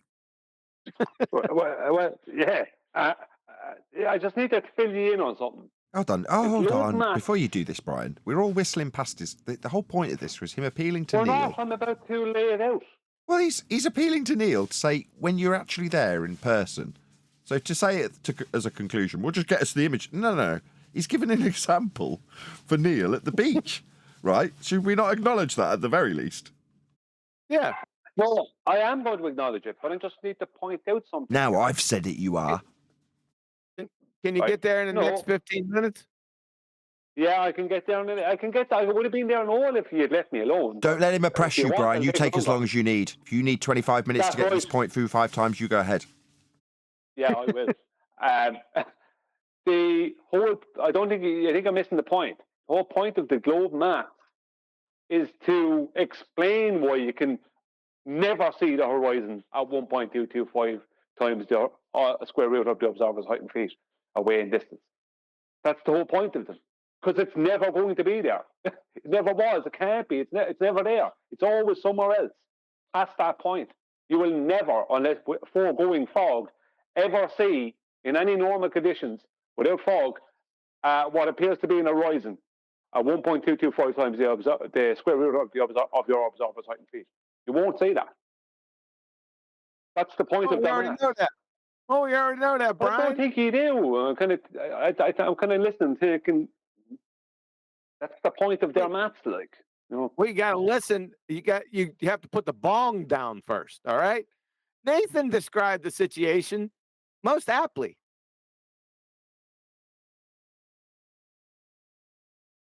But you know what I'm figuring out with this whole thing is that no, we don't care. I know that, but still I gotta let it out. The aspect that we talk about, navigably, measurably, observably. Observably is the most obvious, easiest, simplest, efficient way. Like what Eli just did. He didn't have to go get a sextant. He didn't have to do this. All he had to do was take his son out to the beach, Say, look out there. What you Well. see? Honestly, if we was on a boat, that would have been my alternative right there. Because Yeah, of course. Yeah, but you had to get a boat. Yeah, You ain't got you're no boat. right. Get Neil's You're- response. Well, let's get Neil's response. Okay, Neil. let me just close it out. So the Sounds point like is, Neil. He's rounding up his point. It's his point. Let him do it. See, already said it. Summarize it. So we Really, let Brian do retarded. it 5 times. Why can't we let Eli? Jesus. So refraction in everyone's mind, including us. Other than when I say us, I'm not including QE or even Nathan because they've never entertained it. They just said, no, this is wrong. Geometrically, this is your argument. I don't know what that has to do with this. There's no but we've tried to imagine and envision what it would be like so that we could be in their paradigm and debunk it from with. We've all done that, right? Other than them, let's just say. So my point is, when you're at the beach, all that stuff that you imagine goes out the window because all you see is what you see. Whatever you thought you would imagine, even though you've been to the beach 1,000 times, when you're actually there, that's all that matters.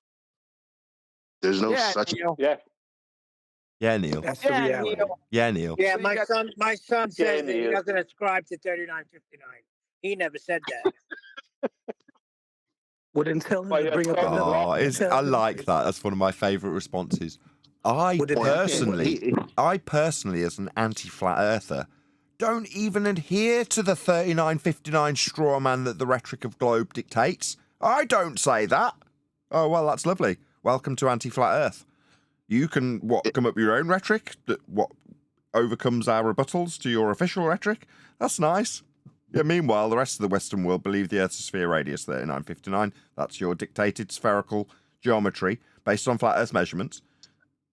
So who cares what you Now, think? Eli, See, Neil, when he says he doesn't ascribe to 3959, my response, if it was me, would have been, well, first and foremost, let me pull up a couple of sources, and I would have him Welcome to read flat them. Earth. That would be my response. But no, because he doesn't understand that.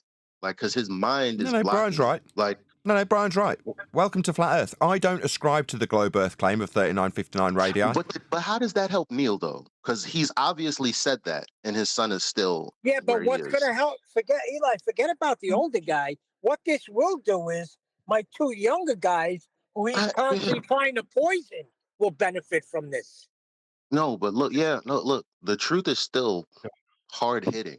What I'm saying is, when he's gonna sit there and try to lie, I'm gonna force his hand by pulling references that he can't deny. Is my point. Because it's silly to not have the conversation because he wants to claim that he doesn't subscribe to 39. Yeah, you do. Welcome You're to lying. flat Earth. Here. And Eli, and what you do when you pull those references and the resources, get it from the actual people who he has name dropped. No.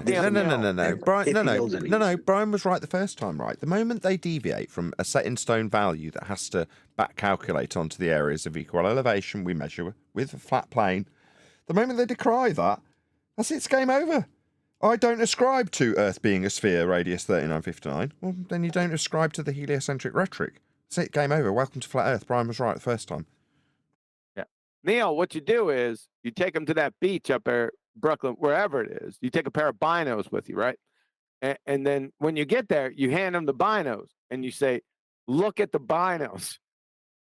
And he's looking at the bino. He goes, is that it? And then you say, yeah, you just want him to look at the binos. That's how you solve this. Pardon my ignorance. What's a bino? And you take QE. Binoculars. Saying, Okay, look at the binoculars, device, just okay. stare at the binoculars, and that's jobs are good, and I don't really understand the joke. No, it's as funny as it sounds. It's actually as simple as that. I know. But that's what I said. Back to what I said. Observably flat. That's the simplest. No. QE saying QE saying look at the. Let me just change QE's example because otherwise it'll get brushed past, and it was supposed to be humorous. I just didn't get the joke. It's like me saying, "Oh well, I can debunk the moon landing with the telescope." Well, how? We'll get the telescope out and tell the person that you're arguing with to just look at the telescope. Not look through the telescope. Look at the telescope. That's what Exactly. Kiwi's saying with the Exactly. with the binoculars. But you know what though? But I Huey think he didn't said have to look say through the binos. binos. He didn't say look at the binos. He didn't have Did to you? say binos. He could have said just look at the binoculars, and I would have got it. I never heard the term binos. That's what messed me up with the joke. I would have caught I the think he joke said had he look through said. them. He didn't say look through him. He said look at him. Oh. Yeah, but the Wow. fact that they exist is Wow. because And I'm thinking, Hold on, binoculars. just want to say there's a newbie that wanted, not newbie, but newbie to the conversation. The DALA. Go ahead. Thanks, The Dalai Nathan. Lama? Yeah, I just wanted to say I'm win-win. thinking I was thinking the binos. D I Marvel's wanted to going say, to man. run push you. Try one more time. Marvel's gonna run this shit. Go ahead. Sorry, guys. No, I just wanted to say when they say they don't ascribe to the size of the globe, then they basically become conspiracy theorists, right? And Yes. that was the topic of the video earlier. Yep, absolutely correct.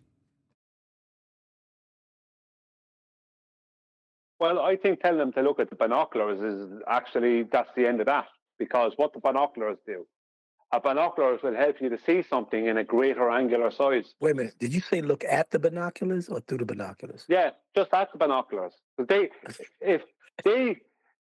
Because they would what on a globe, would they be any good to you? Because what are you going to see? There's no angular size change or perspective on a globe Earth. It doesn't exist. It's not part of their maths. There's only Earth core, nothing else. So the fact that binoculars exist, which allow you to see something in a greater angular size, means that angular size change and perspective exists, which means it's not a globe. So technically, just send them an image of a pair of binoculars. Job's a good one. It just shows me that QE can spout any old crap that means nothing, and someone in the panel will make it make sense. Or give the person an actual pair of binoculars and tell them to look at it, and make sure that they look at the small part. Just look at it and stare. Count The the small 10. part. Yeah, the small. Sounds Yeah, like the a personal smallest. problem. The smallest Yeah, it oculus sounds like a personal issue. for them. Well, Eli, when you're driving, when I used to live upstate, we were driving in through Jersey. You could see the whole Manhattan skyline, and that's pretty much like what 10 miles away. Nah, just look at the steering wheel. The experience can't exist on the globe. This is what it was once a great mind. This is what Flat Earth has done to him. This is your mind on Flat Earth.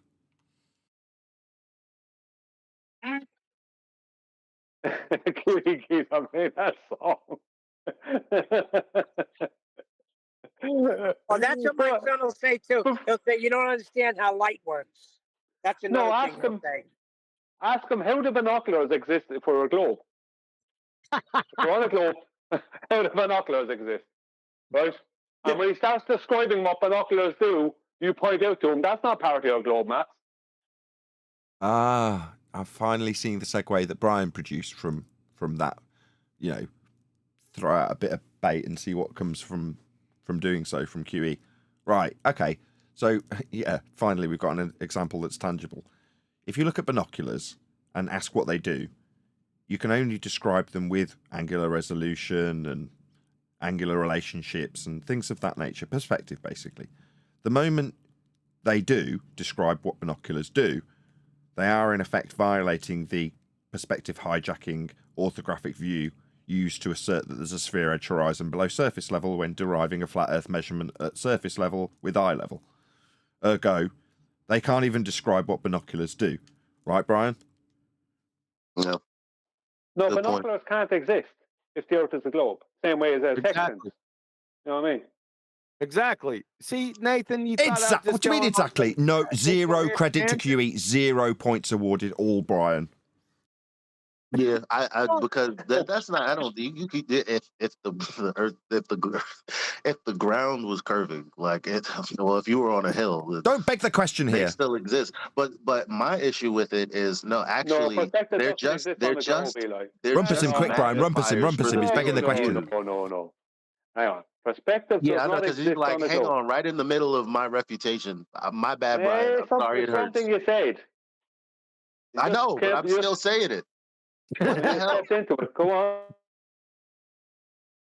Nah, go on. I can't even talk. Like, go on. Fuck it. It's something you said. Yeah, I was still saying it. Yeah, but he said something like, go up to the top of the hill. It's like, no, you cannot. Mathematically, perspective, angular size change, all that does not exist if we live on a globe. That's the point. That's the point. It's not like just I know we're joking about binoculars, but it's a serious point. It That is a stuff serious is not point. part of globe math. It is a very, very serious point, and my ideal segue to round out this after show. So with that, I'm going to say a huge, massive, enormous thank you to both Discord and G+ panels for making today's after show possible. And of course, a massive thank you to all of you in either Nathan Oakley 1980 or Nathan Oakley Premiering streams. Hope you're smashing the super chat, liking, commenting, sharing, subscribing, joining as a Nathan Oakley 1980 channel member, and all that good stuff. I've been Nathan Oakley, and I will see you all in the next video.